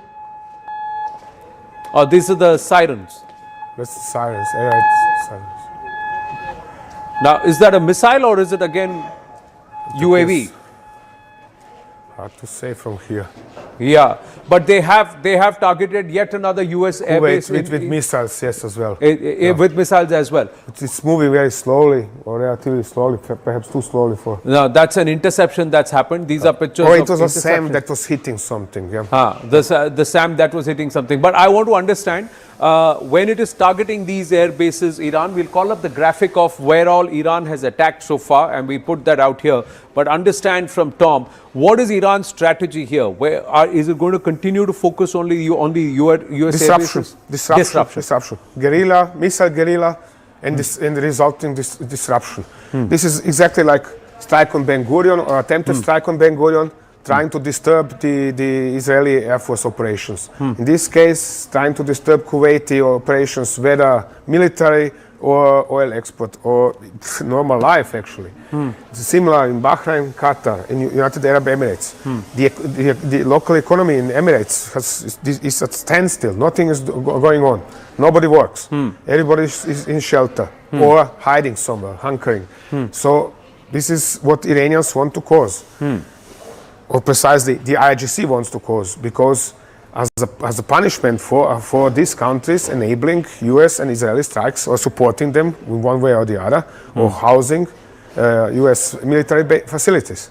If US and Israel claim they have 80% control of the Iranian airspace, yes, how is it that the Iranians are able to come back and strike almost at will? Or is it that out of 10 attempts, only one is succeeding? How do you read It's a mix this? of both of this. Okay.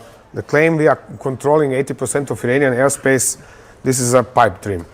Iran has a huge airspace, and with what the Americans have, whether in the Gulf of Oman or at air bases in Jordan and in Eastern Mediterranean and so on, is simply too little to exercise really effective 1000% control of even 20% of Iranian airspace. Right.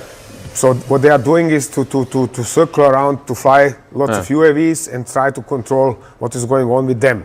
Right. Of course, sometimes this is effective, other times not. It is simply a matter of nature, how things works. Right. So issuing such big claims, yeah, nice and fine, but this is not indicative of the reality on the ground. Right. Now, there are other claims. Al Jazeera is saying 2 drones destroyed in Loristan and near Tehran. So the pounding of Tehran continues by the Israelis. We'll shift focus, Tom, again, and then let's try and get a deep dive into what is next, which are going to be the, and we're doing it all in real time. I just quickly want to see if we have the mirror here. I just want to dwell on the cost of this war. Viewers, just quickly want to tell you the cost of this war. It's gone up to 6,122,590,000 and counting, 600,000 and counting. This is in 6 days, 2 hours, 56 minutes and 39.40 seconds. Per second, the cost is only going up to $11,574 per hour. The cost is again $41 million and upwards, and per day the cost is going up to $1 billion per day. This cost on the war on Iran, that's what it's costing us, and these costs are only going to go up. When we come back, what's the recalibration? Which are the zones? And is there an effort to try and break Iran into multiple pieces? And will we have sectarian violence coming in very, very soon? The Kurds, the Azeris, and of course the Baloch on the other side. And there is a solid Sunni population near Sistan and Balochistan. All of those, will they start getting activated on ground? With Tom Cooper when we come back after a short break. These are drone attacks again in Kuwait. They are targeting the air bases, and the Iranians, are you willing to buy this? So we can hear the same Shahid drone. Oh, these are the sirens. That's the sirens. It's sirens. Now, is that a missile or is it again UAV? Hard to say from here.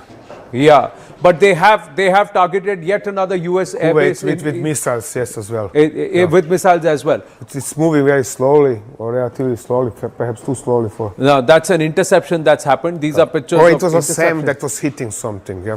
The SAM that was hitting something. But I want to understand when it is targeting these air bases, Iran. We'll call up the graphic of where all Iran has attacked so far, and we put that out here. But understand from Tom, what is Iran's strategy here? Is it going to continue to focus only on the US disruption, guerrilla, missile guerrilla, and the resulting disruption. This is exactly like strike on Ben Gurion, or attempted strike on Ben Gurion, trying to disturb the Israeli Air Force operations. In this case, trying to disturb Kuwaiti operations, whether military or oil export or normal life, actually. It's similar in Bahrain, Qatar, in United Arab Emirates. The local economy in Emirates is at standstill. Nothing is going on. Nobody works. Everybody is in shelter or hiding somewhere, hunkering. So this is what Iranians want to cause. Or precisely the IRGC wants to cause, because as a punishment for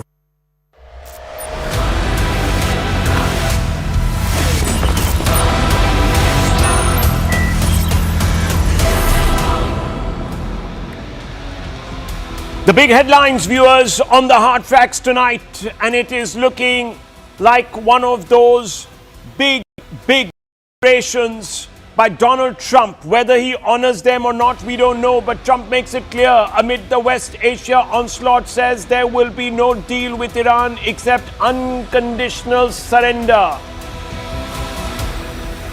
Iran's President Masoud Pezeshkian says some countries have initiated efforts for mediation But while Tehran is committed to lasting peace, it will not hesitate in defending the dignity and authority of Iran. That's the other big headline coming out of Iran, viewers. It's a full-out war of words and, of course, a hot war. Israeli Air Force expands strikes on Hezbollah units in Lebanon, hits Iranian embassy in Beirut as it tries to outflank the guerrilla tactics of Iran. And as oil prices spike sharply, big energy boost for India, United States issues a 30-day waiver allowing India to continue purchasing Russian oil. Viewers, this is a massive, massive U-turn by DC. And it's not looking good. It's not looking good for the Gulf allies of the United States. Qatar's energy minister warns oil price could rise to $150 per barrel in 2 or 3 weeks if tankers remain unable to pass through the Strait of Hormuz. Says this will bring down the economies of the entire world. And viewers, Iran launches fresh strikes on Bahrain and Kuwait while a state-run oil refinery is targeted in Bahrain. A US base is hit in Kuwait. The Saudis are feeling the pinch. The Gulf is aflame because of Trump's war. Viewers, Donald Trump has done a massive, massive somersault. In a surprising turn of events, Washington, D.C. has declared that it will allow Delhi to purchase Russian oil. Now remember, viewers, one of the preconditions for signing a trade deal with Russia, with the United States rather, viewers, was that India would stop purchasing Russian oil, because Donald Trump has said that when India purchases Russian oil, it finances Putin's war against Ukraine, and that hampers any attempt to mediate a peaceful resolution of that conflict. And now, viewers, Scott Bessent, US Treasury Secretary, has come out and said that there will be a temporary 30-day waiver to allow Indian refiners to purchase Russian oil. That short-term measure won't provide significant financial benefit to Russia, only authorizing transactions involving oil already stranded at sea. India is an essential partner of the United States. We fully anticipate that New Delhi will ramp up purchases of US oil. So viewers, here is a bit of give, but there's also a take. The threat of US sanctions has led India to slowly taper off purchases from Russia. And let me break this down for you, viewers. You can see it on your screens on the extreme right. In January 2025, let's keep those visuals on the side and keep the war visuals in the middle. Yeah, that's the screen we want because it tells you the whole story, viewers. In January 2025, 1.67 million barrels per day was what India was importing from Russia.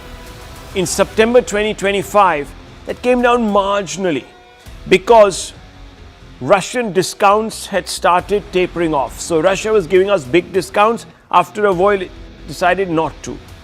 And that led to India in December cutting back almost 30-40 million barrels of oil per day from Russia.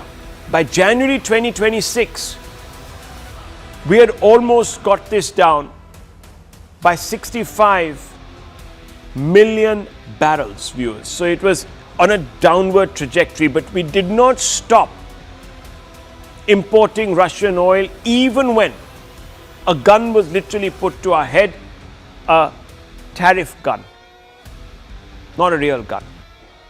But now India can reverse that trend, which is a much needed reprieve, given that millions of barrels of oil and gas are stuck near the Strait of Hormuz, a narrow Gulf choke point through which nearly half of India's crude oil and gas imports transits. The stranglehold has led to the spiking of oil prices. Tehran has threatened to attack vessels attempting to pass through since the US and Israel began their war against Iran. And this is what the Iranians said: the Strait of Hormuz is off limits to US, Israel, and Europe. Violators will face drone and missile strikes. We have the right to control the Strait of Hormuz. Viewers, in waiving the sanctions threat on India, the US has exhibited classic show me the man and I'll show you the rules hypocrisy. Why? Because one of the unintended and clearly unanticipated consequences of the US war in Iran has been the disruption of one of the world's most critical economic arteries, the Strait of Hormuz. With that single move, Iran has dramatically escalated the economic cost of Trump's war. As long as Tehran can threaten a chokehold on Hormuz, it retains leverage, wildly disproportionate to its fortunes on the battlefield, and that leverage is already visible in the markets.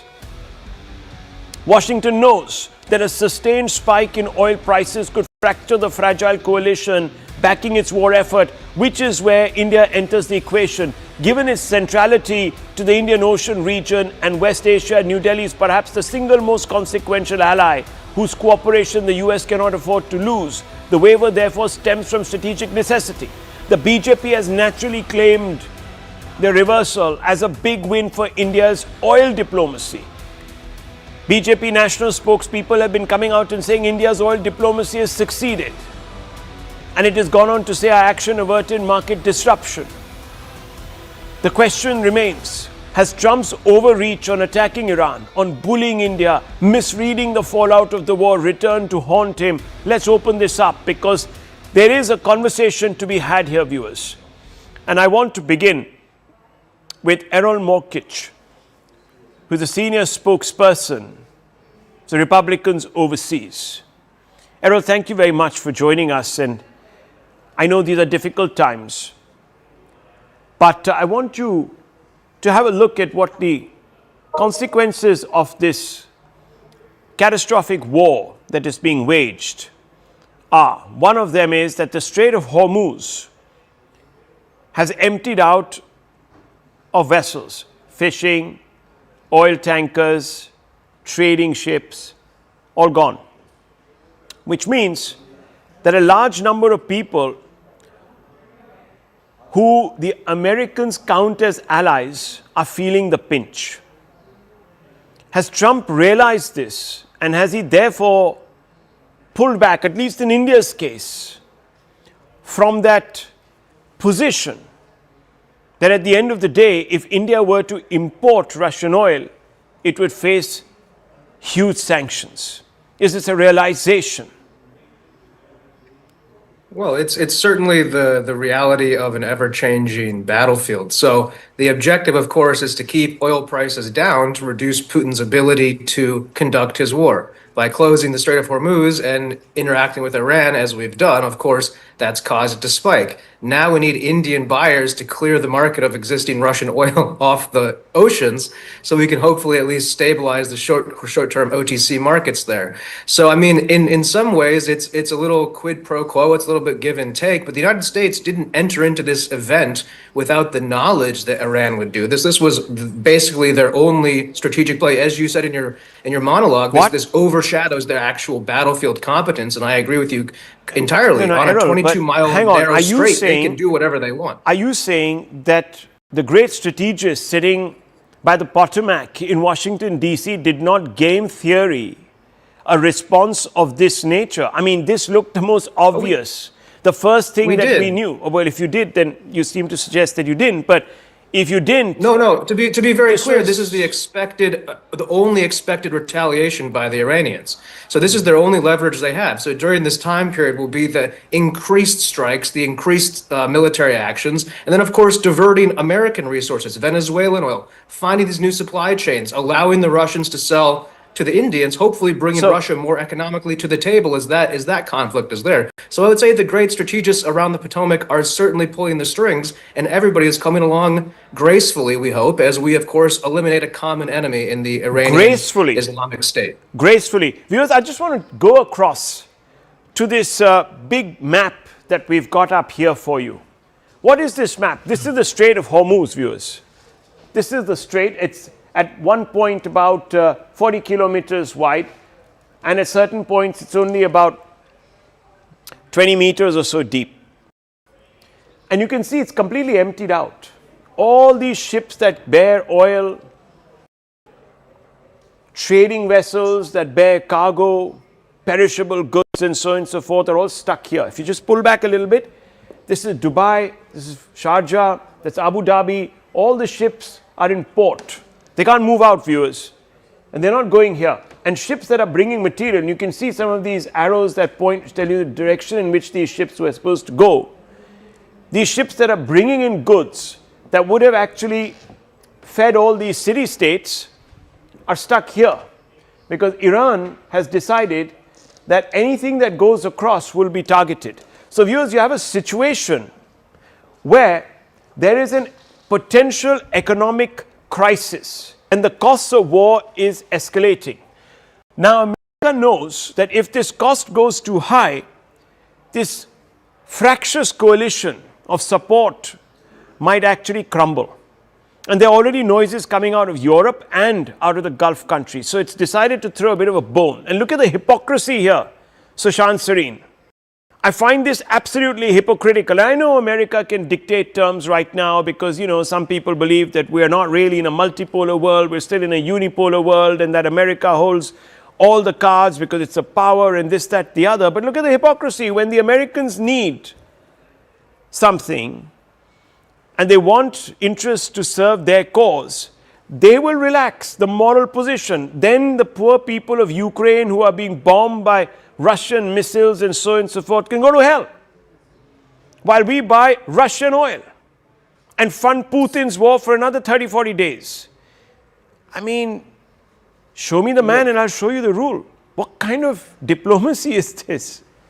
But Rahul, that is the fundamental principle of diplomacy. Everything else is for public consumption. You know, I think it was written 2000 years back in Western literature. In our literature, it probably predated that as well, that the strong do what they can and the weak suffer what they must.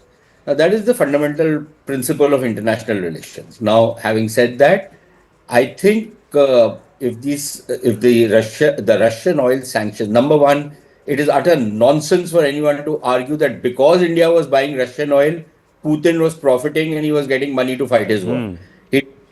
So if that is the logic, then why don't you take action against China? But you could not take action against China because China held you by the unmentionables, right? So you said, okay, fine, we'll take it out on India. Fine. Now, I think this is a good thing as far as we are concerned, because let's face it, for now it's 30 days. But this is likely to last longer because this war is not coming to an end anytime soon. And even if you were to take out the missile batteries of the Iranians, they have enough drones, by all accounts, to keep targeting the oil facilities of Gulf states. And the Iranians know that if they can damage not just the Gulf economies, but the international economy by disrupting oil supplies and oil availability in the markets, you know, they will be held to pay because it will affect not just the Arab states, it will affect Europe, it will affect Asia, it will affect the rest of the world. Now, I think from our perspective, if the Russian oil is available, I think it's good for us because we can process that oil and at one level, we can make sure that there are no oil shortages in India. And then whatever is left over, and there will be plenty left over, we can sell it to the rest of the world. So fine, it will be we who will benefit from what is happening. We will not suffer the shortages which are likely to come. There will certainly be a price hike. I believe Russian oil prices have gone up by $4 or $5 a barrel. Yes. So this is bound to happen. Also remember, Rahul, there were about 40 million barrels, actually about 120 million barrels of Russian oil which are on the sea, right now as we speak.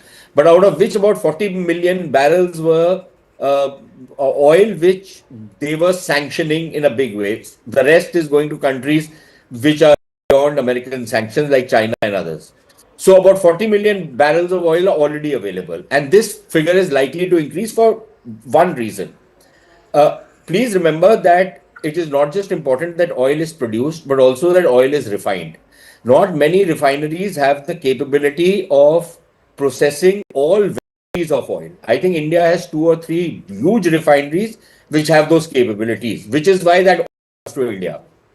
Secondly, not only will the Gulf states, the UAE, Saudi Arabia, Qatar, I think Kuwait also, they're not only shutting down the oil fields, their refineries have been hit.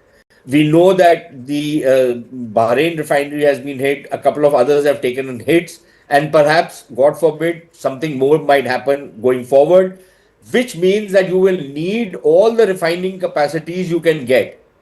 And India is one of the few countries which has those refining capacities. Yeah. So I think we're in a sweet spot as of now. What happens 15 days from now, what happens 2 months from now, nobody can say. So I don't think we should be cribbing about what's happening. And just, Rahul, allow me half a minute more. Yeah. There is this thing that there's been a lot of outrage in this country today. The Americans saying, we will allow India. Okay, they've said allow India. And, everybody's got their nickels in a twist. The point is that focus not on the semantics. Focus on the substantive. The substantive is what I just told you earlier. That's true. The semantic is, they could have said, we are giving you a waiver. A waiver is also allowing you to buy Russian oil. True. They could have said, we are giving you a carve out. So no, I understand that. I think that point is well made and well taken. But let me tell you, Sushant Sareen, that there are even those who were at one time supporters of India-US ties. And even they today are disenchanted. And I think that's where the exceptional is. I'm not talking about the politicians because, the Congress party and all of that in India, I'm not even going down there because they will react reflexively to anything. Yeah. India should stop tilting at the windmills. Yeah. Every statement which comes, every move which somebody else makes, there is this outrage industry in India. Okay, but that is not, look, we're a democracy, we're a noisy democracy, and it's good to be one. So that, look, what we should do or how we should behave and all of that, that's a different conversation. I'm not getting there. That's why I haven't invited any politician here from the opposition or from the BJP. But I just want to say one thing, viewers. When you use words like allow, we will allow. Who are you? Who are you? What do you mean allow? Who does the American Trump regime, and I'm going to call it that, viewers, tonight, think it is? We will allow.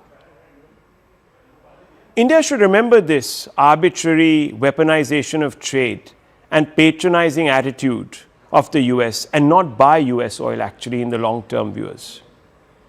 We shouldn't. In any case, it comes out of shale, fracking, horrible for the environment.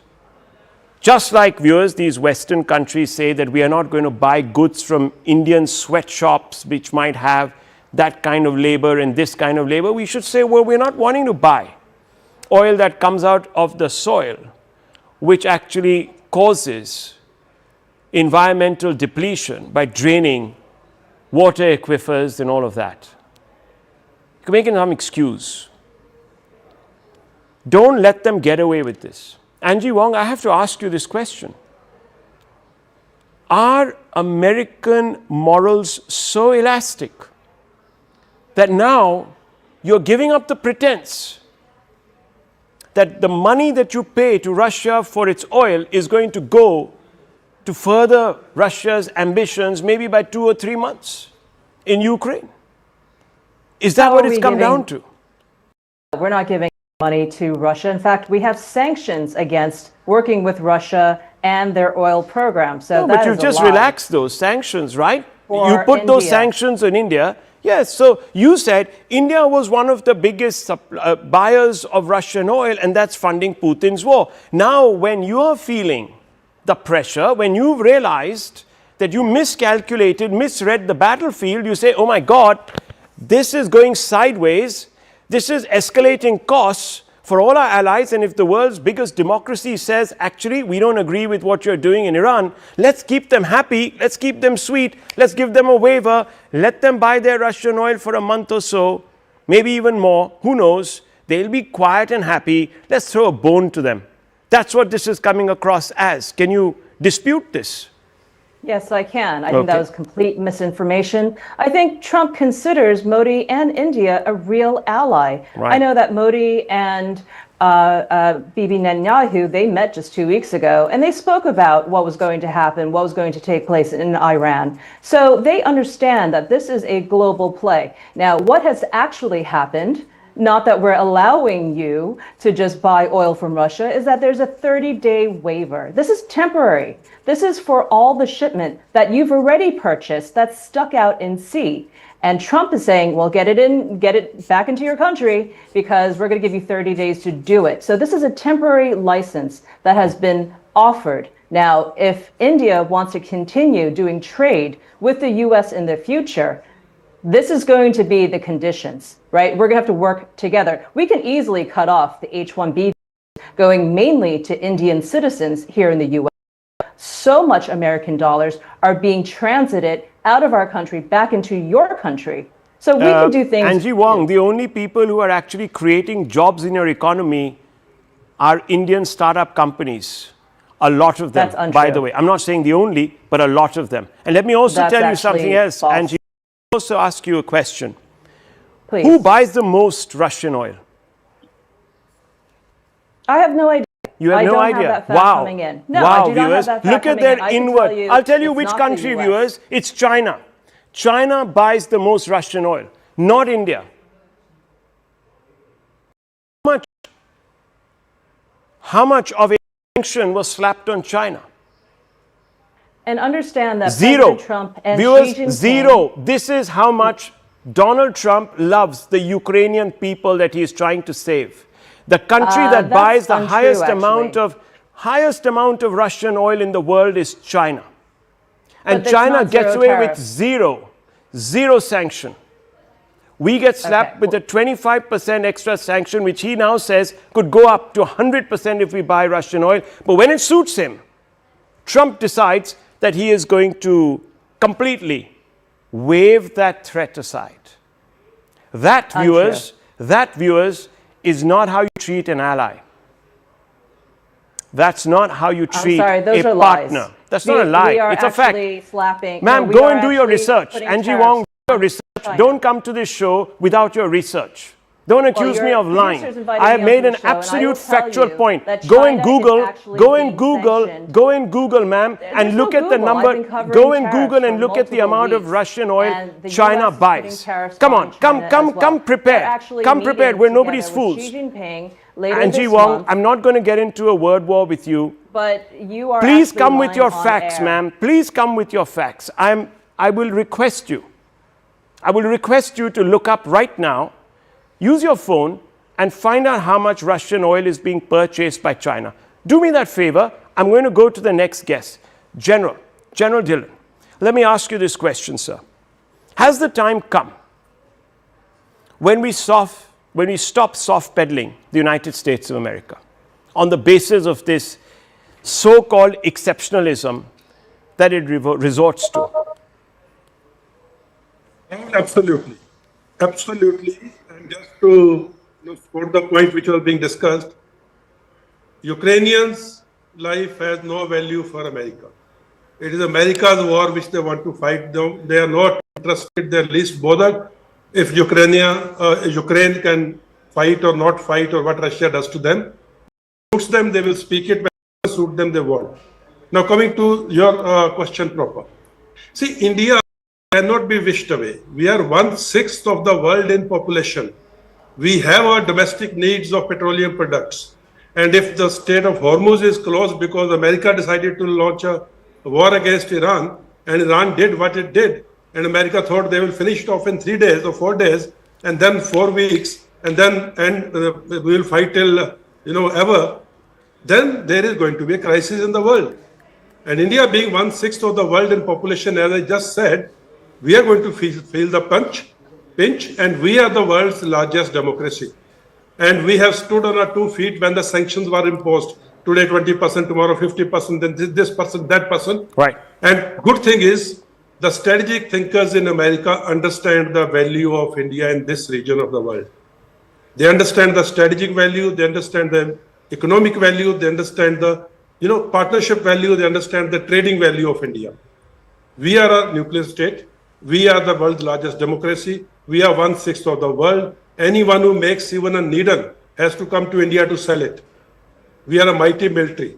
Well, the time is... And these are the things they cannot ignore. The time and this is is now. a, sort of a face saving that we allow you. Yes. We, we give you 30 days waiver. These are face saving things. They had no other option. And India was to buy Russian oil because our priority of our public, our citizens, is the foremost for our government. Here, viewers, is a live fact check on the hard facts. I don't come unprepared for debates, unlike some of my panelists. This is a headline from Reuters. This is 16th of February, 2026, which is less than a month back. China's Russian oil imports to hit new record in February as India cuts back. Viewers, China's Russian oil imports are set to climb for a third straight month to a new record high in February, as independent refiners snapped up deeply discounted cargoes after India slashed purchases, according to traders and ship tracking data. Russian crude shipments are estimated to amount to 2.07 million barrels per day for February deliveries into China. Now, viewers, I want you to see that at our highest, we didn't purchase more than 1.67 million barrels a day of oil. China is doing that as we speak. Highest, more than India. What is the penalty slapped on China? 0. Because I'll tell you why. Trump always chickens out. Trump doesn't have the guts to take on China. That is the fact, viewers. It's a live fact check, and I had to do this because I was accused of misleading our viewers. I never mislead you, viewers. That's why you watch us. I leave it to this, viewers, because I think the message needs to be delivered. None of this namby-pamby diplomacy. We've got to tell DC where it needs to get off. And it's about time that Delhi did so. Enough is enough. Let's transit, viewers, to another debate that I have done with three very well-informed panelists. Let's go straight across. Viewers, hello and welcome to this special edition. The war has extended into week 2. The Iranians are showing no signs of letting up. The Israeli and American campaign seems to be stuck in a war of attrition, in a battle of attrition. Many people are thinking that this could lead to another situation like the Russians found themselves in Ukraine, a war without end. That itself, of course, is a debate because everyone has an opinion on whether the Russians are actually stuck or they're making progress. And many people believe that the debate will continue even when it comes to this particular conflict. The other big questions that are being posed are by US allies and partners, increasingly restive, increasingly depleted, finding that perhaps the costs of war are not what they anticipated. And if this does turn into a cost-prohibitive conflict, where do they stand? Have they been sucked into someone else's war? Was Trump prepared? Did he actually game theory the outcomes? Did the United States anticipate the pushback from an Iranian regime that is hell-bent on surviving? And what are these are some questions that are being asked of the Americans, but that doesn't stop us from asking these questions of our panelists. And I'm joined by some splendid guests this afternoon. I have Tatiana Kukureva, who's a senior Russian journalist and an expert on foreign affairs who comments very often, and you've seen her on our shows here at CNN News 18. We also have with us Derek Grossman, professor of international relations at the University of Southern California, who I hope will hold up the American end of this conversation. And we have with us Patrick Kugil, Chief Analyst of the Polish Institute of International Affairs. Thank you very much, all of you. Let me start first with Tatiana Kukureva, because I know that she will set up this debate. Tatiana, do you agree that perhaps the Trump regime did not see the consequences of their actions, or that they don't really have an end game in mind? Absolutely not, Rahul. And first of all, let me comment on hearing the words American and regime on the same sentence, even if it's a Trump regime, still, music to my ears in some ways, more ways than one.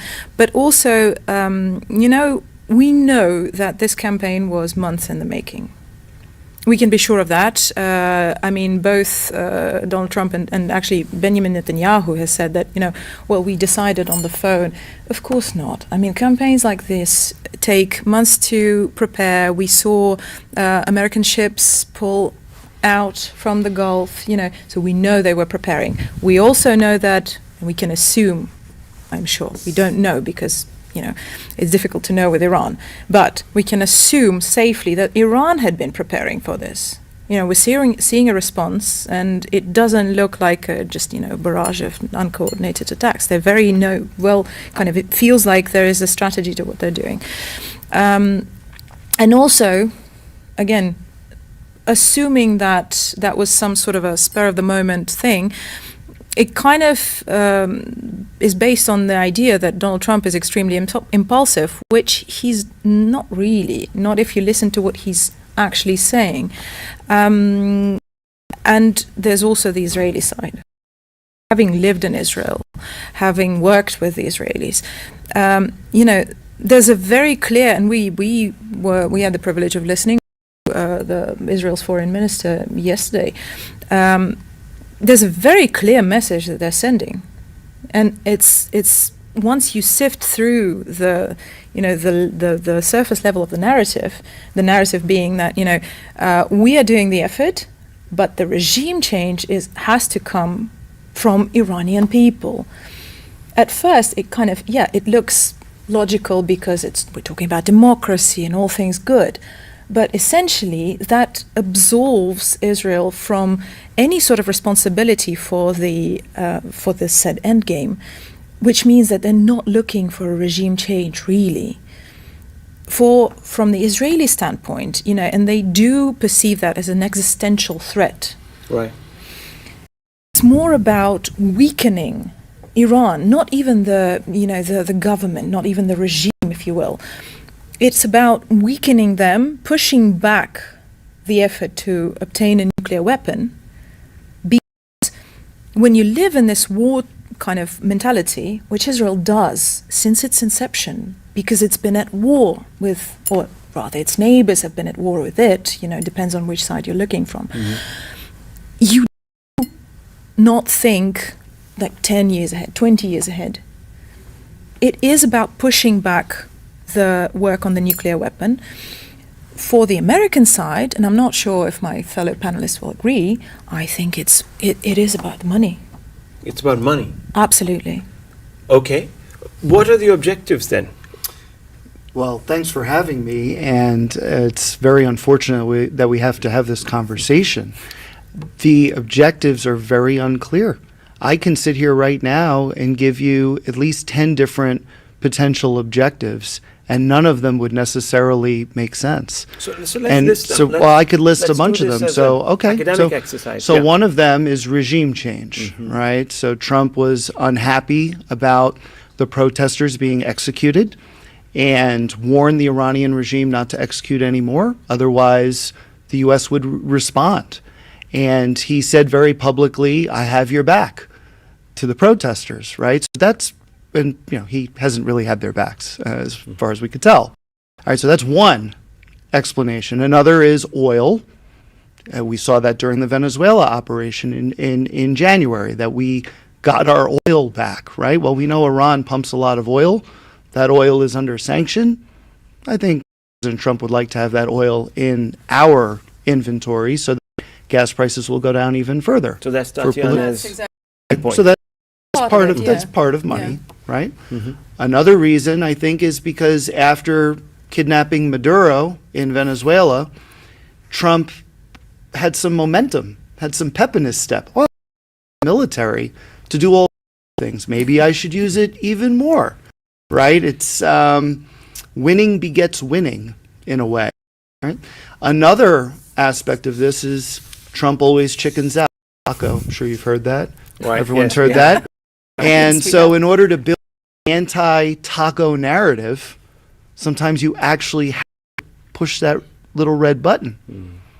So, No, you know, not the red button yet. and we haven't even talked about the Are you saying he's so impulsive that he would, or his ego is so big that it would be bruised by an acronym?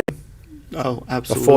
100%. 100%. I mean, if all you have to do is watch him in one day and you can tell, or 1 hour, or even just a few minutes, and you can see that everything is highly personalistic, everything is a personal slight. And I mean, we haven't even talked about the Israeli angle So, Derek, yet. there is nothing redeeming about this campaign. Is that what you're suggesting? I mean, there must be something. Well, I mean, he must have a beating and bleeding heart. He must love the Iranian people that he wants to save from these absolute, oppressors. Well, so authoritarian ayatollahs. when you look at the second Trump administration's foreign policy over the last year or so, the idea of supporting values worldwide has been totally tossed out the window. We are now not in the business at all of supporting democracy, freedom, liberty, human rights, any of that stuff. But were we ever? Well, no. Was the United States ever? Was that? I think No, we were the at certain world. times. I mean, it's not as if. I mean, look, you can have the veneer of enlightened diplomacy, but at the end of the day, when you really peel back the patina, you see the naked motives. I don't believe anyone has intervened anywhere in the world. Defense of really strong values, to be honest. Maybe in the Second World War you could make that point, but I didn't see the Americans leaping out till Pearl Harbor happened. Well, I think So- I think we at least used to talk about values as something that was important to us, but also important to, and now you're going to hate me when I say this, the liberal rules-based international order. I know here in India, not a popular topic, right? Did this rules-based order or liberal rules-based order ever exist? We can have that debate. But after the end of World War II, the United States, Great Britain, and the Soviets decided that, yes, there is going to be a rules-based order, right? And so that has been completely shattered. If it hadn't already had a lot of cracks in it prior to Trump, now it is shattered, right? And it's just kind of a new paradigm. And oh, by the way, I didn't even mention trying to get Iran to stop enriching uranium, stockpiling uranium, to get it to eliminate its ballistic missile arsenal. All of these things are additional potential objectives, right, in going to war with Iran. And frankly, with so many objectives out, right, it's really hard to make heads or tails of anything. And so my assessment of it is that it's too muddled to really work in any way. That is not the point of view that I was expecting, but I respect it. At the end of the day, that's his point of view. Patrick, do you believe that this particular activity that is being conducted, I don't know what to call it, because look, no one wants a repressive regime that exports terror around, let's be honest. But I don't quite believe that someone else from outside should have the right to decide. So let's for a moment assume what Tatiana was saying, that this was at the outset an attempt to try and weakening the regime in Tehran so that the people could find expression and do the needful. If you were to narrow it down to that particular objective, are we close to that objective 1 week into the war? Maybe it's too early, I don't know. No, not at all. Yeah? If history is any teacher at all, we know that that kind of regime change from abroad and democracy support has never delivered desired outcomes. Yeah? We have been through this in Iraq, in Afghanistan, in Libya, in Syria, and we actually must agree with a long-held Indian position on this, that democracy cannot be imposed from outside. It must be a homegrown process, yeah? and it should have been left to Iranians to select the leader. Maybe there are some other options how you can support pro-democracy movements and etc. But using bombs to liberate people is probably too far. And then in this sense, I might add one element to the list Derek made already. There is this geopolitical competition with China and with Russia. Yeah. So after taking out Maduro in Venezuela, Iran was easy next target. So this is maybe also about the weakening of this axis of Russia and China. First of all, to stop supply of oil to Iran, to eliminate a kind of ally and friend for China in the region. So this is probably one. If we can go away from this personalistic, egoistic motives and reasons, and we can try to find any strategic reason behind this war, that may be can be another perspective through which we can look at this, and we just need to remember that this war was long in the making. I can agree with Tatiana, but even extended much further during the first tenure term of the Trump presidency. He was already quite close to decide on that some kind of intervention in Iran. Yeah? There was in 2018 or 17 or 19 even. I also remembered also Poland at a conference on Iran in Warsaw. We did not went as planned for the American administration. There was some kind of preparation but then Trump's presidency ended. He did not realize this. He tried his long-term goal to take care of Iran, if we can put it this way. And last year we had a 12 days war. Probably it was still business unfinished. It was like first intervention in Iraq in 1990. Victorious for the US, but they did not take away Saddam Hussein, and then they came back in 2003. So this Iran case is probably one of the unfinished businesses for US and democracy building. I believe is not the main reason, because we know it is not working this way. Well, it's interesting because you sort of focused on the money angle, but there are many people who say, as Patrick was saying, that this could be a slingshot at trying to starve the Chinese of energy. And by extension, you have the Russians impacted too, because you're going to have an important source of geopolitical balance taken out. So do you see that actually impacting China in a way that is going to make China desperate, and by extension the United States, Russia? Well, I think first of all we're a long way from desperate. If I'm not mistaken, the Americans have just admitted that they have no means, for instance, to repel the Shahed drones. So Iran has several things up its sleeve, and we go back to even the discussion of whether the US has enough missiles to actually prolong it to an extent where, because it has to be a serious impact for China to get desperate. So that remains, I'm afraid, to be seen.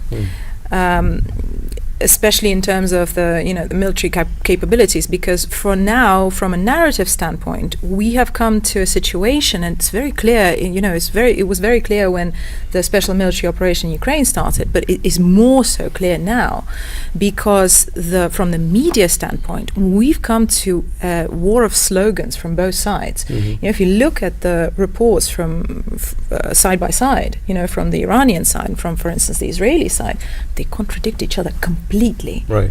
It is a war of slogans. So there is literally no source of information that would actually be verifiable.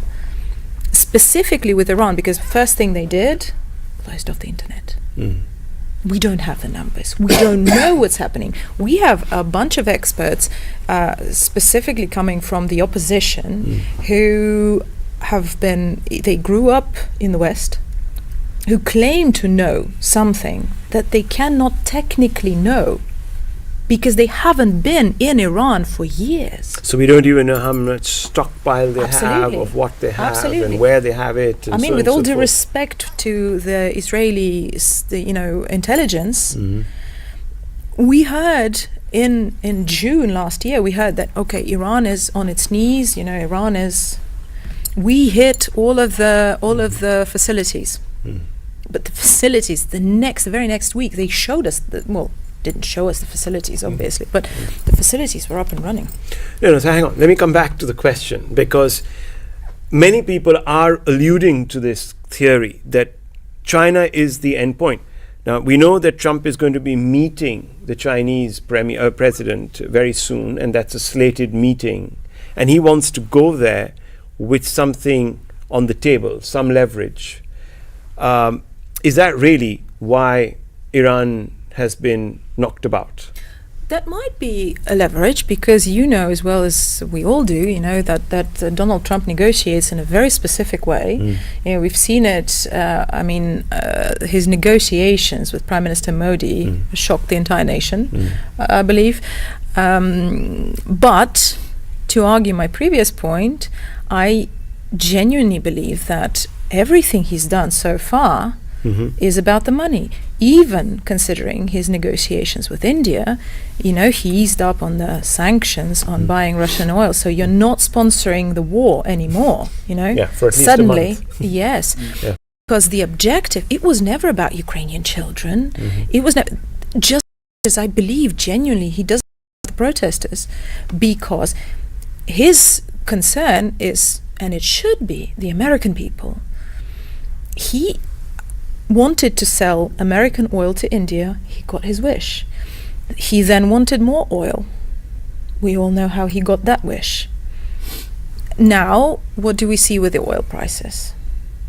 And guess which country doesn't necessarily in that respect use the Strait of Hormuz and has a large, resource of oil that it just so happened to obtain this year by very special means, and that would benefit from it, Okay, so Derek Grossman, this gentleman, Donald Trump, has decided that he's going to take down the world. I mean, if you were to extend that hypothesis, then everyone suffers. At what point do they turn around and say, can they? Who's they? That's right. Okay. You're looking at Europe, you're looking at the EU, you're looking at perhaps countries like India, you're looking at China, you're looking at Russia, you're looking at several other countries, South Korea. Its markets are hemorrhaging. You're looking at the Gulf partners. Amazon facilities there have been targeted. Their oil is stacked up in cargo ships that aren't moving through the straits. And there's a possibility of they being constantly attacked over the next years altogether in acts of reprisal, which could be random but terrifying enough that their economies that are built on now a diffused future, not reliant on oil, suffer. So is a pushback going to come, or is America completely immune from all of this? They firewall themselves, they have their energy. Where does this go? I mean, is Trump out of control? Yeah, so I think that pushback is already afoot, both internationally and domestically. Now, whether it will work, that is a different question to answer. But right now, internationally, you see China expressing very deep concern about not just Venezuela, but now Iran. I actually think that there is not an insignificant chance that China cancels the Trump's visit to Beijing later this month. They know that he desperately wants not just to negotiate, but for nationalistic reasons, right? To show that he is a strong man sitting alongside Xi Jinping as a fellow strongman. And I think they're going to consider that possibility depending on what happens over the next few weeks. We've also seen the Russians now supporting Iran. We see Iran standing up for itself and saying we're prepared for a ground invasion. We see the Europeans taking on more of their own self-defense. The French, for example, are now going to have some of their military aircraft deployed with nuclear weapons aboard, so less dependent on the United States. India has in the process of negotiating with China, there's a thaw in the relationship clearly. Some of this precedes Trump with the land border negotiations, but I think Trump winning the election and wrecking the relationship with India over the last summer hastened that development, that trend, right? So I think you're already seeing some international pushback, but at the end of the day, it's the domestic pushback that's really going to matter. So we saw the Supreme Court ruling on February 20th that overturned the constitutionality of Trump's reciprocal tariffs as a blanket tariff. So he can still do some other things, right? He can do 15% tariffs, blanket tariffs up to 180 days. He can do sectoral tariffs, things like that. Sure. But his power is much diminished now when it comes to tariffs. We see Congress taking votes on whether to limit the president's ability to wage war without a declaration of war from Congress. The two votes failed, no doubt, but by slim, very narrow majorities. So when you consider the midterm elections that are on the horizon this November, if the Democrats are to win one or both chambers of Congress, that can dramatically change the situation. You also see the MAGA base starting to fray, because MAGA is all about not just America Great Again or America First, but being led by the nose by other countries, right? And not getting into foreign wars, forever wars, those sorts of things. And Trump is walking right into that. My understanding is there are folks I'm within... reading commentary that a lot of people are saying that Israel is sort of leading Trump up the garden path and so on and so forth, sort of suggesting that he knows no better and being fooled by Benjamin Netanyahu. Is that what you're talking about? I think that's the latest case, and probably the most prominent case. But the idea that the president is spending a lot or even most of his time on foreign policy in and of itself is an affront to the MAGA base, who think that he should only be focused on domestic policy and helping the working class that voted him into office, right? So and why is he doing that? Because the president, and it's not just Trump, but traditionally, the U.S. president has had wide latitude on foreign policy and national security, and they don't really answer to anybody unless Congress stands up or the people stand up. There's a process that needs to take place in order for the restraints to come on, right? But in the meantime, the president can basically have a free hand on foreign policy, at least between now and the midterm. So I think what you're going to see is an intensification of that free hand. So what I'm telling you here, Raul and everybody, is that it's going to get worse before it gets better. Okay, that's okay. That's something that one doesn't want to hear. How worse can it get if you agree with him? How bad can it get before it gets better? First of all, let me... what could really go more wrong than it already is? Always it can go worse, but maybe I'm more optimistic. I think Trump can finish this war every day. They realized a lot of its objectives. So you're saying that the off-ramp is... Okay, so let me ask you this question. I've got 5 minutes on the show. Let me go around the table. I'm going to ask you, where do you see this war headed? Is it going to end anytime soon? First, I would like to recall an excellent article by Raja Mohan, excellent strategist, Indian strategist, in Foreign Affairs recently, titled, I think, The Illusion of Multipolarity. And he claims that we are still living in the unipolar world. And shortly speaking, Donald Trump is doing this because he can, and this is probably an explanation. So as long as he will be allowed to do this, he can continue along the path. There is a very easy off-ramp from this. Trump needs to save a face. He can declare victory. He attained some military objectives of the action. We've heard that radars and missile launchers are destroyed. Yeah. So maybe that could be an excuse to declare the victory and go back to take care about the American voters. So I think we do not need to go further along this line.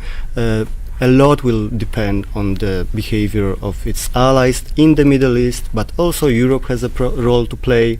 Unfortunately, for now, the Europe is kind of divided on this very issue, but it's leaning towards more assertive position towards the US.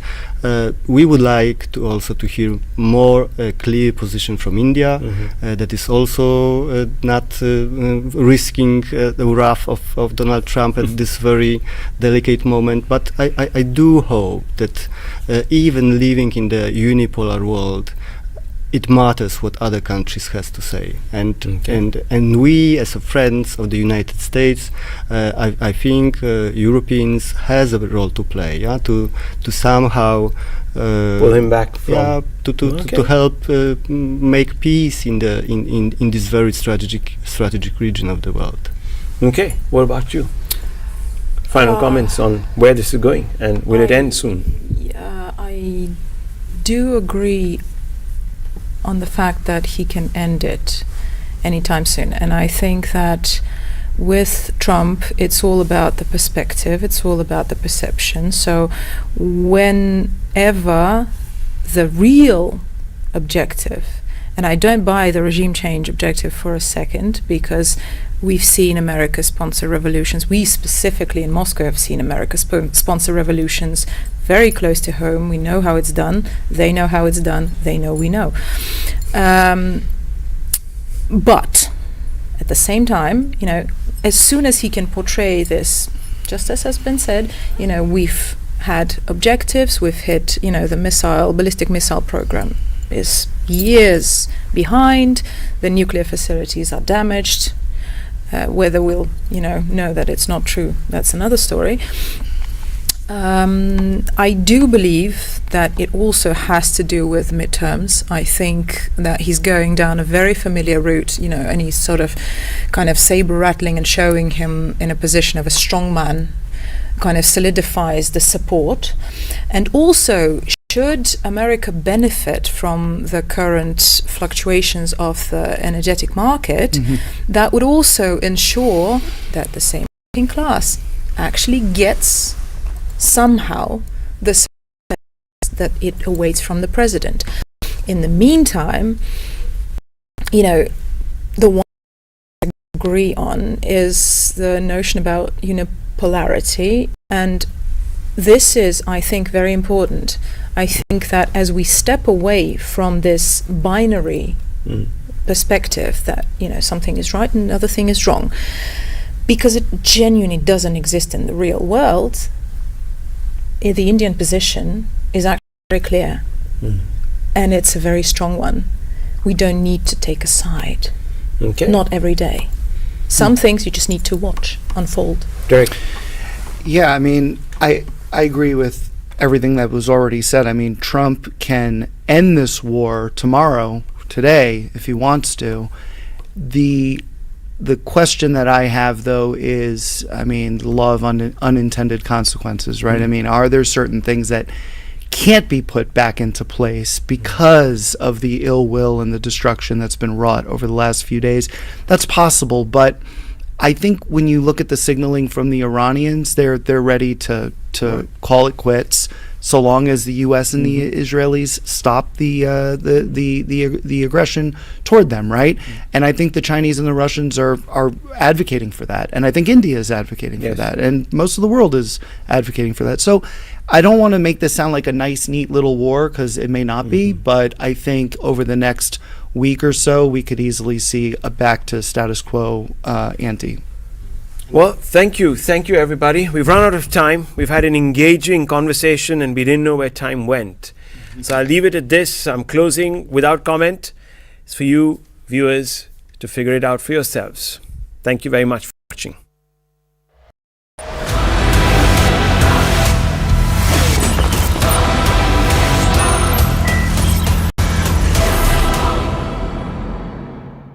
These are drone attacks again in Kuwait. They are targeting the air bases, and the Iranians, are you willing to buy this? So we can hear the same Shahid drone. Oh, these are the sirens. That's the sirens, Allied sirens. Now, is that a missile or is it again UAV?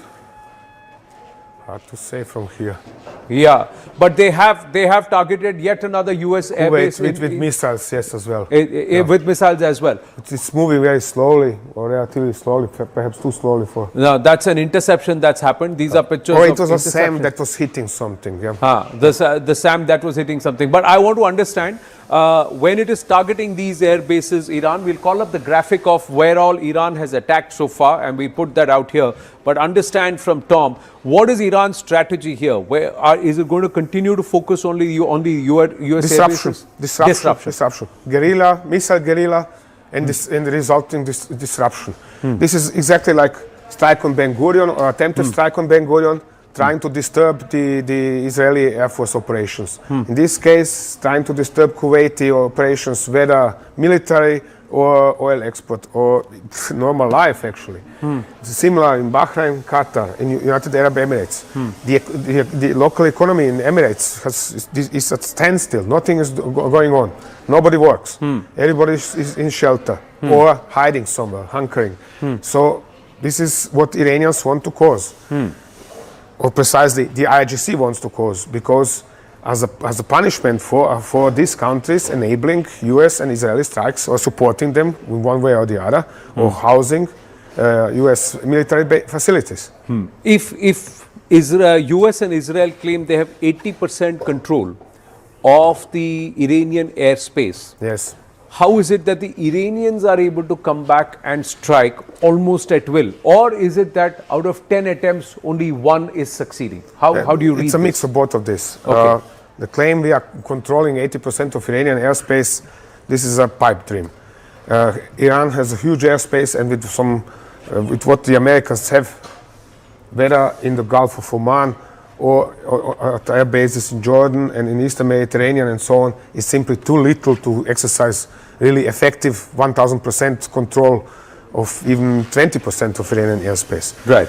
So what they are doing is to circle around, to fly lots of UAVs and try to control what is going on with them. Right. Of course, sometimes this is effective, other times not. It's simply a matter of nature, how things work. Right. So issuing such big claims, yeah, nice and fine, but this is not indicative of the reality on the ground. Right. Now, there are other claims. Al Jazeera is saying 2 drones destroyed in Loristan and near Tehran. So the pounding of Tehran continues by the Israelis. We'll shift focus, Tom, again, and then let's try and get a deep dive into what is next, which are going to be the, and we're doing it all in real time. I just quickly want to see if we have the mirror here. I just want to dwell on the cost of this war. Viewers, just quickly want to tell you the cost of this war. It's gone up to 122 million 590,000 and counting, 600,000 and counting. This is in 6 days, 2 hours, 56 minutes and 39.40 seconds. Per second, the cost is only going up to $11,574 dollars. Per hour, the cost is again $41 million and upwards. And per day, the cost is going up to $1 billion per day. This cost on the war on Iran, that's what it's costing us. And these costs are only going to go up. When we come back, what's the recalibration? Which are the zones? And is there an effort to try and break Iran into multiple pieces? And will we have sectarian violence coming in very, very soon?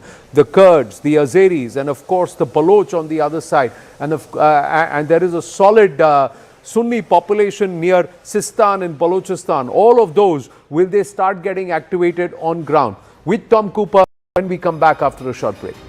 These are attacks again in Kuwait. They are targeting the air bases, and are you willing to buy this? So we can hear the same Shahid drone. These are the sirens. That's the sirens. Sirens. Now, is that a missile or is it again UAV? Hard to say from here. Yeah, but they have targeted yet another US airbase with missiles. Hello,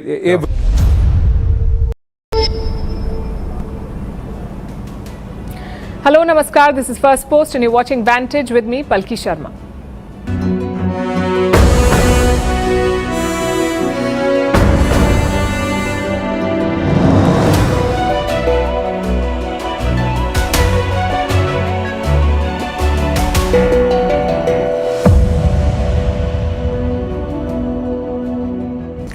Today is Friday, a holy day for prayers across the Muslim world. But right now there is fear and death. Israel and the US continue their lethal air campaign against Iran and the regime is responding with force. We'll bring you the top updates and the top visuals from the war. Also on the show, why is the US now asking India to buy Russian oil? Does Donald Trump really have a say in picking Iran's next supreme leader? He says he should, but the regime has hit back.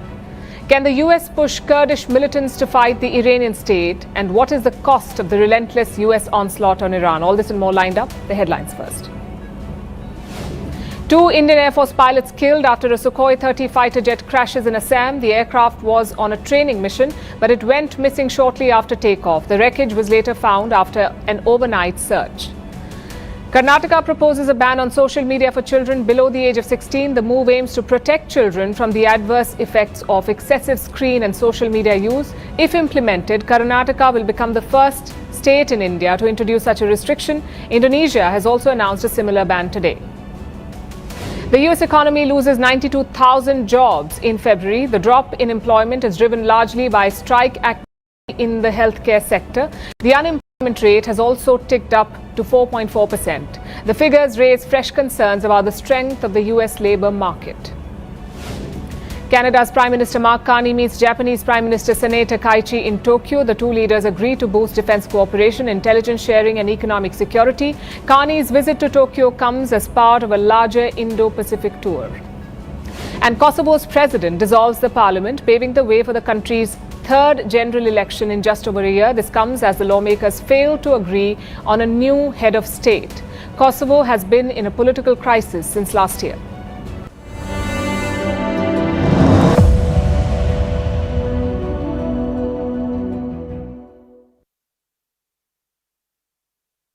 It's day 7 of the war in West Asia, a full week of relentless bombings and deaths. And today was no different. Israel and the US continued airstrikes in Iran. Meanwhile, Iran kept up the missile and drone barrage. Even on day 7, the goals remain the same. The US and Israel want to talk, and Iran wants to survive at any cost. US President Donald Trump says he wants just one deal from Iran. And that's a deal on total surrender. He says he wants to install a new leader and make Iran great again. But how close is he to that goal? As always, let's look at the latest updates. Israel carried out another wave of airstrikes on Tehran. The target was regime power centers, including the presidential palace and the residence of the supreme leader. Both targets were bombed on the first day of the war. But today, they were hit again.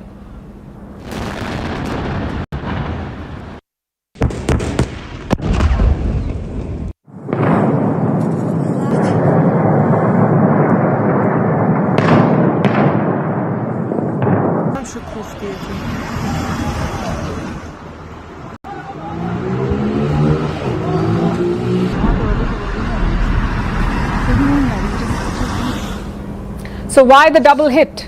Israel claims both these locations had underground bunkers and the objective was to destroy those bunkers, basically ensure that it cannot be used by other Iranian leaders. Israel is also striking targets in Lebanon. They have asked tens of thousands in southern Lebanon to evacuate. The idea is to create a buffer zone in the region and from there weaken the Hezbollah. Footage shows a sustained bombing campaign on the Lebanese capital Beirut.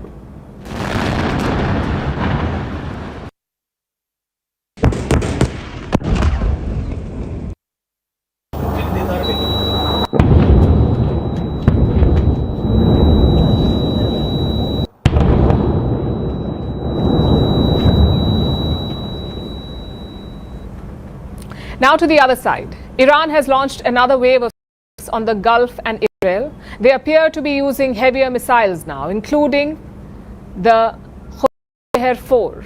This is a missile with a massive 1.5-ton warhead. It's capable of inflicting heavy damage. After the launch, sirens were heard across central Israel. Some reports also claim that the Ben Gurion airport was hit.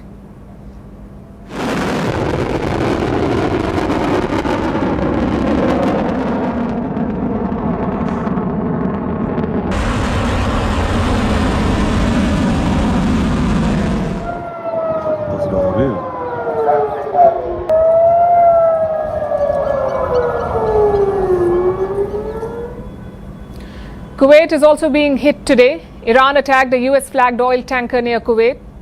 They are also firing projectiles at Saudi Arabia. Locals reported interceptions over the kingdom's skies. Meanwhile, the UAE continues to be peppered. The Emirates has reported 9 missiles and 109 drones from Iran. Over the high seas, there was action again. Sri Lanka has given protection to an Iranian warship in the Indian Ocean. The ship had sought help from Sri Lanka. Tehran claims that the vessel is facing engine problems. But chances are they fear another torpedo strike by the US Navy. Sri Lanka is transferring the ship to Trincomalee. It has 204 sailors on board. They've been taken to land. Now let's look at some key numbers. Iran has fired more than 570 ballistic missiles. It has also launched around 1,400 drones. And casualties? 6 US soldiers killed so far, 1 multi-billion-dollar radar damaged, and 3 US fighter jets downed. On the other side, Israel and the US have struck over 2,000 Iranian targets. Their strikes have killed over 1,300 Iranians. That's civilians plus soldiers. Over in Lebanon, the Israeli strikes have killed 120 people. The question is, what comes next? Iran is preparing for life amid war. The regime will be opening government offices from Sunday. Around 20% of the staff will be reporting on site. But Israel and the US are not done yet. Israel is warning of quote-unquote surprises in the days ahead. And what would that be? Iran's security chief says the US is considering putting soldiers in Iran. He has warned that the regime is ready for it. Remember, the US has not ruled out putting boots on the ground. Reports say the decision has split Donald Trump's cabinet. Secretary of State Marco Rubio is opposing a ground invasion. Meanwhile, Secretary of War Pete Hegseth is in favor of it. He wants a ground invasion. Hegseth has promised fire and fury against Iran. He says the US will not follow any rules of engagement. And we are seeing that. On day 1 of the war, a school in Tehran has been hit.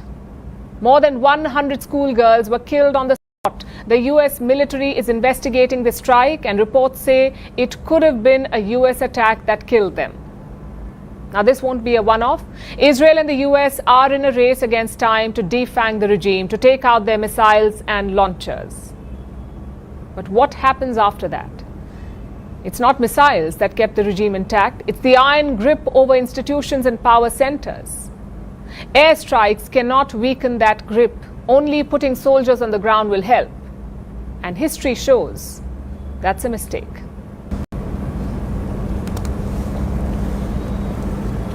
And with that, it's time for our top videos. Today marks the 7th day of the war, as we've just told you. By now, we've seen it all: the missile strikes, the drones slamming into buildings, the bodies piling up, and the terrifying videos of people running for cover in sheer panic. The attacks are still on, but the intensity appears to have diminished, at least for now. And yet, the tension on the ground remains as high as ever. So let's start with video number 1. Usually it's always a video of drones and missiles, but today we are starting a little differently. It's a video of Donald Trump. He is sitting in the Oval Office surrounded by church leaders. They're placing their hands on him, praying for his strength and guidance. Ironic, right? This is a president who has bombed 7 countries in 1 year. Last week he bombed Iran again, and now they're praying for his strength. The internet has called it tone deaf. For your presence today, lifting up the arms of our president. We pray for your continued blessing and favor to rest upon him. Wisdom from heaven to flood his heart, his mind, and guide him in these challenging times that we're facing today. I pray for your grace and your protection over him. Which brings us to video number 2. It's back to war visuals, this time from Iran. It shows a swarm of drones being prepared and launched. Since the war began, Iran's drones have been hitting multiple sites across West Asia. In fact, they're causing damage than missiles.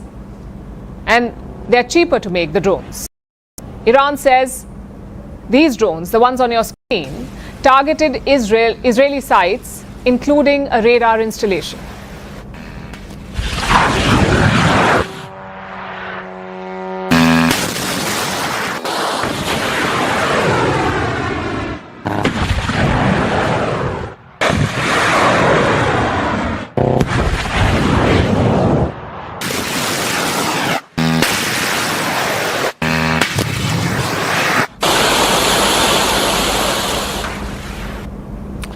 And as Iran launches yet another wave of attacks, cluster bombs were seen over the skies of Tel Aviv. Now, cluster bombs are weapons that release tens of or hundreds of smaller explosive submunitions.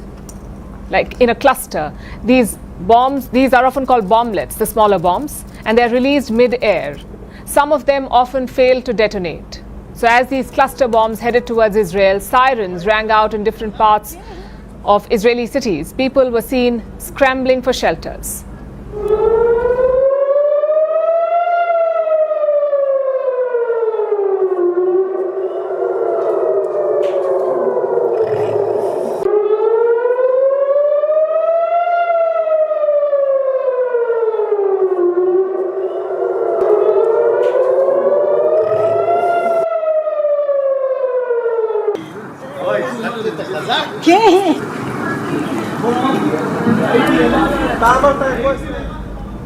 Meanwhile, Israel continues to bomb Beirut. It started this week after the Hezbollah pledged to join this fight. The Hezbollah is a militant group, a regional proxy of Iran. So Israel is now bombarding Beirut. They say they're targeting Hezbollah military sites.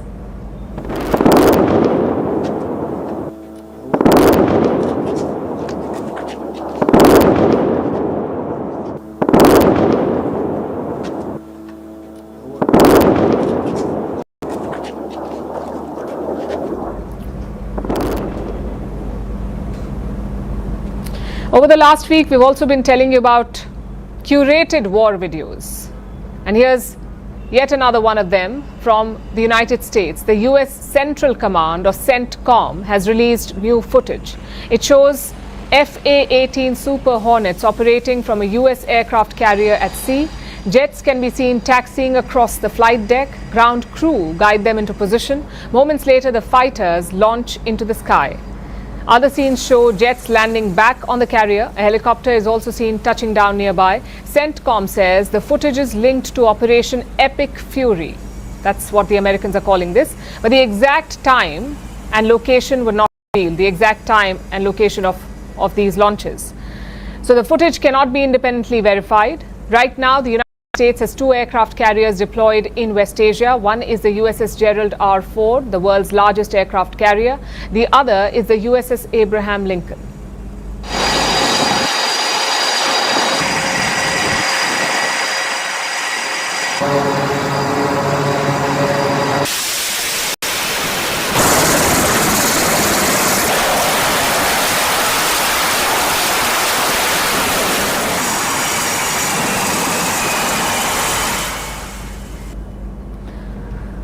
And even as the war rages on, hundreds of people had gathered in Tehran for Friday prayers today. There were also demonstrations against the US-Israeli strikes. Take a look at this.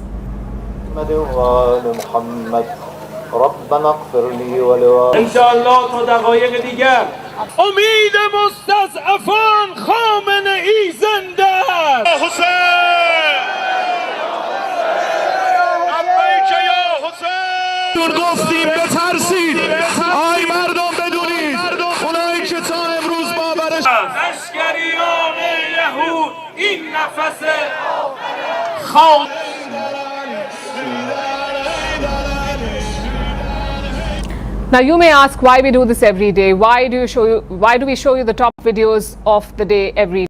Because of videos like this one. Watch it first.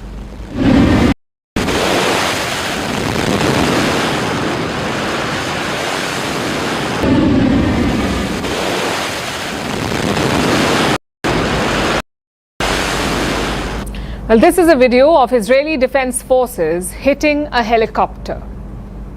But is it a real helicopter or just a painted decoy? This question is going viral online. The Israeli Defense Forces posted a video on the 4th of March. The video was shared on their official account on X. It shows grainy infrared footage of airstrikes inside Iran. 2 locations appear to be hit. Explosions destroy buildings and military assets. The IDF, the Israeli Defense Force, claimed one strike hit an Mi-17 helicopter, but many viewers noticed something strange. They said the video does not show a real helicopter. Instead, it appears to show a painting or drawing of a helicopter on the ground. Some believe it could be a decoy target. Others argue the low-quality infrared footage might be misleading. The debate is now spreading across social media, and there are many such videos that raise doubts, which is why we keep saying, before you share anything online, please verify. If you can't, don't hit the forward button, because in this war, misinformation is flying faster than missiles.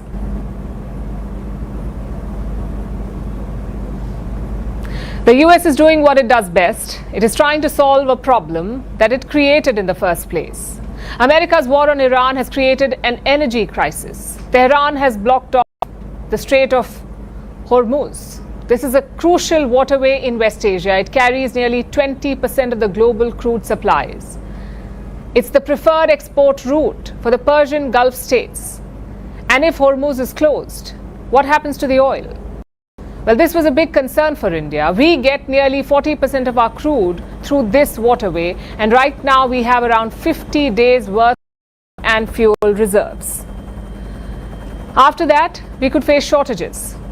And guess who's trying to solve this? The Americans. The US Treasury Department has issued a 30-day waiver, 30 days. They say they're allowing Indian companies to buy Russian crude. Not new shipments, but shipments already at sea. Do you see how absurd this is? First of all, America and its allies reduced Russian oil purchases. Then they asked India to buy this oil instead. And then America decided to sanction Russian oil. They asked India to stop buying Moscow's crude. And now the same America wants us to make another U-turn, to resume buying Russian oil. This episode raises 2 questions. 1, why is the US doing this? And 2, what is the impact on India? The United States is basically spooked about energy disruptions. Washington may be energy independent, but prices are still set in the international market, and the oil market works like any other market. Less supply equals higher prices. We are seeing that happen right now. Dozens of oil tankers are stuck in the Persian Gulf. Big refineries and oil facilities are under attack, so the oil prices are zooming. If the attacks continue, they could touch $100 per barrel. In that context, what would happen if no one bought the Russian crude?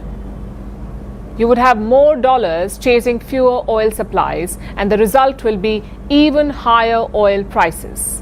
And that's something that the United States wants to avoid. They want India to snap up Russian crude supplies, and by extension, they want India to stabilize the global oil market. It's like a deja vu. This is exactly what India did after the Ukraine war broke out, which brings us to the second question we're asking tonight. What does this mean for India? Well, supplies will be extremely important. Nobody knows how long the Strait of Hormuz will remain shut, so India had to look at more Russian supplies. Just to give you some context, the Persian Gulf supplies sail through the Strait of Hormuz. The Russian supplies sail through the Suez Canal and the Red Sea. As of now, that second route, the Suez Canal and the Red Sea, has not been impacted. But as for prices, do not expect relief. In the Ukraine war, Russia was desperate to find sellers, so they sold crude to India on a discount. But now the equation has flipped. There is higher demand, but not enough supplies, so the Russians are selling at a premium. Reports say around $4 to $5 above the usual price. That's what Russia is selling for. Compare that to February. In February, Russia was selling at a discount of $13 per barrel. So far, Indian refiners have bought around 20 million barrels of oil. They're expected to arrive later in March and early April. For Indian refiners, this is much needed clarity. Just think back to early February. The US and India announced a tariff agreement. Washington claimed that India would not buy Russian oil, but New Delhi never confirmed that. And this led to some confusion among Indian refiners, a confusion that has been lifted for at least 1 month. Now, just to be clear, this is not a resumption of Russian oil imports in India, not a resumption of imports, because India never stopped the imports in the first place. Let me show you the data for February. Russia remained India's largest crude supplier. We imported around 5 million barrels of oil per day. Out of this, 1.04 million came from Russia. So India was already importing significant amounts of Russian crude. Chances are those imports will now expand. Having said that, there is one important concern here, and that is the silence from New Delhi. The Indian government has not reacted to the US announcement. Some people are asking, if India already imports Russian crude, why does it need a waiver at all? Why do refiners need permission from Washington? Well, that's the question yet to be answered.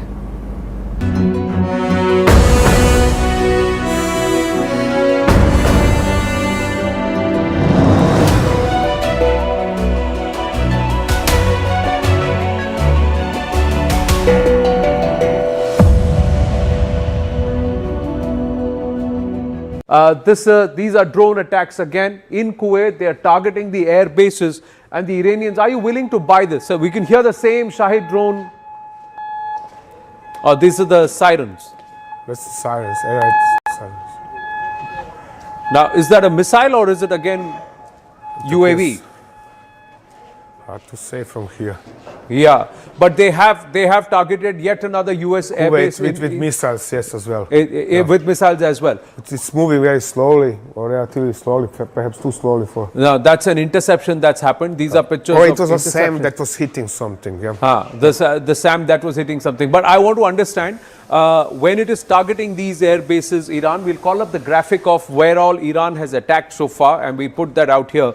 But understand from Tom, what is Iran's strategy here?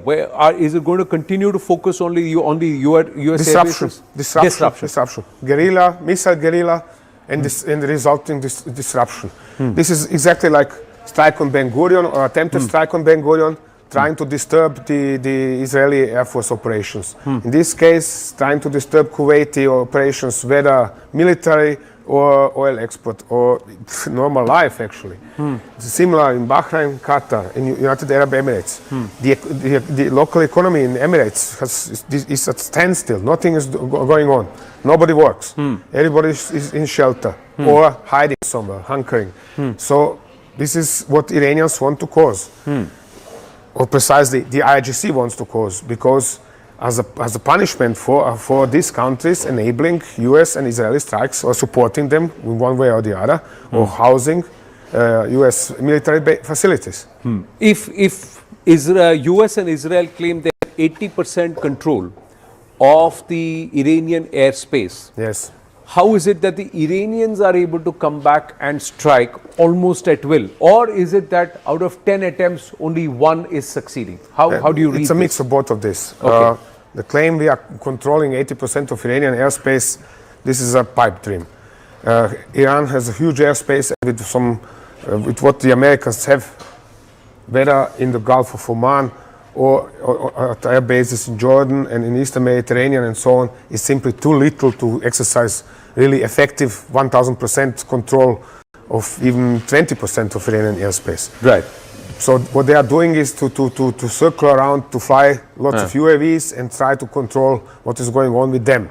Right. Of course, sometimes this is effective, other times not. It is simply a matter of nature, how things work. Right. So issuing such big claims, yeah, nice and fine, but this is not indicative of the reality on the ground. Right. Now, there are other claims. Al Jazeera is saying 2 drones destroyed in Loristan and near Tehran. So the pounding of Tehran continues by the Israelis. We'll shift focus, Tom, again, and then let's try and get a deep dive into what is next, which are going to be the, and we're doing it all in real time. I just quickly want to see if we have the mirror here. I just want to dwell on the cost of this war. Viewers, just quickly want to tell you the cost of this war. It's gone up to 6,122,500,000 690,000 and counting, 600,000 and counting. This is in 6 days, 2 hours, 56 minutes and 39.40 seconds. Per second, the cost is only going up to $11,574 dollars. Per hour, the cost is again $41 million and upwards. And per day, the cost is going up to $1 billion per day. This cost on the war on Iran, that's what it's costing us, and these costs are only going to go up. When we come back, what's the recalibration? Which are the zones? And is there an effort to try and break Iran into multiple pieces? And will we have sectarian violence coming in very, very soon? The Kurds, the Azeris, and of course the Baloch on the other side. And there is a solid Sunni population near Sistan and Balochistan. All of those, will they start getting activated on ground? With Tom Cooper when we come back after a short break. These are drone attacks again in Kuwait. They are targeting the air bases, and the Iranians, are you willing to buy this? So we can hear the same Shahid drone. Oh, these are the sirens. That's the sirens. It's sirens. Now, is that a missile or is it again UAV? Hard to say from here. Yeah, but they have targeted yet another US airbase with missiles, yes, as well. With missiles as well. It's moving very slowly, or relatively slowly, perhaps too slowly for. No, that's an interception that's happened. These are pictures. Or it was a SAM that was hitting something. Yeah. The SAM that was hitting something. But I want to understand. When it is targeting these air bases, Iran, we'll call up the graphic of where all Iran has attacked so far, and we put that out here. But understand from Tom, what is Iran's strategy here? Is it going to continue?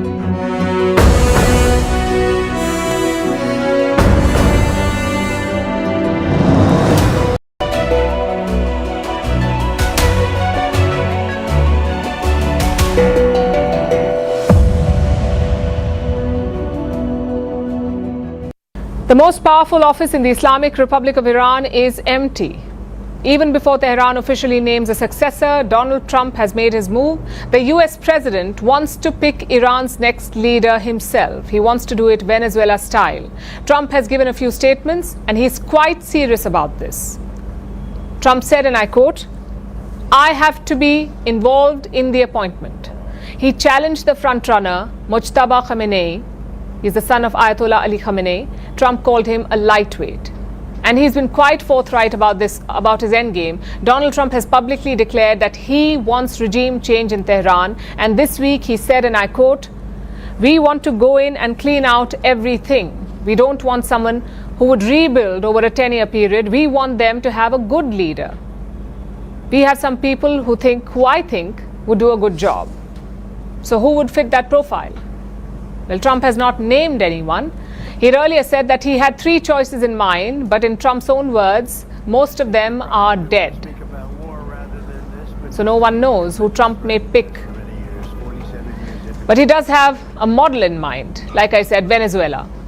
That's what he wants to do. Earlier this year, US forces captured Venezuelan President Nicolas Maduro. Maduro's vice president, Delcy Rodriguez, stepped into the role, and Rodriguez fell in line with Washington. She allowed the US to sell Venezuela's oil, and she cut off petroleum supplies to Cuba. And that is why Trump backed her. Now he wants to run the same playbook in Iran, but that's easier said than done. Iran is not Venezuela.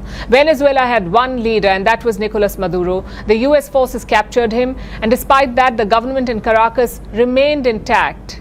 But Iran is not built like that. Iran is a theocratic state built over nearly 5 decades. It has different institutions and different ideology. The supreme leader in Iran is not just the head of government, he is also a religious authority.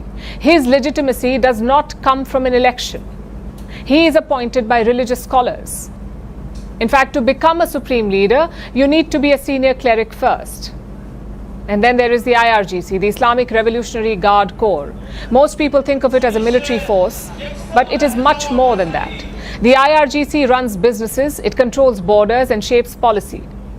It is one of the most powerful institutions in the country. It is tasked with a single goal: to protect the regime. So Trump cannot simply plug a leader of his choice. What's more, Iran already seems to have picked their next leader. Several reports say that it is going to be Mojtaba Khamenei. These are still reports. He is yet to be named officially. Mujtaba Khamenei stays away from the limelight, but he has an influential presence in the Iranian establishment. When he was young, he's said to have fought in the Iran-Iraq war, the war that lasted 8 years from 1980 to 1988. It was also the war that consolidated his father's grip on power. After the war, Mujtaba returned to religion. He studied in the city of Qom. It's the most important center for Shia Islamic scholarship in Iran. So he has both a military past and a religious education. But here is what makes him even more powerful beyond his name. Mujtaba Khamenei is considered close to the IRGC, which would make him a favorable choice among all power centers in Tehran. Reports say Iran is delaying the announcement. They fear that naming a leader would put a target on their back. And Israel has already issued threats. Their defense minister said, and I quote, "Any successor would be an unequivocal target for elimination. It does not matter what his name is or the place where he hides." Some in Iran argue that Israel is setting up a trap. Iran's former transport minister has spoken. His name is Abbas Akhundi. He wrote this statement on X, and I'm quoting again, "Is the main issue for Iran in the current situation really the selection of the next leader, or is it war and the defense of the homeland?" So it seems the establishment is split. Either way, Iran's most powerful post remains empty as the regime fights an existential war.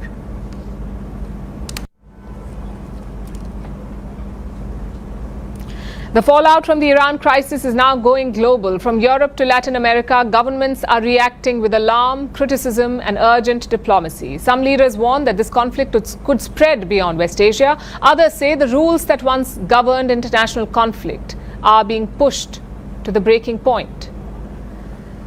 China is even talking to Iran to allow the safe passage of oil and gas through the Strait of Hormuz. So how is the rest of the world responding, and why are many countries saying that this moment could reshape global power politics? Our next report tells you. Let's start in Europe. Leaders there are worried about one thing: the war spreading. French President Emmanuel Macron warned that Lebanon could be dragged into yet another war, something Europe desperately wants to avoid. Meanwhile, NATO quietly raised its ballistic missile defense posture after Iran fired a missile toward Turkey. That's a big deal, because once NATO missile defenses activate, it means the alliance believes the conflict could spill into its own territory. And then came the diplomatic scramble. Italy temporarily closed its embassy in Tehran and half out to Azerbaijan's capital Baku. But the loudest reaction didn't come from Europe. It came from what diplomats call the global south, countries across Asia, Africa, and Latin America. Many of them say the attack crossed a line. China called the killing of a sitting national leader acceptable. Other countries raised another question. Why start a war when negotiations were still happening? Just weeks earlier, the US and Iran were still talking about Iran's nuclear program and missile capabilities. Countries like Brazil, Malaysia, and Indonesia say diplomacy hadn't even been given a real chance. Brazil warned the strikes happened right in the middle of negotiations, which it says was the only real path to peace. Indonesia went a step further. Its president to personally travel to Tehran to try to restart dialogue. Then came the legal challenge. Pakistan's Prime Minister, Shehbaz Sharif, said international law clearly forbids targeting heads of state. South Africa's President Cyril Ramaphosa questioned the entire justification for the war.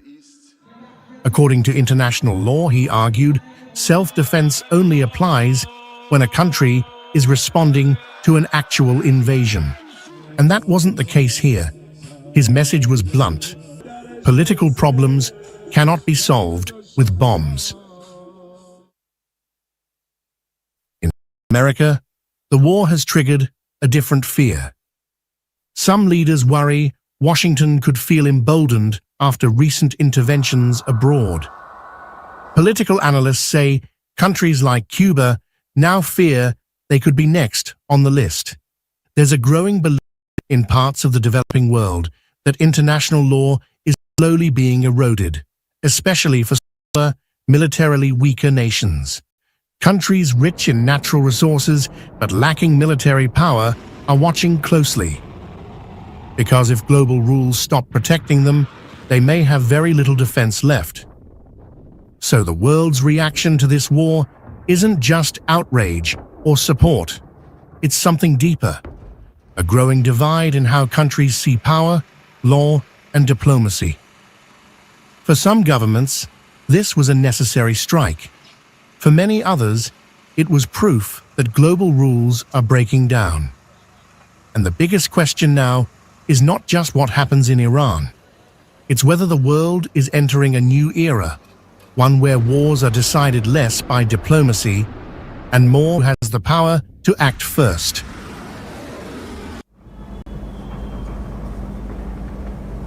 The US-Israel war against Iran could soon take an unexpected turn. A new player may enter this conflict. And no, I'm not talking about European countries or the Gulf nations. I'm talking about the Kurds.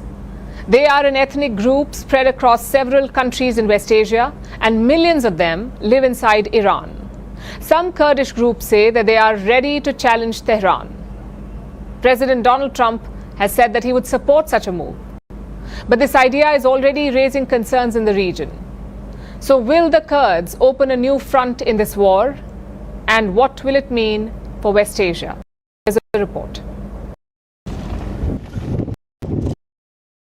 Soon open in the war in Iran.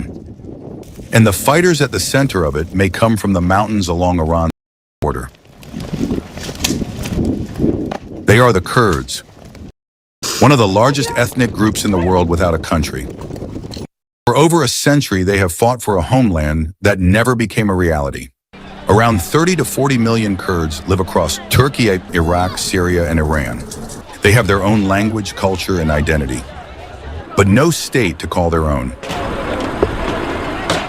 When the modern map of West Asia was drawn after the collapse of the Ottoman Empire a century ago, the Kurds were carved up between nations.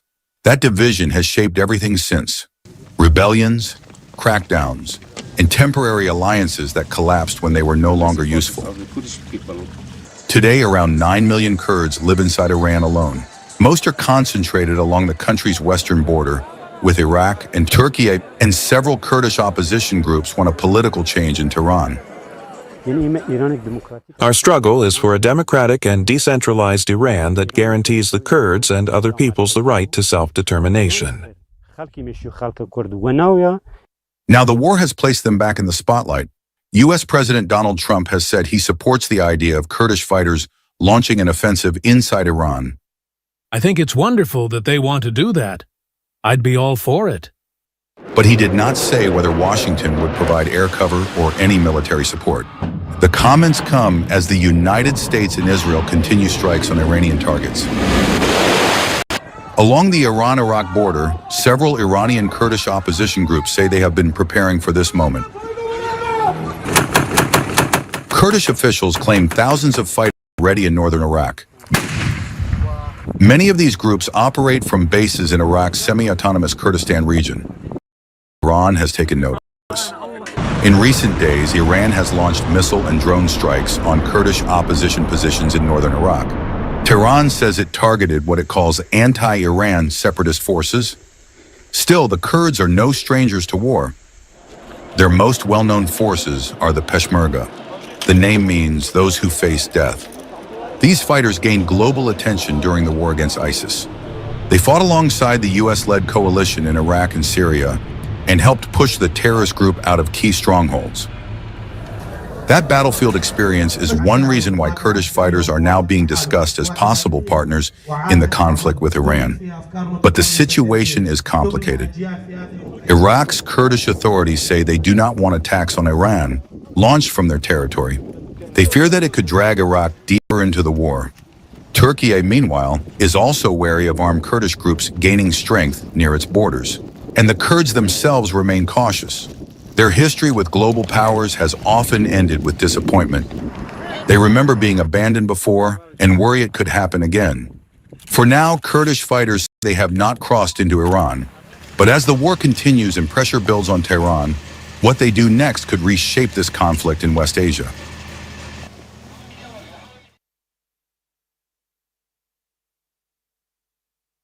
America has a warning for India, and it comes wrapped from China. 20 years ago, the US says it let China in. China took the opportunity, it leveraged globalization, and it built itself into a serious challenger to American dominance.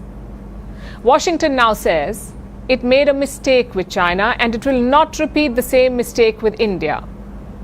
That's what a top US official said at the Raisina Dialogue in New Delhi. The statement was made by Christopher Landau, the US Deputy Secretary of State. He spoke yesterday and he delivered some direct messages to New Delhi. He spoke about trade, he spoke about immigration, he spoke about what Washington wants from New Delhi and what it is not prepared to offer. The framing was quite clear. The United States will engage with India, but on their own terms. Landau was critical of America's economic engagement with China, the sweeping access that China had to US markets, technology and capital. He said India won't get the same treatment. India should understand that we're not going to make the same mistakes with India that we made with 20 years ago in terms of saying, oh, be able to develop all these markets, and then the next thing we know, you're beating us in a lot of commercial things. So what does this mean? What is Chris Landau trying to say? The US is watching India's moves, and if they sense India becoming a serious competitor, the terms of engagement could change. It was less like partnership and more like a managed relationship. And he did not stop there. He also has problems with foreign students studying in American universities. He was asked about people-to-people ties, and he said the US needs to think carefully about international students studying in their universities. But why is Landau worried about all of that? Because foreign students could end up competing for the same jobs as Americans. That's the argument. Remember, there is a large number of Indian students in the United States. In fact, they are the largest group of international students there. Many go on to build companies, file patents, even run research labs and take jobs. The Americans themselves have, of course, benefited from Indian talent. They have been chief contributors to US innovation as well as economic output. Now, a senior US official is questioning whether they need these students or not. And this, of course, did not come out of nowhere. It is part of a broader shift in Washington, fueled by Donald Trump himself. His administration has tightened immigration rules. He went after the H-1B visa program, the route that most Indian technology workers use to work in the United States. It is now in a deep freeze. And this has left thousands of Indian professionals in a limbo. That being said, officials on both sides insist that the two countries remain close. In recent months, trade ties have improved. India has managed to shake off Trump's punitive tariffs, the 50% import tax, which was the highest in the world. Trade volumes have grown. Defense ties remain deep. Technology cooperation is expanding. Despite his criticism, Landau acknowledged that the US has, and I'm quoting, many win-win situations with India. But close does not mean the same as comfortable. And this week was a reminder. The partnership has promise, but it rests on a foundation of unresolved friction. Our next story is about the cost of the ongoing war in West Asia. You see, when missiles fly, we often think about the damage they cause on the ground. But they also hit the balance sheets. And this conflict is burning through billions of dollars. I'll give you an example. The United States is spending nearly $900 million every day. Meanwhile, the war is costing Israel about $3 billion per week. So this is not just a battle of firepower, it is also a test of who can afford to keep fighting. Here's a report. A missile streaks across the sky. An interceptor rises to counter it, and in seconds, millions of dollars disappear in a flash. This is the financial cost of the war between the United States, Israel, and Iran. Because modern wars are not only fought with firepower, they are fought with money, stockpiles, and industrial capacity, and the numbers are staggering. Analysts estimate Washington alone is spending about $91 million every day on the conflict. In just the first 100 hours, the bill had already reached about $3.7 billion. In context, a Tomahawk cruise missile can cost up to $2 million. A Patriot interceptor missile can cost $3 to $4 million. And a THAAD interceptor missile can cost about $12 million. When dozens are launched in a single night, the cost climbs into hundreds of millions of dollars. But Washington says it has the resources to keep fighting. Iran is hoping that we cannot sustain this, which is a really bad miscalculation for the IRGC in Iran. We've got no shortage of munitions. Our stockpiles of defensive and offensive weapons allow us to sustain this campaign as long as we need to. The United States has deployed enormous military power in the region. More than 50,000 troops, about 200 fighter jets and 2 aircraft carriers are supporting the campaign. American and Israeli forces have already struck nearly 2,000 targets across Iran. But sustaining a war is not only about the United States. Israel also faces a difficult calculation. Its air defense systems must intercept incoming missiles constantly. Some of its interceptor missiles cost millions of dollars. During the first days of the war, Iran launched over 200 ballistic missiles at Israel. Israel's defense systems stopped many of them, but intercepting large barrages repeatedly constrain any arsenal. And the longer the war continues, the higher the price climbs. The war is also hitting Israel's economy. Officials estimate the conflict could cost about $3 billion every week for Israel. Yet Tel Aviv insists it can sustain the fight. We are in a campaign in which we are bringing the full force of the IDF, as never before, to ensure our existence and our future. Iran, meanwhile, is fighting with a different strategy. Tehran relies heavily on ballistic missiles and drones. Reports suggest more than 500 ballistic missiles and over 2,000 drones have already been launched by Iran in retaliation. Some of these drones are relatively cheap to produce. That allows Iran to fire them in large numbers. But those stockpiles are not unlimited. Iran is also operating under heavy international sanctions. Those restrictions have long squeezed its economy. On top of that, US and Israeli strikes are targeting missile launch sites, weapons depots and manufacturing facilities. That could limit how long Iran can maintain the current pace of attacks. In the end, this is a war of attrition as much as firepower. Every missile fired is a stockpile reduced. Every interception comes at a cost. And for each side, the question is no longer just who is winning. It is how long they can keep fighting. That's all that we have for you on this show tonight. But the war in West Asia is developing every minute, so we will be tracking all the updates. Do stay with First Post for the very latest.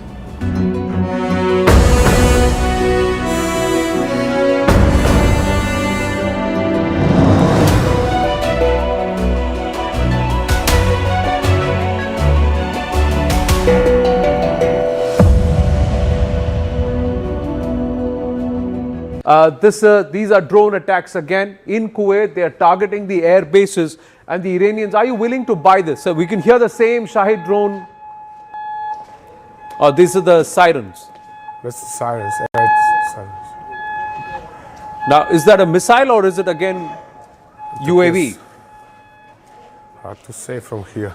Yeah, but they have targeted yet another US airbase with missiles, yes, as well. With missiles as well. It's moving very slowly, or relatively slowly, perhaps too slowly for. No, that's an interception that's happened. These are pictures. Or it was a SAM that was hitting something. Yeah. The SAM that was hitting something. But I want to understand when it is targeting these air bases, Iran, we'll call up the graphic of where all Iran has attacked so far, and we put that out here. But understand from Tom, what is Iran's strategy here? Is it going to continue to focus only on the US air bases? Disruption. Guerrilla, missile, and the resulting disruption. This is exactly like strike on Ben Gurion, or attempted strike on Ben Gurion, trying to disturb the Israeli Air Force operations. In this case, trying to disturb Kuwaiti operations, whether military or oil export, or normal life, actually. It's similar in Bahrain, Qatar, in United Arab Emirates. The local economy in Emirates is at standstill. Nothing is going on. Nobody works. Is in shelter or hiding somewhere, hunkering. So this is Iranians want to cause. Or precisely the IRGC wants to cause, because as a punishment for these countries enabling US and Israeli strikes, or supporting them in one way or the other, or housing US military facilities. If US and Israel claim they have 80% control of the Iranian airspace, yes, how is it that the Iranians are able to come back and strike almost at will? Or is it that out of 10 attempts, only one is succeeding? How do you read It's a mix of both of this. Okay. The claim we are controlling 80% of Iranian airspace, this is a pipe dream. Iran has a huge airspace, and with what the Americans have, whether in the Gulf of Oman or at air bases in Jordan and in Eastern Mediterranean and so on, is simply too little to exercise really effective 1000% control of even 20% of Iranian airspace. Right. So what they are doing is to circle around, to fly lots of UAVs and try to control what is going on with them. Right. Of course, sometimes this is effective, other times not. It is simply a matter of nature, how things work. Right. So issuing such big claims, nice and fine, this is not indicative of the reality on the ground. Right. Now, there are other claims. Al Jazeera is saying 2 drones destroyed in Loristan and near Tehran. So the pounding of Tehran continues by the Israelis. We'll shift focus and then let's try and get a deep dive into what is next, which are going to be the doing in real time. I just quickly want to see if we have the mirror here. I just want to dwell on the cost of this war. Just quickly want to tell you the cost of this war. It's gone up to 6,122,590,000 and counting. 600,000 and counting. This is in 6 days, 2 hours, 56 minutes and 39.40 seconds. Per second, the cost is only going up to $11,574 per hour. The cost is again $41 million and upwards. And per day, the cost is going up to $1 billion per day. This cost on the war on Iran, that's what it's costing us. And these costs are only going to go up. When we come back, what's the recalibration? Which are the zones? And is there an effort to try and break Iran into multiple pieces? And will we have sectarian violence coming in very, very soon? The Kurds, the Azeris, and of course the Baloch on the other side. And there is a solid Sunni population near Sistan and Balochistan. All of those, will they start getting activated on ground? With Tom Cooper when we come back after a short break. These are drone attacks again in Kuwait. They are targeting the air bases, and the Iranians, are you willing to buy this? So we can hear the same Shahid drone. Oh, these are the sirens. That's the sirens. It's sirens. Now, is that a missile or is it again UAV? Hard to say from here. Yeah, but they have targeted yet another US airbase with missiles, yes, as well.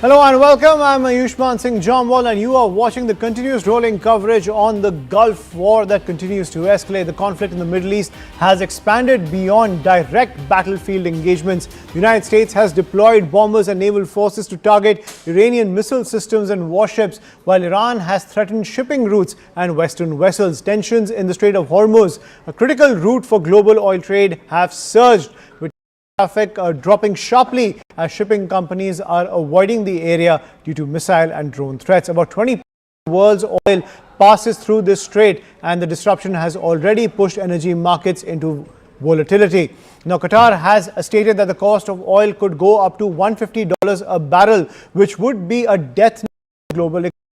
Inside Israel, a nationwide state of emergency has been declared. Schools and many businesses have closed. Reservists have been mobilized and civil defense systems are active amid repeated missile alerts. Meanwhile, heavy bombardment continues inside Iran, particularly around Tehran and strategic military locations. The United States administration has defended the strikes as necessary to stop Iran's military capabilities and ambitions, while Iran and several other countries have condemned them as violations of international law. Missile exchanges, airstrikes, and regional proxy fighting continue, raising the fears that the conflict could widen into a broader Middle Eastern war involving more countries and potentially reshaping global security and energy markets. But first, Donald Trump has just recently put out this post on Truth Social where he has made it extremely clear there will be no deal with Iran except unconditional surrender. He's also said we and many of our allies and partners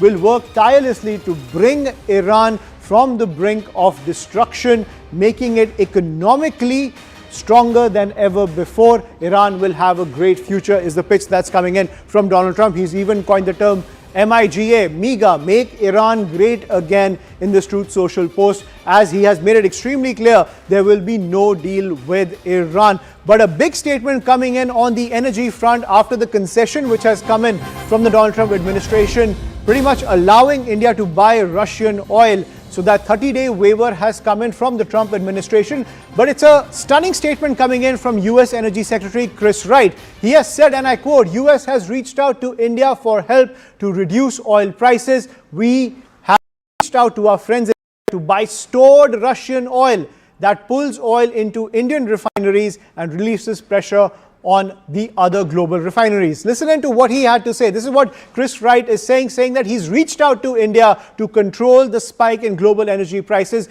by buying Russian oil. A complete shift in narrative coming in from the Trump administration.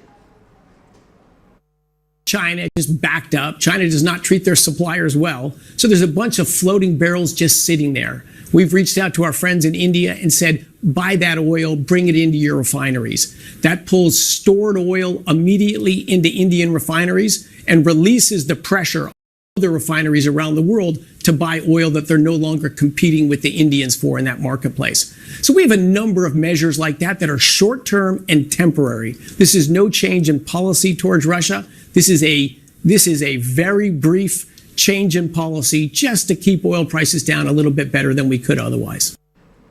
And given the volatility, it's a stunning statement coming in from the US Energy Secretary saying that the United States has reached out to India to control the spike in oil prices. All that hoo-ha about India buying Russian oil, funding the war machine in Ukraine, that seems to have taken a huge turn when it comes to the volatility in the energy markets and the situation in the Strait of Hormuz, where the shipping containers are being bombarded like the visuals we see on our screens, as well as the fact that the traffic has completely stopped in the Strait of Hormuz because Iran has said it will bombard European, Israeli and American assets in the Strait of Hormuz, spiking oil prices, where the Qatari government has even said that this would be disaster for the global economy. So you can see this conciliatory note coming in from the US administration, which is trying to change its entire tone when it comes to oil prices. If we look at what Scott Bessent had to say, we'll get that statement as well for you, ladies and gentlemen. Scott Bessent also making that statement on the oil prices, that 30-day concession has come. We'll put out the statement coming in from Scott Bessent over here when it comes to what he has said, and contrast that with what Chris Wright has just said. This is what Scott Bessent has said: temporary 30-day waiver to allow Indian refineries to purchase Russian oil. He goes on to say, when it comes to the entire energy regime, this short-term measure won't provide significant financial benefit to Russia. So you can see how the entire narrative is being played down from Scott Bessent.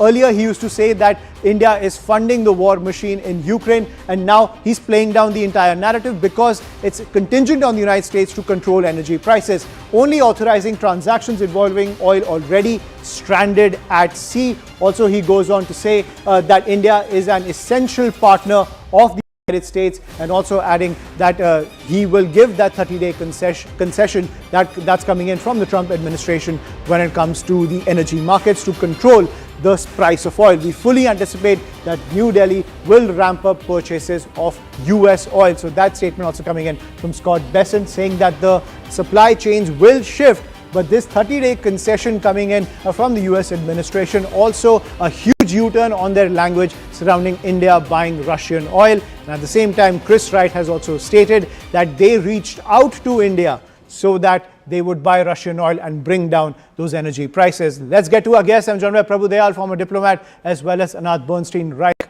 chair of the Israel-India of Commerce. Now, Prabhu Dayal, I'll come to you first. You see how the circumstances in the global order have changed, and Donald Trump now changing his entire tune when it comes to India buying Russian oil. Well, I think it's entirely laughable how the United States thinks that it can tell India when to buy and when not to buy. We have all along said that such matters lie within our strategic autonomy. We will buy whatever is in our interest from whomsoever we feel we need to. So India had never stopped buying Russian oil. So it's not as if the United States can now tell us to start buying for some more time. We are totally committed to meeting our interests on our terms, and regardless of what the United States thinks it can tell us, we feel we have the right to decide from whom we want to buy and when we want to buy. And as I said, we have never stopped buying oil from Russia, and we never intended to stop buying it. Right. And Ms. Bernstein-Reich, I want to come to you on this entire point. Of course, we'll talk about the wider Israel-Iran conflict as well as the statements coming in from the United States. But talking about the energy front and the United States pretty much changing its tune when it comes to India buying Russian oil. Now, Chris Wright, the energy secretary, has said that India has been implored by the Trump administration to buy Russian oil to bring down the cost of energy across the globe. Qatar has said that the price of oil could go up to $150 per barrel in the next 2 to 3 weeks, which would be disastrous for the global economy. Now, this comes in stark contrast to what the Trump administration used to say, blaming India for funding the war machine in Ukraine. I think that it's, maybe today and tomorrow they'll forget about it. So I wouldn't put too much attention to someone that said that. I would focus on the fact that this is an opportunity for all of us to build the IMEC from India via Saudi to Israel and then to Europe, and not be dependent on the Hormuz Straits or Bab el-Mandeb Straits. And this is something that started in India. This is something that Prime Minister Modi spoke about last week in the Israeli parliament.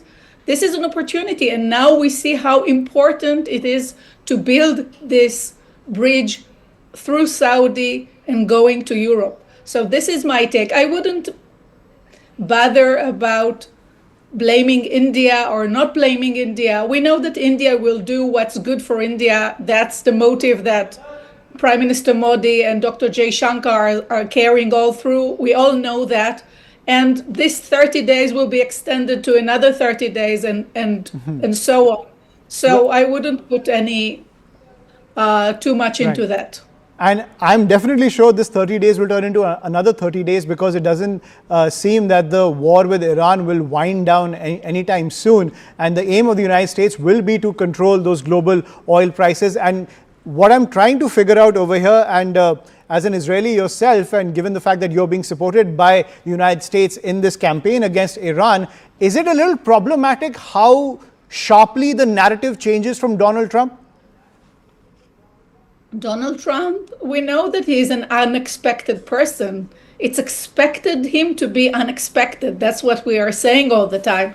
But still, I believe that at the moment, he is doing weighing interests. So his interest now is actually to fight Iran, and less important, the relations with the problem with Russia.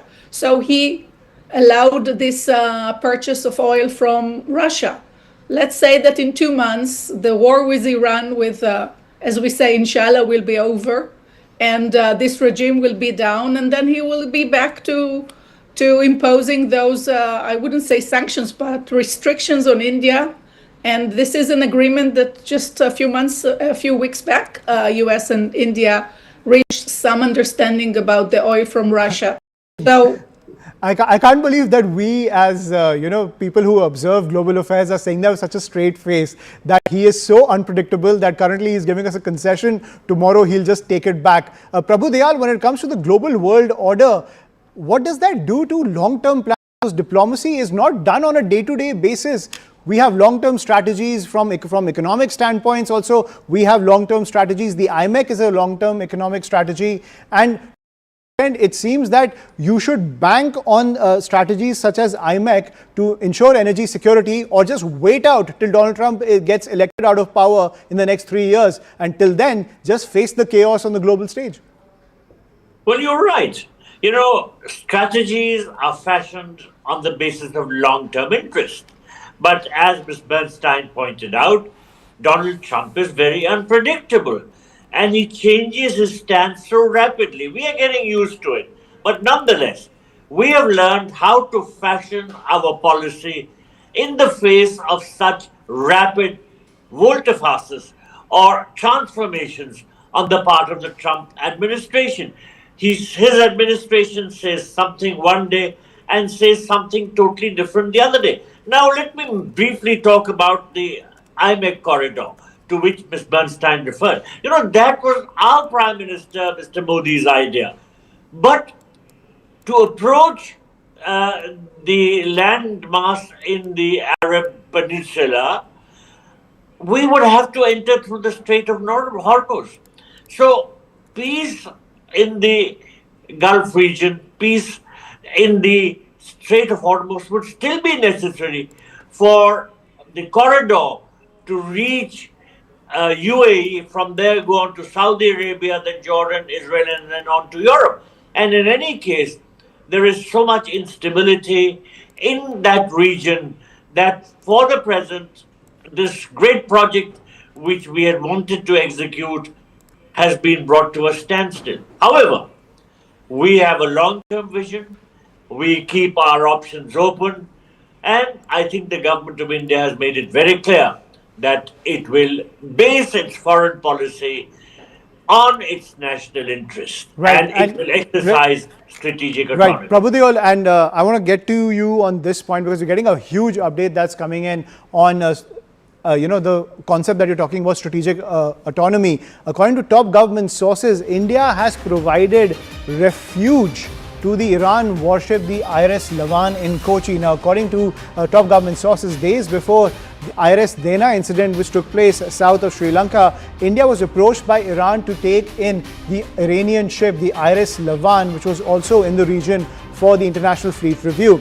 Now, this request was received on the 28th of February this year itself, indicating that a docking at Kochi was urgent as the vessel had developed technical issues. Approval was accorded to for the docking on the 1st of March. IRS Lavan, has since docked at Kochi on the 4th of March. In this context, its crew of 183 are currently accommodated at naval facilities in Kochi as we speak. Prabhu Dayal, so this also shows that India is also maintaining its relationship with Iran. That docking has been allowed for an Iranian ship. 183 crew members are safe in Kochi right now. But could this be misconstrued on the global stage as India has allowed this Iranian warship to dock in Kochi?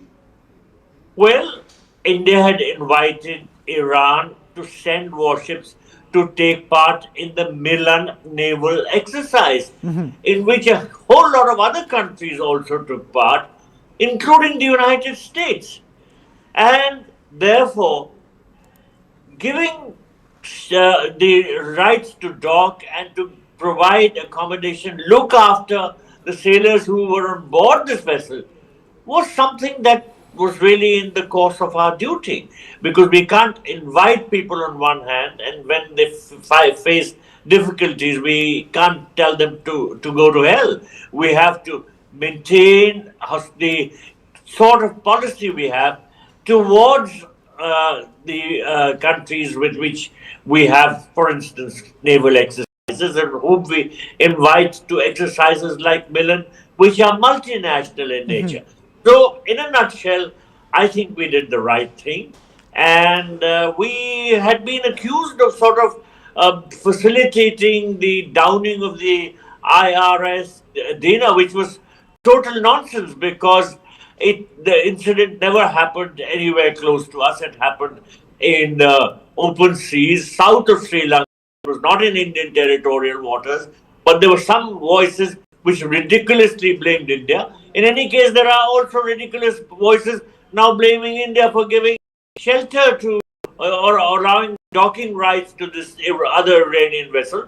But naturally, it's a time of conflict, and the little we can do to protect lives and save lives, we should be doing it. Right, but does this work towards India's entire foreign policy doctrine of strategic autonomy? Because this clearly shows that India is not in any bloc. India will only follow its own strategic interests when it comes to dealing with the entire unfolding situation on the global stage. Ms. Bernstein-Reich, how do you see this development coming in? This Iranian warship docked in Kochi on the 4th of March. This came in right at the height, and which is continuously escalating the height of the hostilities between US, Israel and Iran. Could this be sending a wrong message to Israel? How would Israel receive information like this? It's a good question. It's a good question. And I don't think that I would look at what the US will say and less what Israel will say, because Israel knows the good relations that Iran has with India all this while. I mean, India never hide its relations, and we know of even the good sentiment that many Indians have to Iran. So that's not new. I think that the US will take it seriously. The fact that India gave this ship to dock at Kochi, yeah, maybe it's time for India to make a decision and not sit on the fence and be friends with everyone. And I think it's very comfortable, but I think that maybe now it's time to understand who is the good, who is the bad. Right. I think Prabhu Dayal, this was exactly what you were talking about.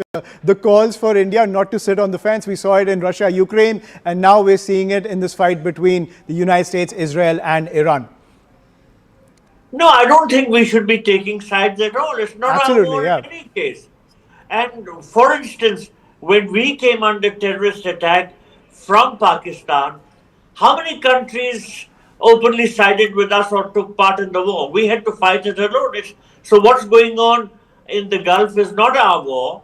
And we were quite disheartened. We were quite angry that a vessel which had been invited to take part in the Milan naval exercise found itself struck by an American missile, and so many lives were lost.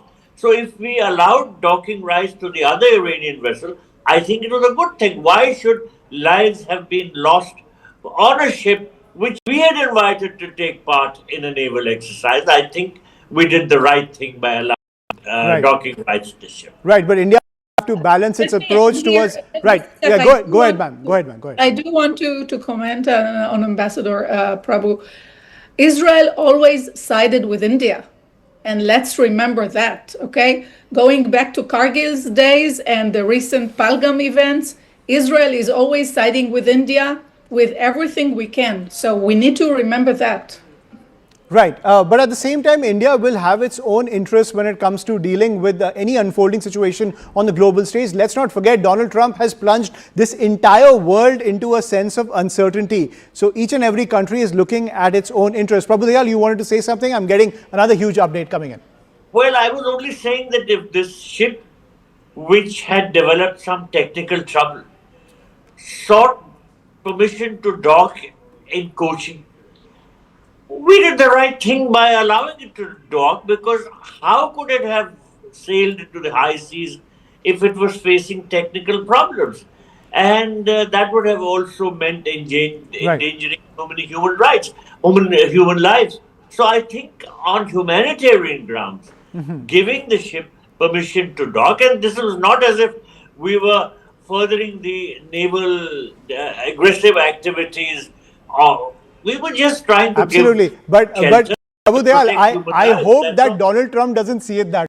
I hope that Pete Hegseth doesn't see it that way, because they have their assets in the waters, as we've clearly seen, and their submarine downed that the other warship that was near the coast of Sri Lanka. I hope India plays that deft diplomacy in this case, but clearly India, following its own doctrine when it comes to this unfolding situation, clearly with this warship that has docked in Kochi. But clearly it is a very delicate diplomatic game at play. We're getting more updates which are coming in. In fact, I want to get both your views on this update that's coming in from Iran, where this is the first post from Iran's slain Supreme Leader Khamenei's social media handle after his death. He has, and I quote, "The Zionist regime has made a big mistake, and its consequences will make the regime desperate by God's grace." He's put out this image of a missile. This is what has been posted from Ayatollah Khamenei's social media handle, and this is the message coming in from that handle. The Zionist regime has made a big mistake, and its consequences will make the regime desperate by God's grace. This is coming as we've seen pro-Khamenei agitations, not just in Iran, but even in other parts of the world, as the Iranian regime seems to be actively using his social media handle to send this message. Ms. Bernstein, how do you see this development that's coming in? The Iranian regime activating Khamenei's social media handle to send this message to Israel. I'm really indifferent to this message, let me tell you. I mean, they will continue to use it, and probably has followers, but they always say that we do mistakes, and they always say that they'll kill the Zionists, meaning the Israelis. So I'm really, it doesn't bother me, it doesn't matter. It matters that Khamenei is gone. Both US and Israel are joining forces to fight this evil regime. Even Iranians globally are happy of the death of Khamenei and what's happening. So the Iranian people are with us. The Iranians are happy to get rid of this regime. That's all I have to say about it. Right, but don't you fear, because it seems the offensive is coming in very effectively from the Iranian regime. They are down, but they're not out, and to a great extent, they've been rallying support across Iran. The entire leadership structure is still in place. They're still coordinating the defense operations against the United States and Israel. Is there a fear that you have created another Frankenstein's monster? We could see another Ahmadinejad type figure emerging from the ashes of war. I mean, if we were fearing, I wouldn't be here. We have our shelters, we have our Iron Dome, we have other interception, we have the US at our side. We are able to really eliminate many of the missile launchers.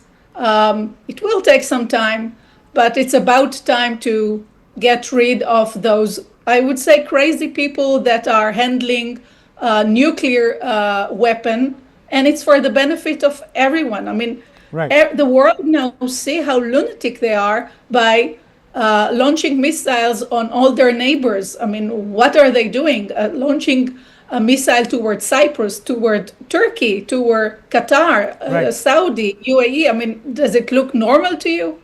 I mean, they're using that as a pressure tactic to kind of get American allies and Israeli allies to put pressure on the United States to ease down the entire conflict, because they're raising the cost for the entire world. In fact, on that note, Prabhudev, I'll come to you on this. We're getting a statement from the Iranian Foreign Ministry that has said that they are compelled to target US military bases in the Middle East in self-defense. This is Iran reinstating the same claim that it has no option but to attack these bases, unfortunately stationed in the Gulf countries. Prabhudev, that statement coming in from the Iranian Foreign Ministry, how do you see that? Well, unfortunately, what is happening is that the Iranian attacks on all these countries in the Gulf, the Arab countries, are converting them from neutrality to hostility towards Iran. Because getting these missiles launched from Iran onto themselves is something that they are not going to stomach. And they are becoming more rigid and more determined to now align themselves more closely with the Americans and the Israelis in withstanding this attack from Iran. Now, Ms. Bernstein was absolutely right when that using Ali Khamenei's Twitter handle or the handle is just a propaganda ply. But propaganda can only get you so far. What matters is what's happening on the ground. And without doubt, on the ground, the Israelis and the Americans are much, much stronger than the Iranians. Of course, the Iranians have dug in their heels and they're trying to fight. They're firing missiles, but they are up against enemies which are much stronger than them, because today's warfare is fought on the basis of superior technology, and American and Israeli technology certainly will outlast that of But Prabhu, let's look at history. Every time in Afghanistan, that country had superior technology to the fighters. And yet the fighters were able to resist them and they were able to persevere.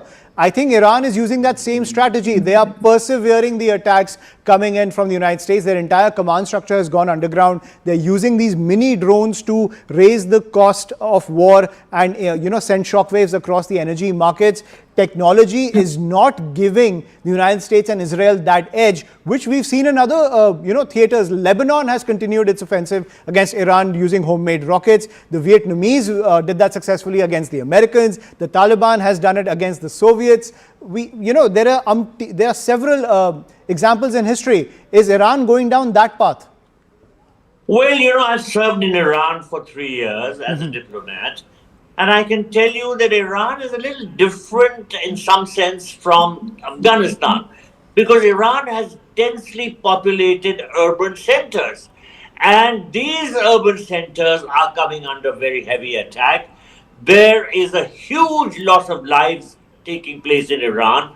Already I understand that the figures of the dead are crossing around 30 people. One that doesn't ever know what their figures are. But the human casualties are mounting so rapidly that for long this cannot be ignored by the Iranian regime. So I would think that the casualty figure is going to put pressure on the Iranian establishment, and there is only a certain limit to which people can withstand, people among themselves dying. So there could be an uprising, there could be a tendency to go against the regime, and that's what the Americans want. They want a regime change, they want people to be up and out. So the situation is very uncertain. Right, I think it's about who blinks first. I know this fact about Israelis. Since 1948, they have the stomach for war. They've been at war since 1948 with so many adversaries around them. The question is, does America have that same stomach for this conflict? Israel has been doing it since the inception of that country, but the United States has different political compulsions at play. Let's shift focus to the other theater that's also emerging. That is emerging when it comes to the situation in Lebanon. What we are learning is that Benjamin Netanyahu, the Prime Minister of Israel, has stated that the conflict between Israel and Iran and the United States has entered its 7th day, and the Prime Minister has stated that the operation that is going on, that's called Roaring Lion, he said, we are striking the enemy, its leadership, its oppressive regime, and various targets in Lebanon included. He's also gone on to say that after holding a major security consultation, he's also went on to say that the strikes will continue in Lebanon till Hezbollah is eradicated. In fact, on that note, very powerful visuals also emerging from Daya in Lebanon, where Israeli forces carried out multiple airstrikes according to the Israeli military. The strikes targeted Hezbollah infrastructure in the area, and as you can see, a lot of devastation taking place in several parts of Lebanon. This is Daya in Lebanon. We've also seen the destruction in Beirut, where several buildings have been destroyed by the Israeli forces. You can see This is Dhai in Lebanon. You can see the level of destruction that has taken place inside Lebanon as those Israeli airstrikes continue, as Benjamin Netanyahu has made it extremely clear that Hezbollah needs to be eradicated, one of the key proxy figures of the Iranian government. These are the visuals coming in from Dhai in Lebanon. Ms. Bernstein, this is also an opportunity that Benjamin Netanyahu has stated is in Israel's grasp to once and for all eradicate Hezbollah, Hezbollah being one of the key operatives of the Iranian regime. Do you think this is an opportunity for Benjamin Netanyahu to end this threat once and for all? We'll try to get her back. But Prabhu Dayal, this focus on Israel's neighborhood and the other Iranian proxy elements, which are also wreaking a lot of havoc, clearly been activated by the regime in Tehran. Has Netanyahu pretty much got the opportunity to end this threat once and for all? You know, it was one of Netanyahu's main objectives to strike at these proxies, as also was his objective to strike at Iran. Now, I'm afraid the manner in which this war is escalating, Tehran and Beirut will end up looking like the Gaza Strip.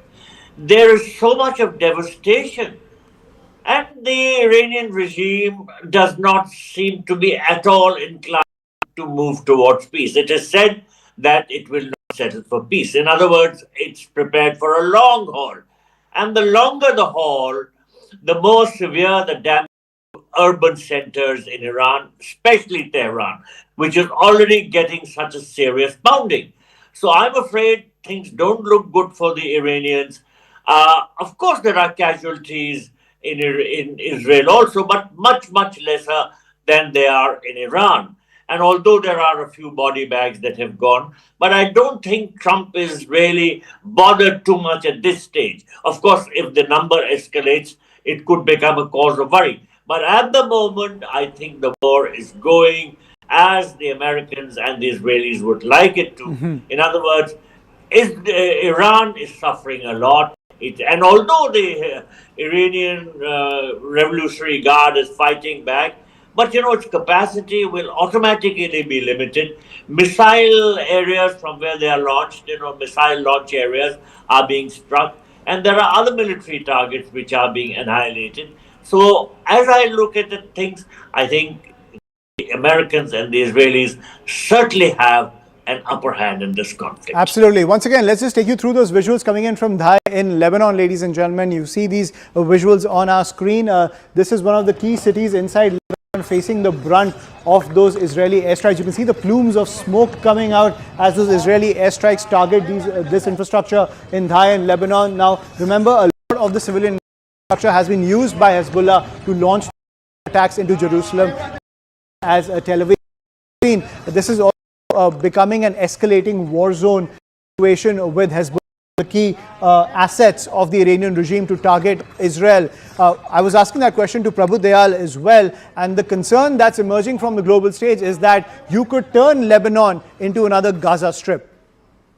We definitely don't want this to happen, and Lebanon government is trying to de-escalate the situation and asks Hezbollah to stop its hostilities. I need to remind everyone that actually Hezbollah started this situation. They, in the second day, attacked Israel. Am I audible? Yes, I can hear you. Please continue. Okay. Hezbollah got an instruction from Iran to join the war and started to attack the north of Israel and even going to central Israel. So our airstrikes in Hezbollah area in Lebanon, the Dahya as it's called, is because the Hezbollah started. There was a ceasefire in Lebanon that started last year, and from Israeli side we maintained the ceasefire. It was Hezbollah that started, and Lebanon government is happy that we are fighting Hezbollah because Hezbollah is like a parasite to Lebanon. Lebanon wants Hezbollah out. Lebanon just yesterday announced that they will not let Iranian get into Iran without a visa. They are going to arrest Iranians on the soil of Lebanon. Lebanon is happy that once and for all we'll finish what we have started and couldn't finish with Hezbollah. So we need to keep this in mind. Right, we're getting more visuals coming in from Lebanon as well. Prabhu Dayal, I want to come to you on this statement that's on this entire narrative that's emerging from the Israeli government on Lebanon. Now, clearly it's fair game given the fact that Lebanon, Hezbollah has been at a constant, offensive against the Israeli government. They have launched several rocket attacks into not just Tel Aviv, but even Jerusalem as well. So the logic coming in from the Israeli government is that you launch one rocket, we'll launch a fleet of jets and completely flatten you. So it's pretty much the same narrative that we use here in India when we target the terror launch pads across the line of control. So the notion of targeting terror, do you think that that applies very neatly in this case when it comes to Lebanon? Well, there is a clear similarity. And Ms. Bernstein was absolutely right that the Lebanese government doesn't want to be operating from its territory. In fact, it has tried its best to oust the Hezbollah from there. But unfortunately, the Hezbollah is very well entrenched, and militarily perhaps it's stronger than the Lebanese army. So for that reason, the Lebanese authorities are not able to push the Hezbollah out, and the outcome of all this is that Israeli strikes on Hezbollah are also damaging the infrastructure of Lebanon. Absolutely, Lebanon and you can see the latest visuals, which Prabhu Dayal, you can see the latest visuals on our screens coming in from Lebanon itself. You can see these precision strikes taking out these massive buildings in Lebanon. These are precision strikes coming in from the Israeli Defense Forces, taking out these several buildings. Many of these buildings have been used by Hezbollah to launch those rocket attacks, and you can see these targeted strikes coming in from the IDF against these particular installations inside Lebanon. Ms. Bernstein, so could regime Lebanon could also be an option for you to once and for all eradicate? No, the regime in Lebanon is normal, just that they are weak.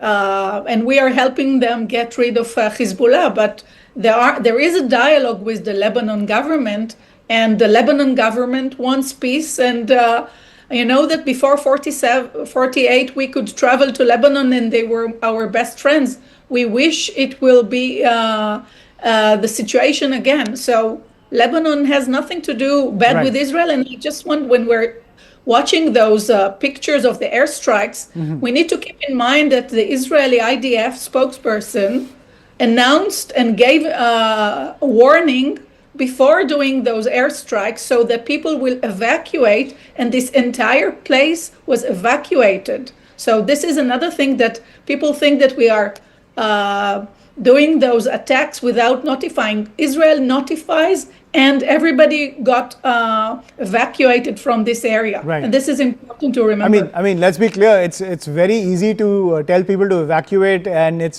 very difficult for those people to leave their homes. And as the onslaught continues, but clearly the stated security objective is very clear coming in from Israel, that these are sites being used by Hezbollah to launch those rocket attacks. It's fair game in war. I think when you try to bring in the political morality, that's when the waters get muddled. And on that note, we're getting this big update that's coming in from the United States, where there is a struggle with the narrative surrounding the conflict in Ukraine. United States Secretary of State Marco Rubio seems to be confused on the entire message. He says the United States is not officially seeking regime change in Iran, but the United States wants a different leadership.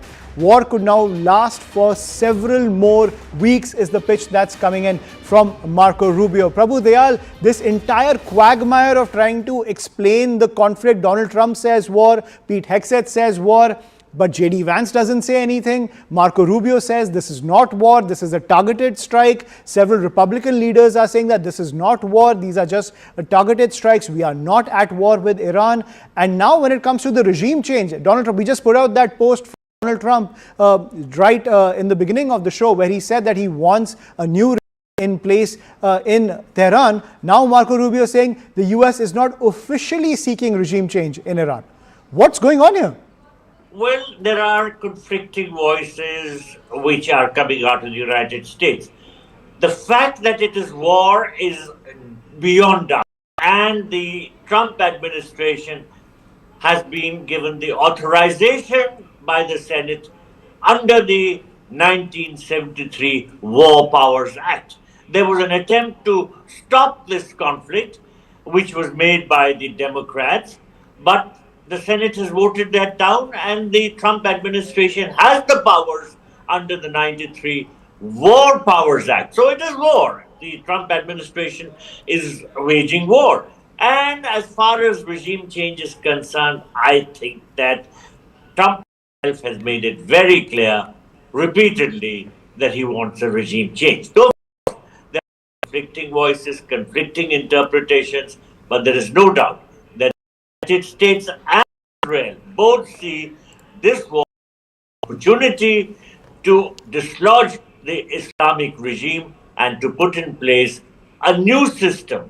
Trump, of course, has talked about Reza Shah Pahlavi and the reinstatement of the monarchy, but that is somewhat questionable because many Iranians don't want a return of the monarchy because they feel that there was a lot of repression under Reza Shah Pahlavi before ousted by the Islamic regime. So it was one autocracy replaced by another one, and what the Iranians may want is democracy. So I think Trump is serious about regime change, but he really doesn't know what he wants to do after that. Right. And I think that has been the folly of American foreign policy. You can go in, you can bomb the country, you can change the leader, but then what do you do after that? That's where American foreign policy has been failing in the Middle East. And it seems Iran will just be the latest casualty given the confused nature of these statements coming in from the Trump administration. Prabhu Dayal, Anand Bernstein-Reich, thank you so much for joining us on the broadcast and for this riveting discussion on the different developments coming in from the Middle East. We will continue to track all those developments coming in. For now, a quick break. More news and updates on the other side.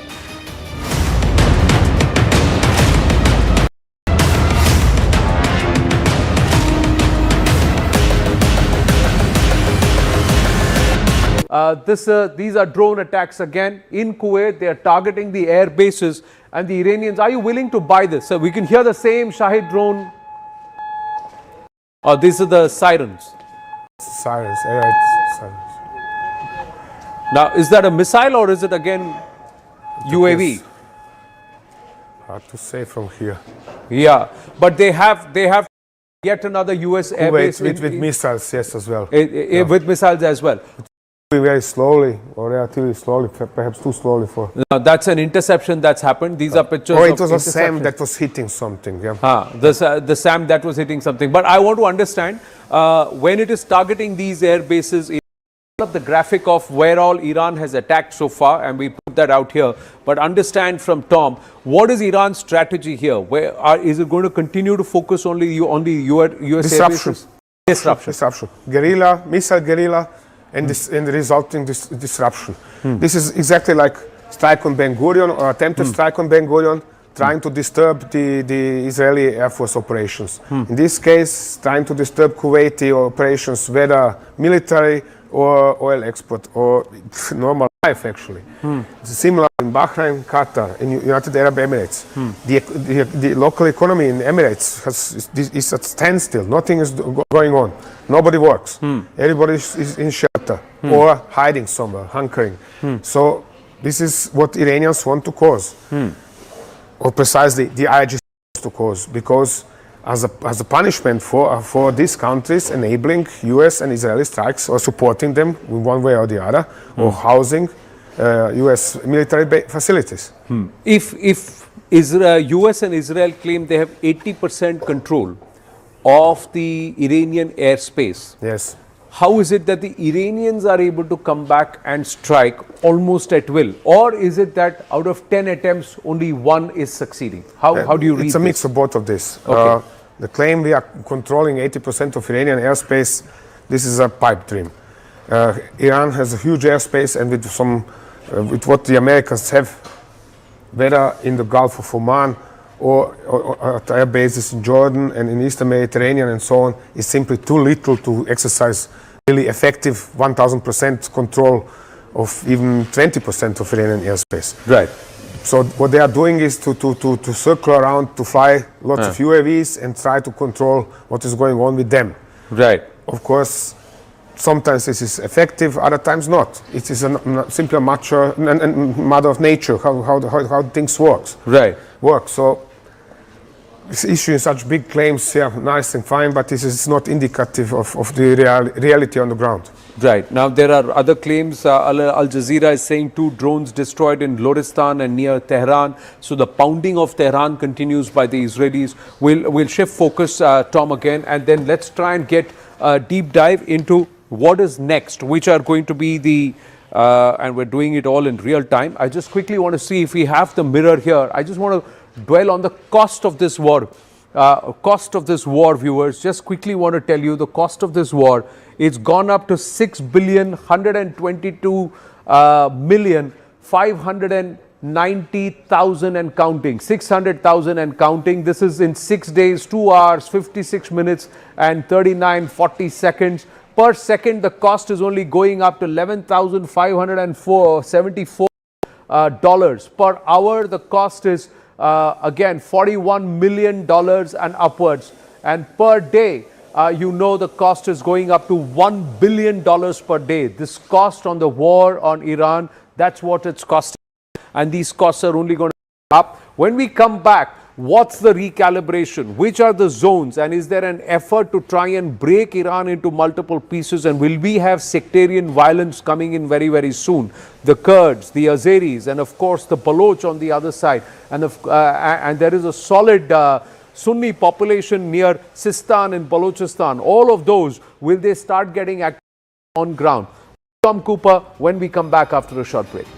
These are drone attacks again in Kuwait. They are targeting the air bases, and the Iranians, are you willing to buy this? So we can hear the same Shahid drone. Oh, these are the sirens. That's the sirens. Sirens. Now, is that a missile or is it again UAV? Hard to say from here. Yeah, but they have targeted yet another US airbase with missiles, yes, as well. With missiles as well. It's moving very slowly, or relatively slowly, perhaps too slowly for. No, that's interception that's happened. These are pictures. Oh, it was a SAM that was hitting something. Yeah. The SAM that was hitting something. But I want to understand when it is targeting these air bases, Iran. We'll call up the graphic of where all Iran has attacked so far, and we put that out here. But understand from Tom, what is Iran's strategy? Is it going to continue to focus only on the US disruption, disruption, guerrilla, missile.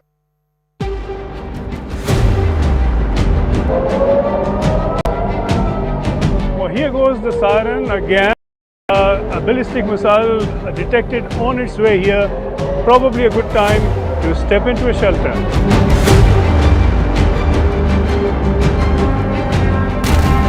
अभी हमला रुकने का नाम नहीं ले रहा है, बार-बार ईरान की तरफ से हमला किया जा रहा है। एक्सक्लूसिव विजुअल्स ऑफ न्यूज़ 18 पे देख सकते हैं।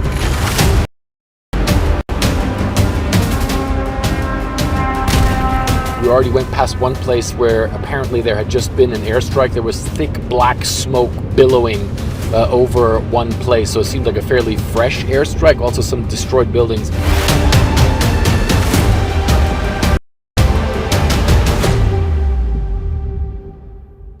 These are drone attacks again in Kuwait. They are targeting the air bases. And are you willing to buy this? So the same Shahid drone.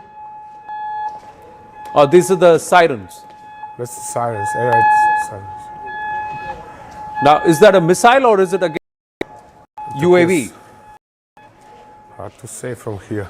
Yeah, but they have targeted US airbase with missiles, yes, as well. With missiles as well. It's moving very slowly, or relatively slowly, perhaps too slowly for. No, that's an interception that's happened. These are pictures. Oh, it was a SAM that was hitting something. Yeah. The SAM that was hitting something. But I want to understand when it is targeting these air bases, Iran. We'll call up of where all Iran has attacked so far, and we put that out here.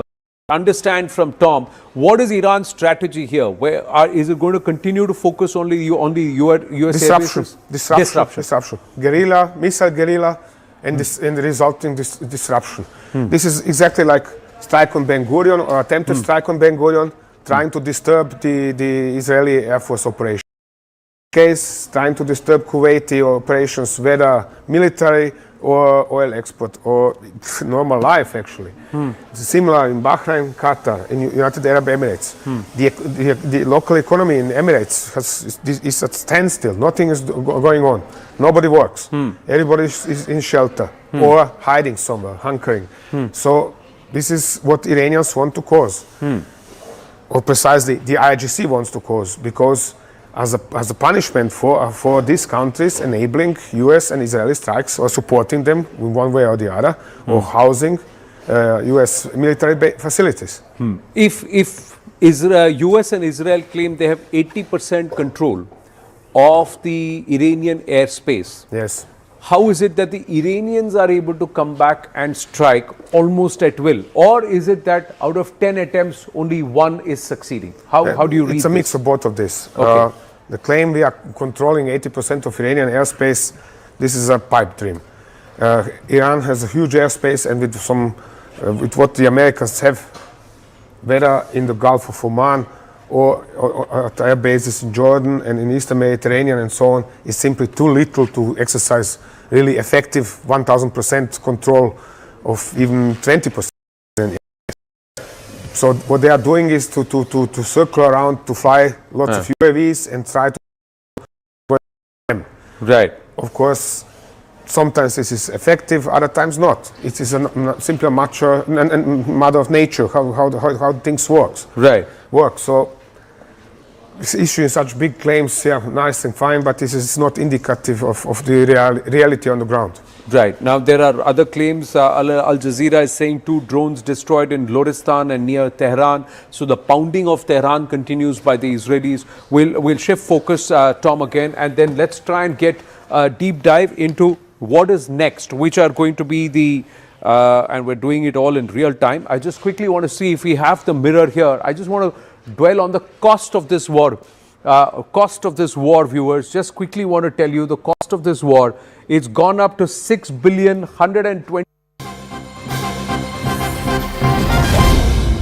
And welcome back. More breaking news coming in. This is concerning the threat of the Tehreek-e-Taliban Pakistan inside the nation of Pakistan. Sources are telling CNN News 18. Now, these are top intelligence sources getting us these inputs from our investigations editor Manoj Gupta, that the Tehreek-e-Taliban Pakistan has announced a new spring offensive against the Pakistan security forces. The TTP is calling this Operation Khyber. The Tehreek-e-Taliban Pakistan has vowed, and I quote, "all martyrdoms will be avenged from the Pakistan security forces," is the pitch that's come in from the TTP. I'm joined by my colleague Greha Atul on the broadcast. So Greha, not just the situation along the line, even inside Pakistan, the TTP vowing revenge and threatening to punish the Pakistan security forces.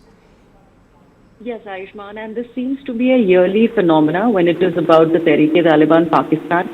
This time they are going on to announce their new spring offensive against Pakistan security forces, vowing that they are going to be avenging the killing of any kind of operations that have been started by the Pakistan security forces. We also, in fact, learning that they have decided to name this offensive as Operation Khyber for this year, that is 2026.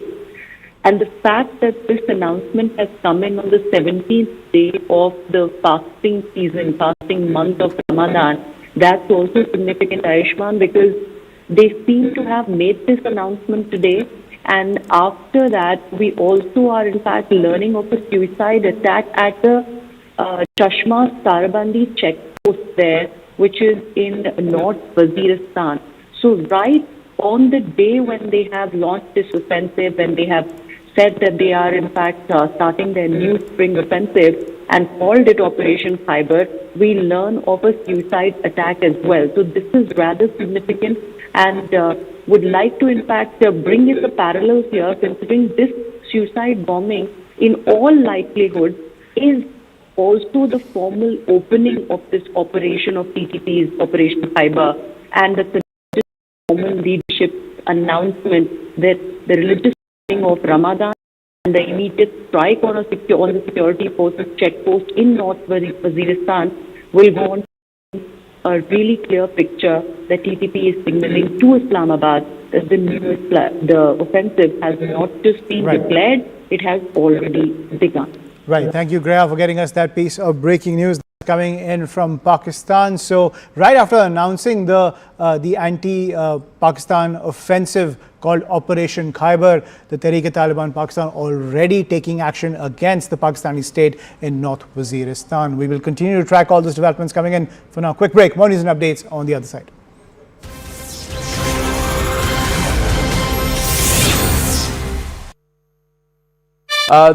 These are drone attacks again in Kuwait. They are targeting the air bases, and the Iranians, are you willing to buy this? So we can hear the same Shahid drone.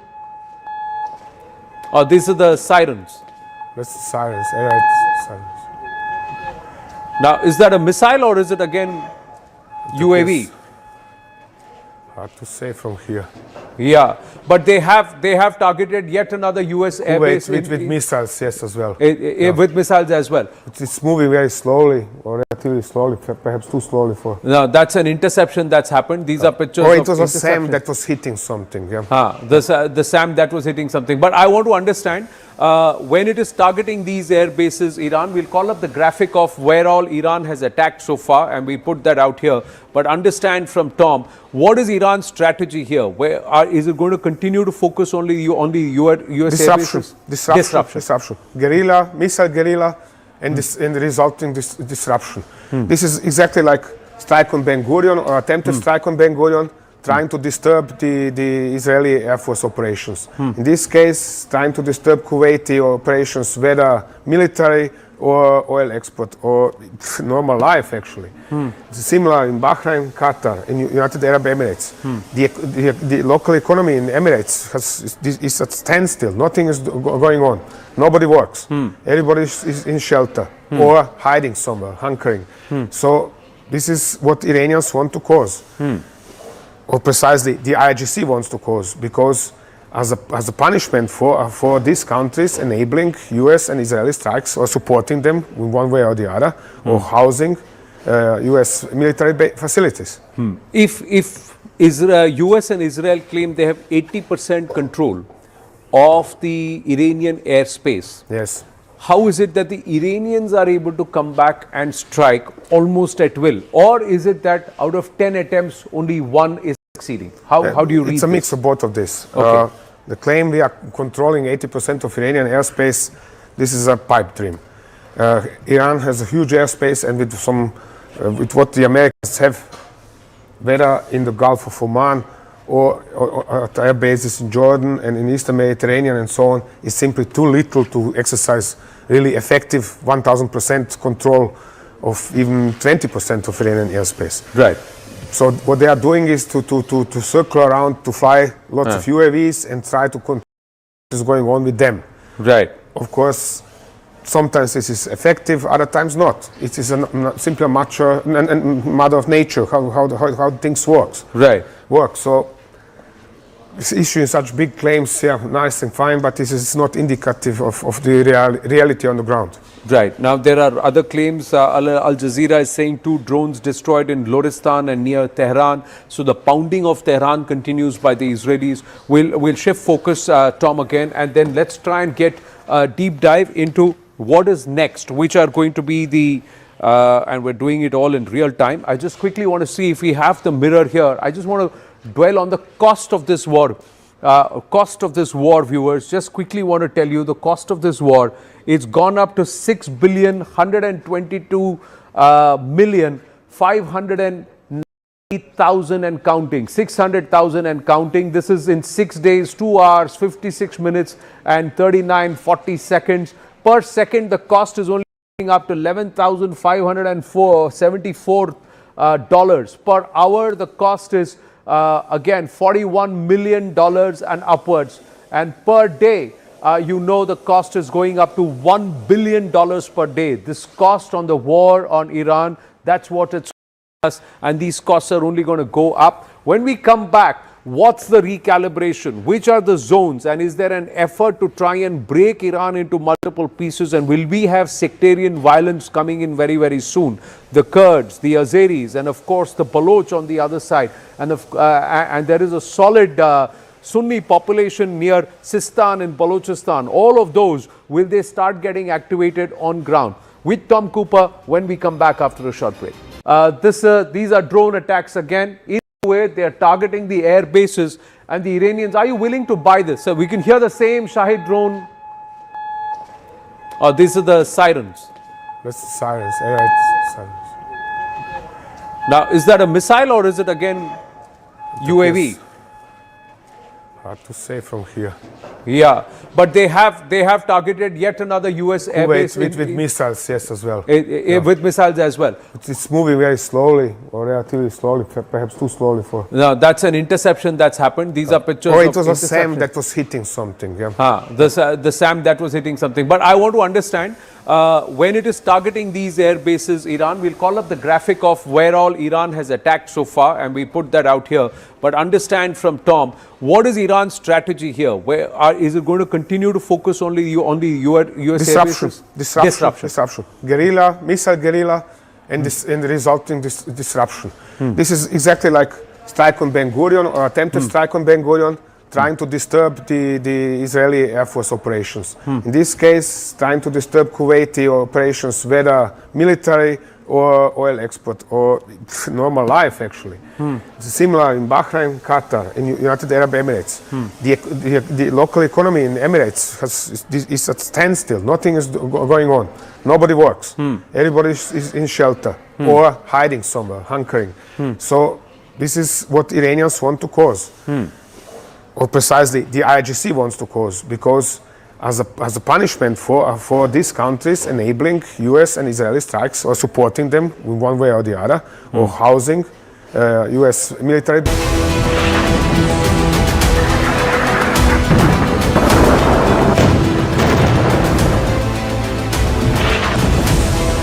Complete devastation, a direct hit by a missile. Picture is that the US is not able to defend.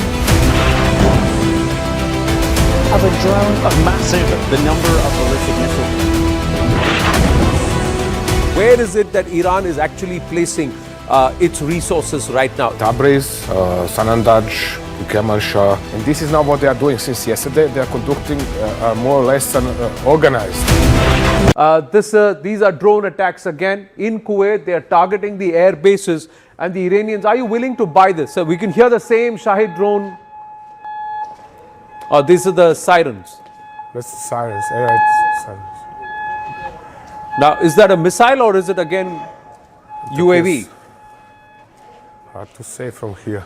Yeah, but they have targeted yet another US airbase with missiles, yes, as well. With missiles as well. It's moving very slowly, or relatively slowly, perhaps too slowly for. No, that's an interception that's happened. These are pictures. Or it was a SAM that was hitting something. Yeah. The SAM that was hitting something. But I want to understand when it is targeting these air bases, Iran. We'll call up the graphic of where all Iran has attacked so far, and we put that out here. But understand from Tom. What is Iran's strategy here? Is it going to continue to focus only on the US disruption, guerrilla, missile guerilla, and the resulting disruption. This is exactly like strike on Ben Gurion or attempted strike on Ben Gurion, trying to disturb the Israeli Air Force operations. In this case, trying to disturb Kuwaiti operations, whether military or oil export or normal life, actually. It's similar in Bahrain, Qatar, in United Arab Emirates. The local economy in Emirates is standstill. Nothing is going on. Nobody works. Everybody is in shelter or hiding somewhere, hunkering. So this is what Iranians want to cause, or the IRGC wants to cause, because as a punishment for these countries enabling US and Israeli strikes or supporting them in one way or the other, or housing US military facilities. If US and Israel claim they have 80% control of the Iranian airspace. Yes. How is it that the Iranians are able to come back and strike almost at will? Or is it that out of 10 attempts, only one is succeeding? How do you read this? It's a mix of both of this. Okay. The claim we are controlling 80% of Iranian airspace, this is a pipe dream. Iran has a huge airspace, and with what the Americans have, whether in the Gulf of Oman or at air bases in Jordan and in Eastern Mediterranean and so on, is simply too little to exercise really effective 1000% control of even 20% of Iranian airspace. Right. So what they are doing is to circle around, to fly lots of UAVs and try to control what is going on with them. Right. Of course, sometimes this is effective, other times not. It is simply a matter of nature, how things work. Right. So issuing such big claims, yeah, nice and fine, but this is not indicative of the reality on the ground. Right. Now there are other. Al Jazeera is saying 2 drones destroyed in Loristan and near Tehran. So the pounding of Tehran continues by the Israelis. We'll shift focus, Tom, again, and then let's try and get a deep dive into what is next, which are going to be the and we're doing it all in real time. I just quickly want to see if we have the mirror here. And then at some point, before things get totally chaotic and out of hand economically and in the spreading of the war, say we're going to take this pause. We're going to hopefully find other ways, not necessarily kinetic ways, to support the Iranian people in their quest for freedom, in their quest to put in place a different regime. Right. But the notion that the United can change the regime. There's no historical precedent of changing regime through air power. There's no sufficient knowledge of the intricacies of Iranian society for the United States to pick a leader and have any credibility to have that leader be successful. Okay. I think that's a very, very significant overreach. Okay, so, you know, there's an article right now in the Washington Post, obviously I have not chased it down, but suggesting that there's been some kind of alteration to troop exercises. People are speculating whether that means troop deployment. Do you even imagine that that could come from the United States? I mean, certainly the Pentagon has said no boots on the ground, but do you think that's likely to happen? Well, again, here we have to read the president's mind, and it's something I try not to do because it's very hard to do. And he'll be very impulsive, and he'll sometimes listen to the last person he talks to, and sometimes he's driven by God knows what impulses. I don't think there's any support in the United States among the American people to put troops on the ground in Iran. I think we have a president who campaigned against the notion of Middle East regime change wars. He bitterly criticized, as many Americans did, the wars in Iraq and Afghanistan, or at least the way they unfolded and how long we were there and how much sacrifice we paid in blood and treasure, and how basically unsuccessful we were in trying to be the architects of governance in those societies. He very clearly spoke to that when he traveled to the Gulf last year. And he said, nation building is not what we're about. People who don't know the societies and the cultures that they're not from are not the ones who should be trying to do that. And he rebuffed and rejected that American history. So the idea that he would be pulled into, or allow himself to be pulled into, putting troops on the ground and trying to construct the new leadership of Iran, I don't think it's something the American people support. I don't think it's something that the Congress of the United States supports. I don't really think the Iranian people want to see, much as they do want to see this regime collapse. The idea the United States would come in as an occupier of any portion of Iran and try to be the architects of the next regime, that doesn't sound like something that sells in Iran, in the region, or among the American people. And there's been experience in terms of coups and things like that the U.S. is terrible back event. But I want to play something from President Trump and his chief spokesperson, because it goes to the heart of what you said. He changes his mind, he operates on the gut, etc. Here's what he said just recently. We were having negotiations with these lunatics, and it was my opinion to attack first. They were going to attack if we didn't do it. This decision to launch this operation was based on a cumulative effect of various direct threats that Iran posed to the United States of America, and the president's feeling based on fact that Iran does pose an imminent and direct threat to the United States of America based on the fact that they are the world's leading state sponsor of terrorism. So there's opinion in there, there's the president's feelings based on fact, but not many people believe that imminent threat, particularly at this time. I guess what I would like to ask you is, about making these huge, most important decisions about war and peace and life and death based on your gut, combined with Axios reporting that suggests that President Trump was, the whole agenda was accelerated. He and Prime Minister Netanyahu had been in lots of contact over the 2 months before, and it was moved up, accelerated at least beyond essentially President Trump might have envisioned, under pressure from Netanyahu. Can you tell me what you think about that, and then this kind of talk about gut reactions to launching wars? Well, there's no imminent threat. I don't sit in classified briefings anymore, but those members of Congress who have been briefed with classified material, I think, have been very clear. Nothing was presented to them that suggested there was an imminent threat. Iran is a constant threat because we know how aggressive it has been, how much it has projected power and terror around the region. Israel, of course, was attacked twice in 2024 directly with hundreds of Iranian ballistic missiles and drones. So there is a real threat there. But in the time period we're talking about, when those nuclear negotiations were being conducted, which were never going to be successful, Iran was never going to make the necessary concessions of conceding all enrichment and all nuclear enriched material, there was no, that I'm aware of, indication Iran was about to attack the United States. So the imminence, I think, is not very credible. Now, as I said, Israel earlier felt that it did have to address this ballistic missile threat before Iran significantly ramped up the production of the very ballistic missiles that had been successful partially in penetrating Israel's air defenses last June. And that was what Prime Minister Netanyahu and President Trump were talking about in December. Then with the protests happening in January, it does appear that the timetable was significantly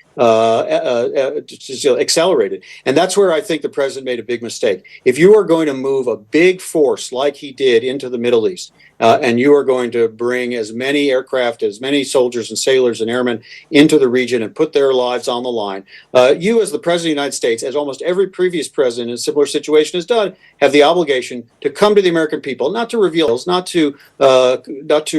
things that would cost tactical advantage and surprise, but to explain the strategy. Why are we doing this? What is the goal? Is there an imminent threat? What are we trying to achieve? Why is it so necessary that we put our men and women in uniform at risk to achieve this objective? He didn't do that. And it meant that on Saturday morning, a week ago, when the war began, I think many Americans woke up very surprised to discover we were at war in the Middle East, something that he had said he was going to try very hard to avoid. If he has a case, and again, Iran being the regime it is, there are legitimate threats that are associated with, but if he has a case to make that, he still, at this point, hasn't made a full address to the American people. He still has given these partial conversations with different reporters saying very different things in different conversations about what he's actually trying to achieve. So I think there's a lot of confusion among the American people, but that's because I think there's a lot of confusion within him and his administration. And very finally, and we've only got 1 minute left, he is honing in, as we kind of discussed, on the Delcy Rodriguez, Venezuela, decapitate the leader, leave the regime in place model. Do you think that's the best that they can expect as an outcome right now? Or what, given the fact that, as you just said, there's been no strategy laid out, the military happening, but the political and the, geostrategic goals are not clear and keep shifting? Yeah, look, degrading this regime's capabilities, both externally and internally, is something that will have real benefit to the United States, to the American people, to our regional allies, even if there's real questions about whether this war was needed now or whether there was an imminent threat. But anybody who has studied the Iranian regime, and the most knowledgeable experts I know, all agree that this regime is more than just the Ayatollah at the top, more than just that top layer of leadership that were killed on the first day. It's a system. It's durable. There are hundreds of thousands, if not million men under arms who subscribe to its ideology, who are now in a fight for their survival. And the notion that one person in that system is just going to put their head up and say, well, no, I'll just work as a client actually of Washington seems highly, highly dubious to me. Which is what Delcy Rodriguez is doing in Venezuela, and Trump keeps trying to compare the two. This has got a ways to go. Ambassador Daniel Shapiro, thank you so much indeed, and we'll be right back after this short break.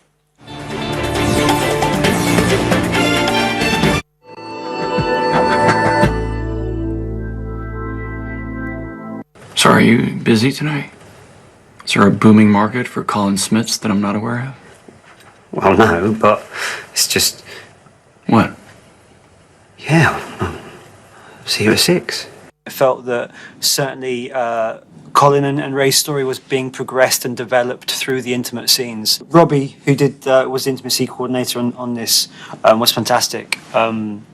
Just in terms of like shaping the story from a choreography point of view, I was so excited about getting to those scenes because it felt for me that so much narrative was held in those moments that...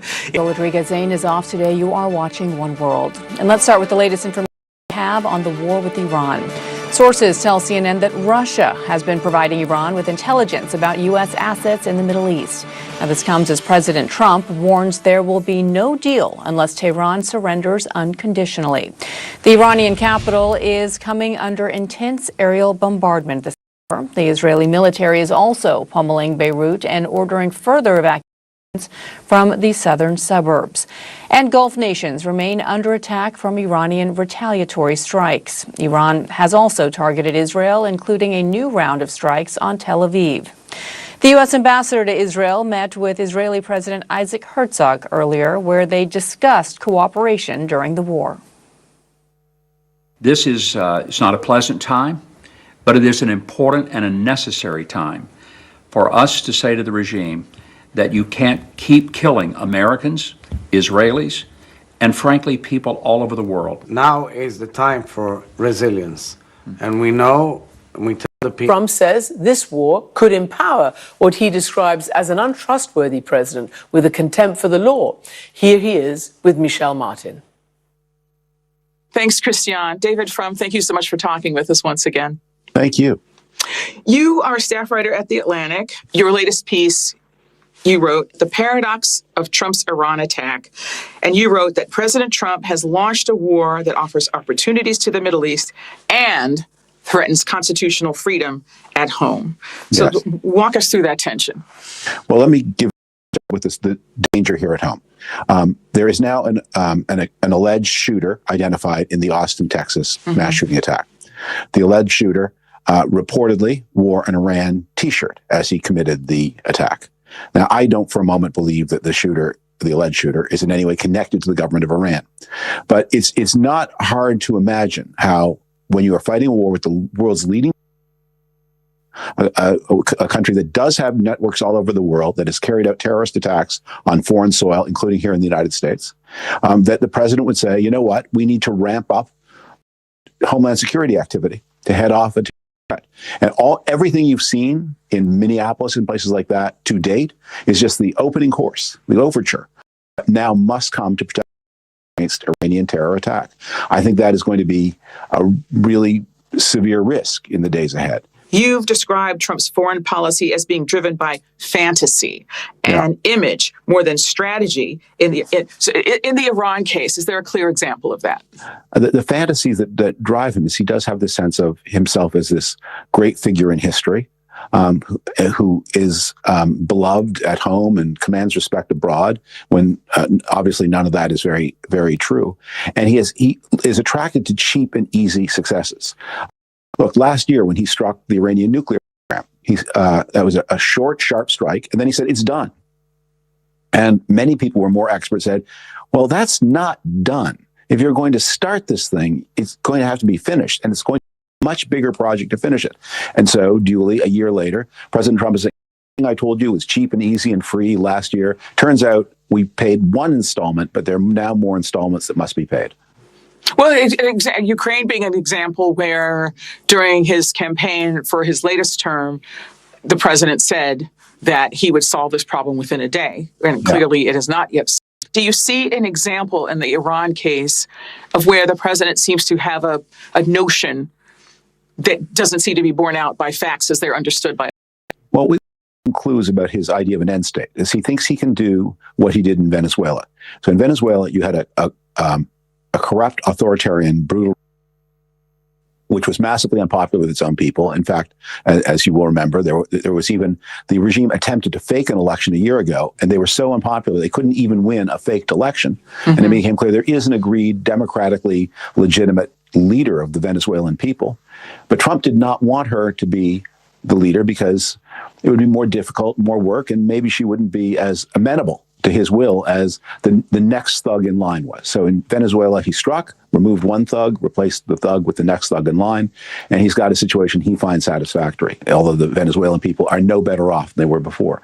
He may have something in mind in Iran, off, in this case, the top 40 or 100 thugs, find thug 101, hope that thug 101, and I'll say he because it's going to be a he in Iran, that thug 101 or 102 is a big crook, and that you can therefore do Trump-style business with this big crook.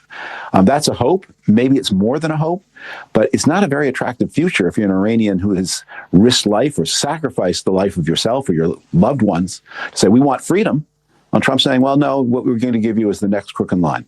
You served in the administration of George W. Bush, and this seems to be following a pattern where Americans have this notion that the people on the ground will finish the job. Americans will start, they will finish. Did you, just sort of being honest about it, did your administration have a similar notion when it came to Iraq? There was a big fight about this.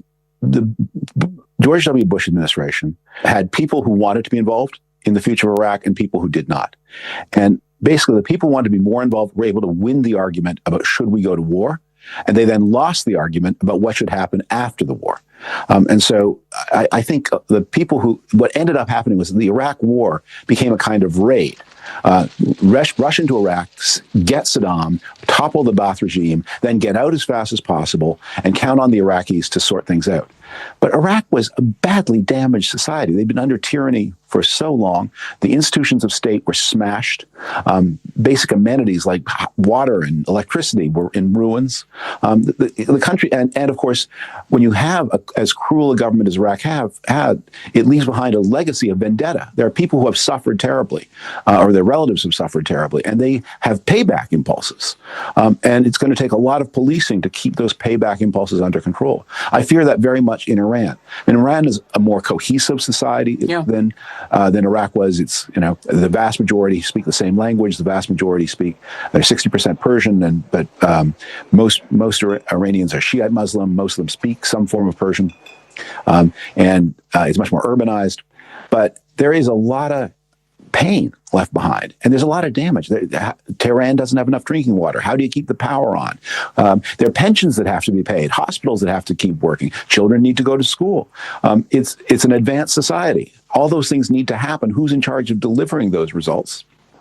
When the existing regime, horrible, brutal, cruel, corrupt as it is, when it falls apart, who keeps the lights on?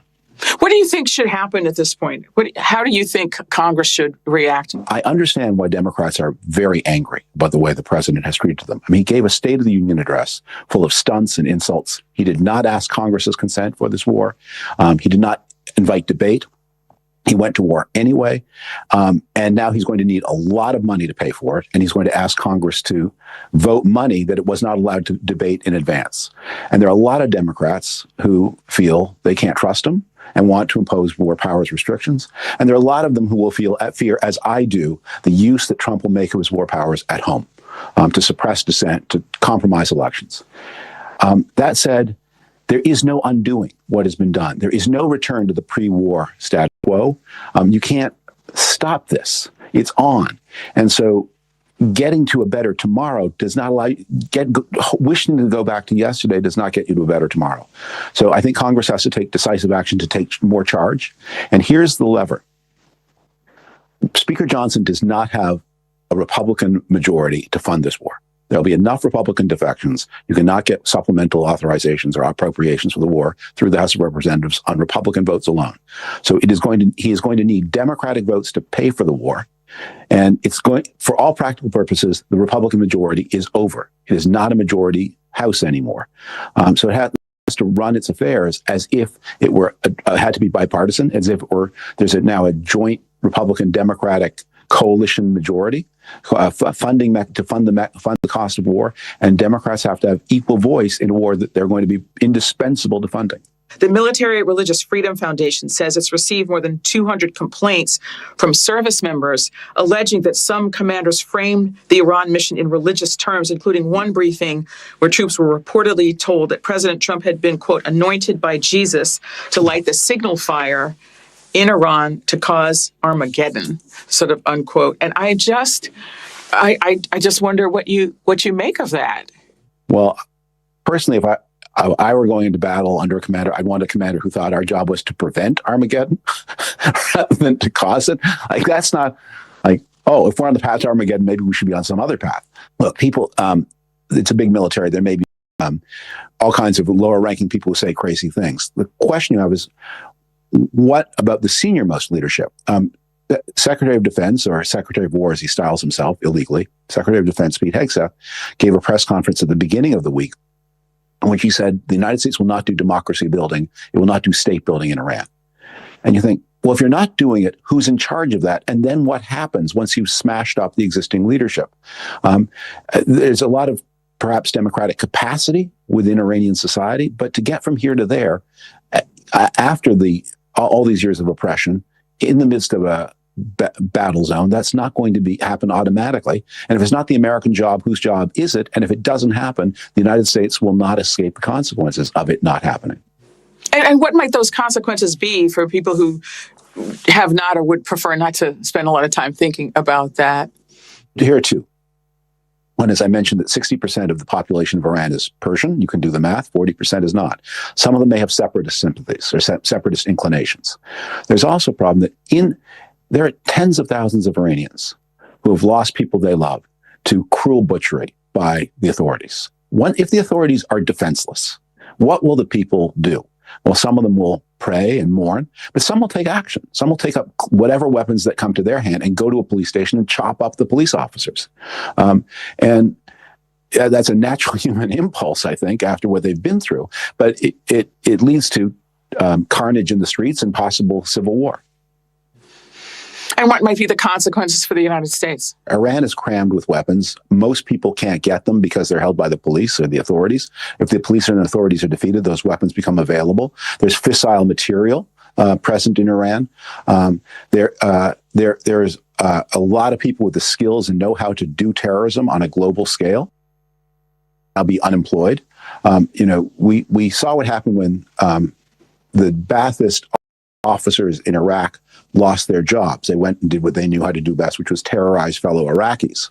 But the people in Iran who may be about to lose their jobs, what they know best is how to inflict terrorism worldwide. It loops back to this notion that there really is no plan. There's really no strategic thinking. Yeah. There's this this sense of do the thing, make a big discussion or show of it, and then what happens next? And there doesn't seem to be any afterthought about that. But there needs to, and I would say, what I would hope people would take away from our conversation that I am most concerned about is there's no going back to where the United States was a week ago. There's no undoing this thing. So Trump has locked us all in the car, locked the steering wheel, and driven off the cliff. You can't say, I wish we were back up there on the cliff. All you can do is say, we now need a plan to land the car. And cars weren't meant to fly, so this is going to be a kind of a Thelma and Louise moment, maybe. But someone needs to say, there has to be a real plan. And that's going to come from Congress to say there needs to be oversight. There needs to be a plan for an end state. There needs to be a plan to make sure that the war powers that Trump now has got are not abused at home. That there need to be guarantees that the 26 elections will not be suppressed or perverted. That DHS will not use the fear of Iranian terrorism as an excuse to crack down on the liberties of American people, to shoot more Americans. If terrorism is a real risk, you need professionals at DHS, people who tell the truth and who don't steer contracts to their. A Reuters Ipsos poll this week found that just 27% of Americans approved of the U.S.-Israeli strikes on Iran. A CNN poll conducted over the weekend showed that 59% disapproval overall, more than 80% of Democrats opposed. President Trump responded by telling the New York Post, I don't care about polling, but he does care. I mean, he does care about how he is viewed. And I just wonder whether public opinion will play a role in this. Given everything you just said, you said, look, we're already in the car is already moving, but could public opinion offer some break on this, or offer at least some guide about what could happen next, or might inform the president's thinking? There's no break because the decision has happened. So you can't break it because it's happened. We're in the middle of it. But what I think public opinion signals is, look, one of the ways that people know whether something is workable is if they see a broad consensus in the U.S. government that something can work. And that's always been the way it's been in the past. When presidents make important decisions, they try to show, look, this is not just my idea, and it's not just me and the people I personally hired. See, I've got here the leaders of Congress from both parties. I've got a bunch of governors here who also agree this is a good idea. I've got police chiefs or firefighters. I've got a range of I've got business leaders, and a lot of people in whom you should have confidence, who've earned your confidence. They all think this is a good idea. That's not a guarantee that they can all be wrong too. But at least there's something here more than one person's whim. Trump has made this war one of one person's whim, and it's a person whom most Americans don't trust for excellent reasons. So if this war is going to continue for more than a few more hours, he's going to need to find a way, and this is not in his nature, so someone is going to need to do this for him, to put this administration on a different kind of footing, where it tries to speak for the nation rather than just a fragment of the nation. David Frum, thank you so much for talking with us once again. Thank you. Unity is hard to come by these days. And finally, Ukraine's President Volodymyr Zelensky says he's happy to help the United States counter Iranian drones, since his country has become so successful as that. And it fights off Russia in a war for survival. It's his way of showing solidarity with allies who've helped him. The Olympics are also meant to demonstrate global solidarity through sport. But tonight, Zelensky and some European leaders are boycotting the opening ceremony for the Paralympics in Italy. That's because they are outraged over the decision to allow Russian and Belarusian athletes to compete under their national flags. This had been disallowed for the past 12 years over a doping scandal and then over their aggression on Ukraine. One country missing from this year's Games is Iran. Its Paralympians could not travel there safely. That's it for now. Thank you for watching, and goodbye from London.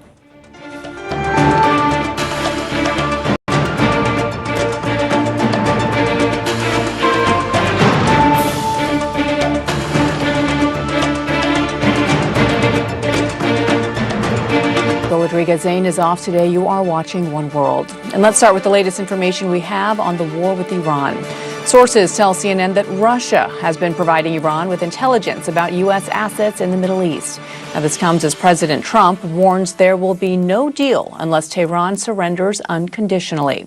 The Iranian capital is coming under intense aerial bombardment this hour. The Israeli military is also pummeling Beirut and ordering further evacuations from the southern suburbs.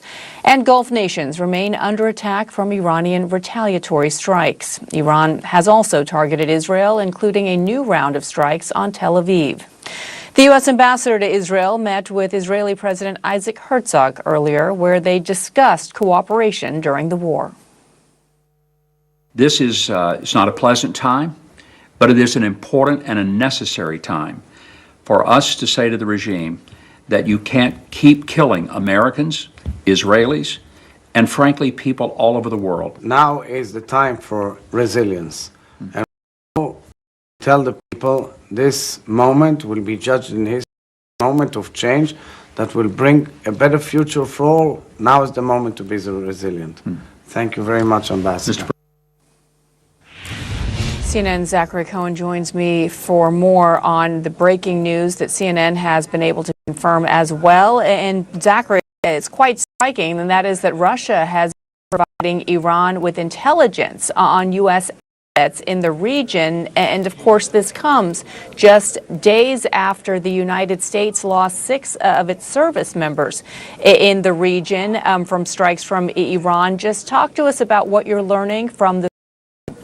Yeah, Bianna, sources telling our team that the U.S. believes Russia is providing intelligence to Iran about the movements and locations of American ships, troops, and aircraft. And this is significant, obviously, because it's the first indication that Russia, obviously a nuclear superpower, has sought to get involved in the ongoing conflict in Iran. And this is something that we're told, the information and the intelligence that's been shared, we're told, comes primarily from Russia's sophisticated constellation of overhead satellites. That's intelligence that could be used to target American assets in the region. As you mentioned, we're learning about this just after an Iranian drone strike killed 6 U.S. service members at a makeshift operations command center in Kuwait. Now, we can't tie directly any of these Iranian attacks to the intelligence that they've received from the Russians. But again, a concerning development here, as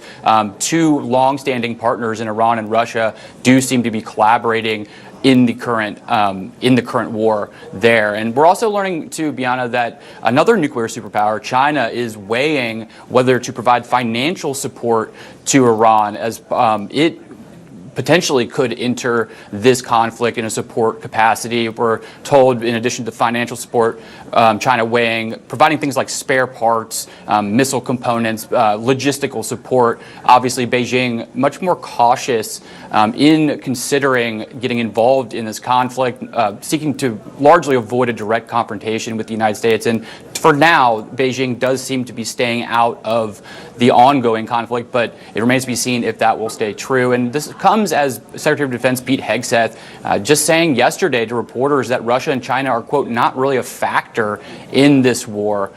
So we'll have to see how that plays out going forward as the conflict continues to escalate and move forward in the coming days, weeks, and potentially months.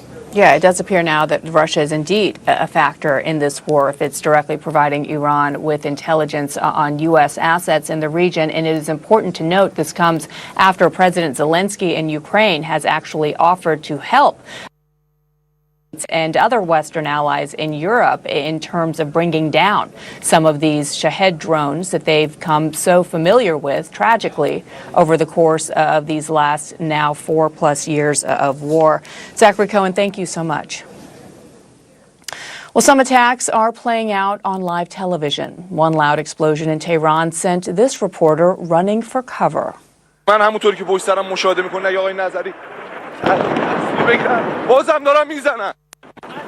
The correspondent for Iranian state television was on air when fresh blasts hit. Meanwhile, the Iranian government mobilized thousands of demonstrators. Inside, U.S. President Donald Trump says when it comes to the U.S. military campaign, there are no time limits on anything, as economic indicators flash red right across the globe. What is the administration's strategy and what is the end game this hour? We'll delve into those questions and try and find you some answers.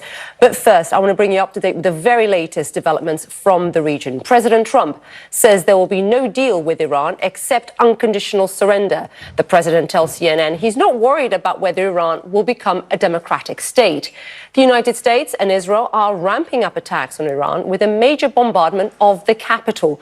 A CNN team on the ground witnessed a barrage of strikes, and some Tehran residents described it as the worst night since the war began. The Israeli Air Force released this video. It shows the destruction of the secret bunker used by Iran's former Supreme Leader Ayatollah Ali Khamenei. The IDF says he was killed before he could retreat to the bunker. CNN cannot independently verify the time or the date of the videos.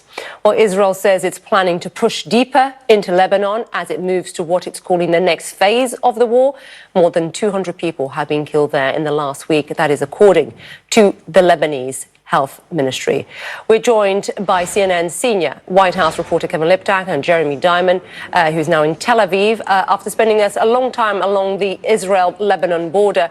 We'll go to you in just a moment, Jeremy. Let me start first with Kevin at the White House, because we have seen President Trump, Kevin, doubling down on his vision. I think it's on his vision for leadership in Iran. He says he wants to stay in this, but the goals seem to be shifting, right? And without boots on the ground, some may say that's impossible. Talk us through what the strategy is and the messaging is from the administration.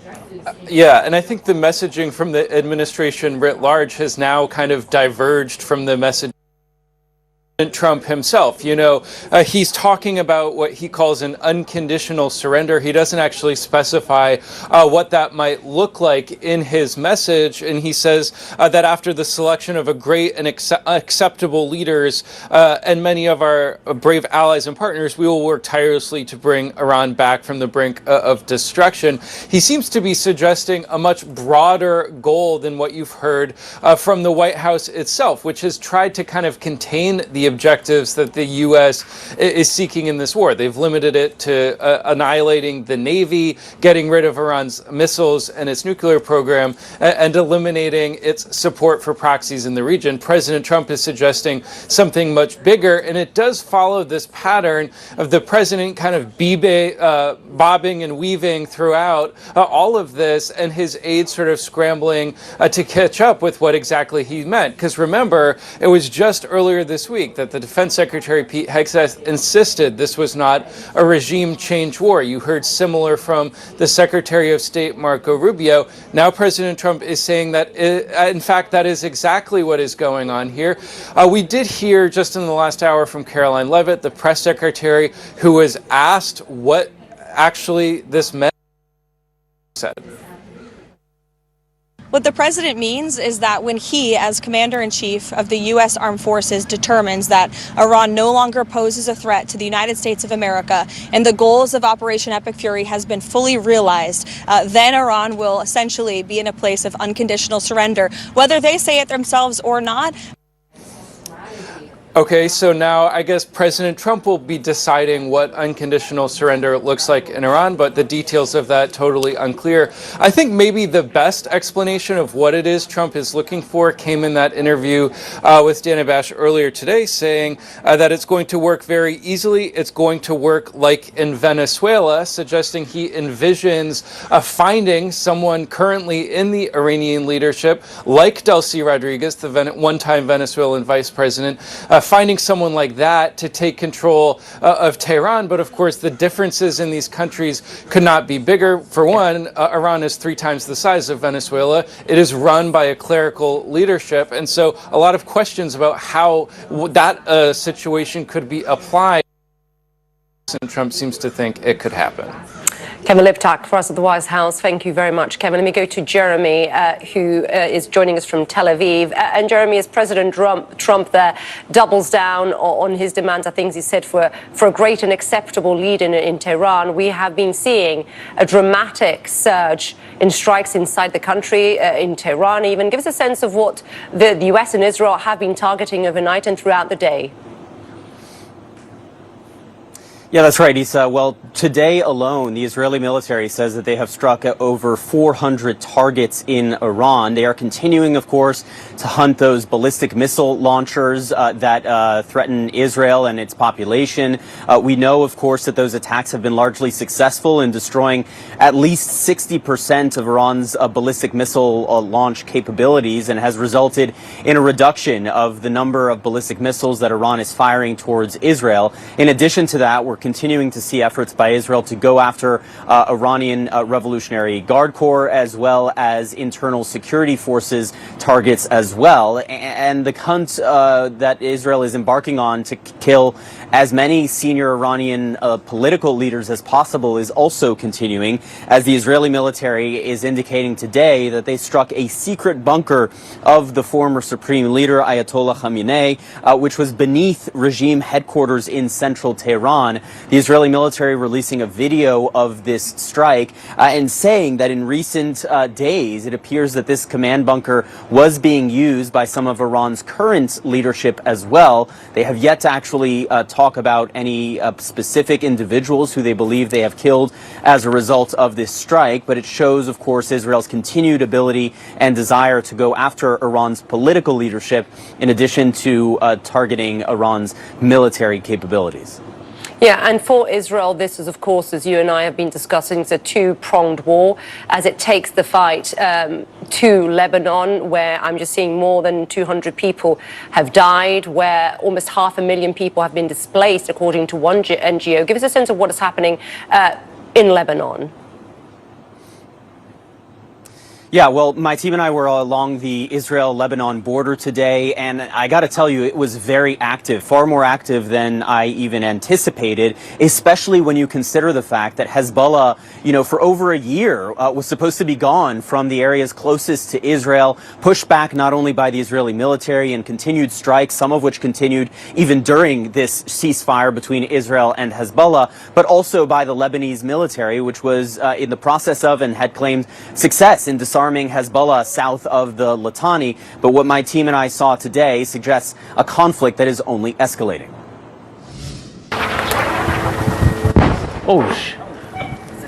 Wow, that was a drone that seems to have just made impact here. There were no sirens warning, but we just heard an explosion right here in Metula. We're right along the Israel-Lebanon border, and we just heard something come in fast over our heads and make impact. Okay, so we're gonna put our vests on now because we just saw not one but two projectiles coming in. Still not clear exactly what that was, but we're now starting to hear the outgoing Israeli fire responding to it. We're just hearing a lot of activity right now, kind of going in both directions, in fact, as this new front in Israel's war with Iran is very much heating up. So that smoke right there just came from Israeli artillery that was being fired from behind us. So it went over our heads. We then saw it make impact there, and you can see the smoke that's still coming up from the target location. And now, okay. He's so used to it. And that was hitting the same spot. Yeah, getting very active here now.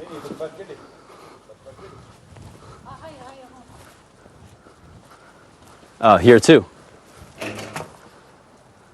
So we're seeing several areas now in southern Lebanon that are being struck by the Israeli military, and some of those positions that they are hitting are within a kilometer of the Israeli-Lebanese border, and that's significant because all of these positions in the most southern part of Lebanon were supposed to have been cleared of Hezbollah fighters over a year ago, and so the fact that Israel is now having to hit positions so close to its border suggests that Hezbollah is trying to re-infiltrate those areas, and obviously Israel now fighting to try and rid those areas of Hezbollah once again.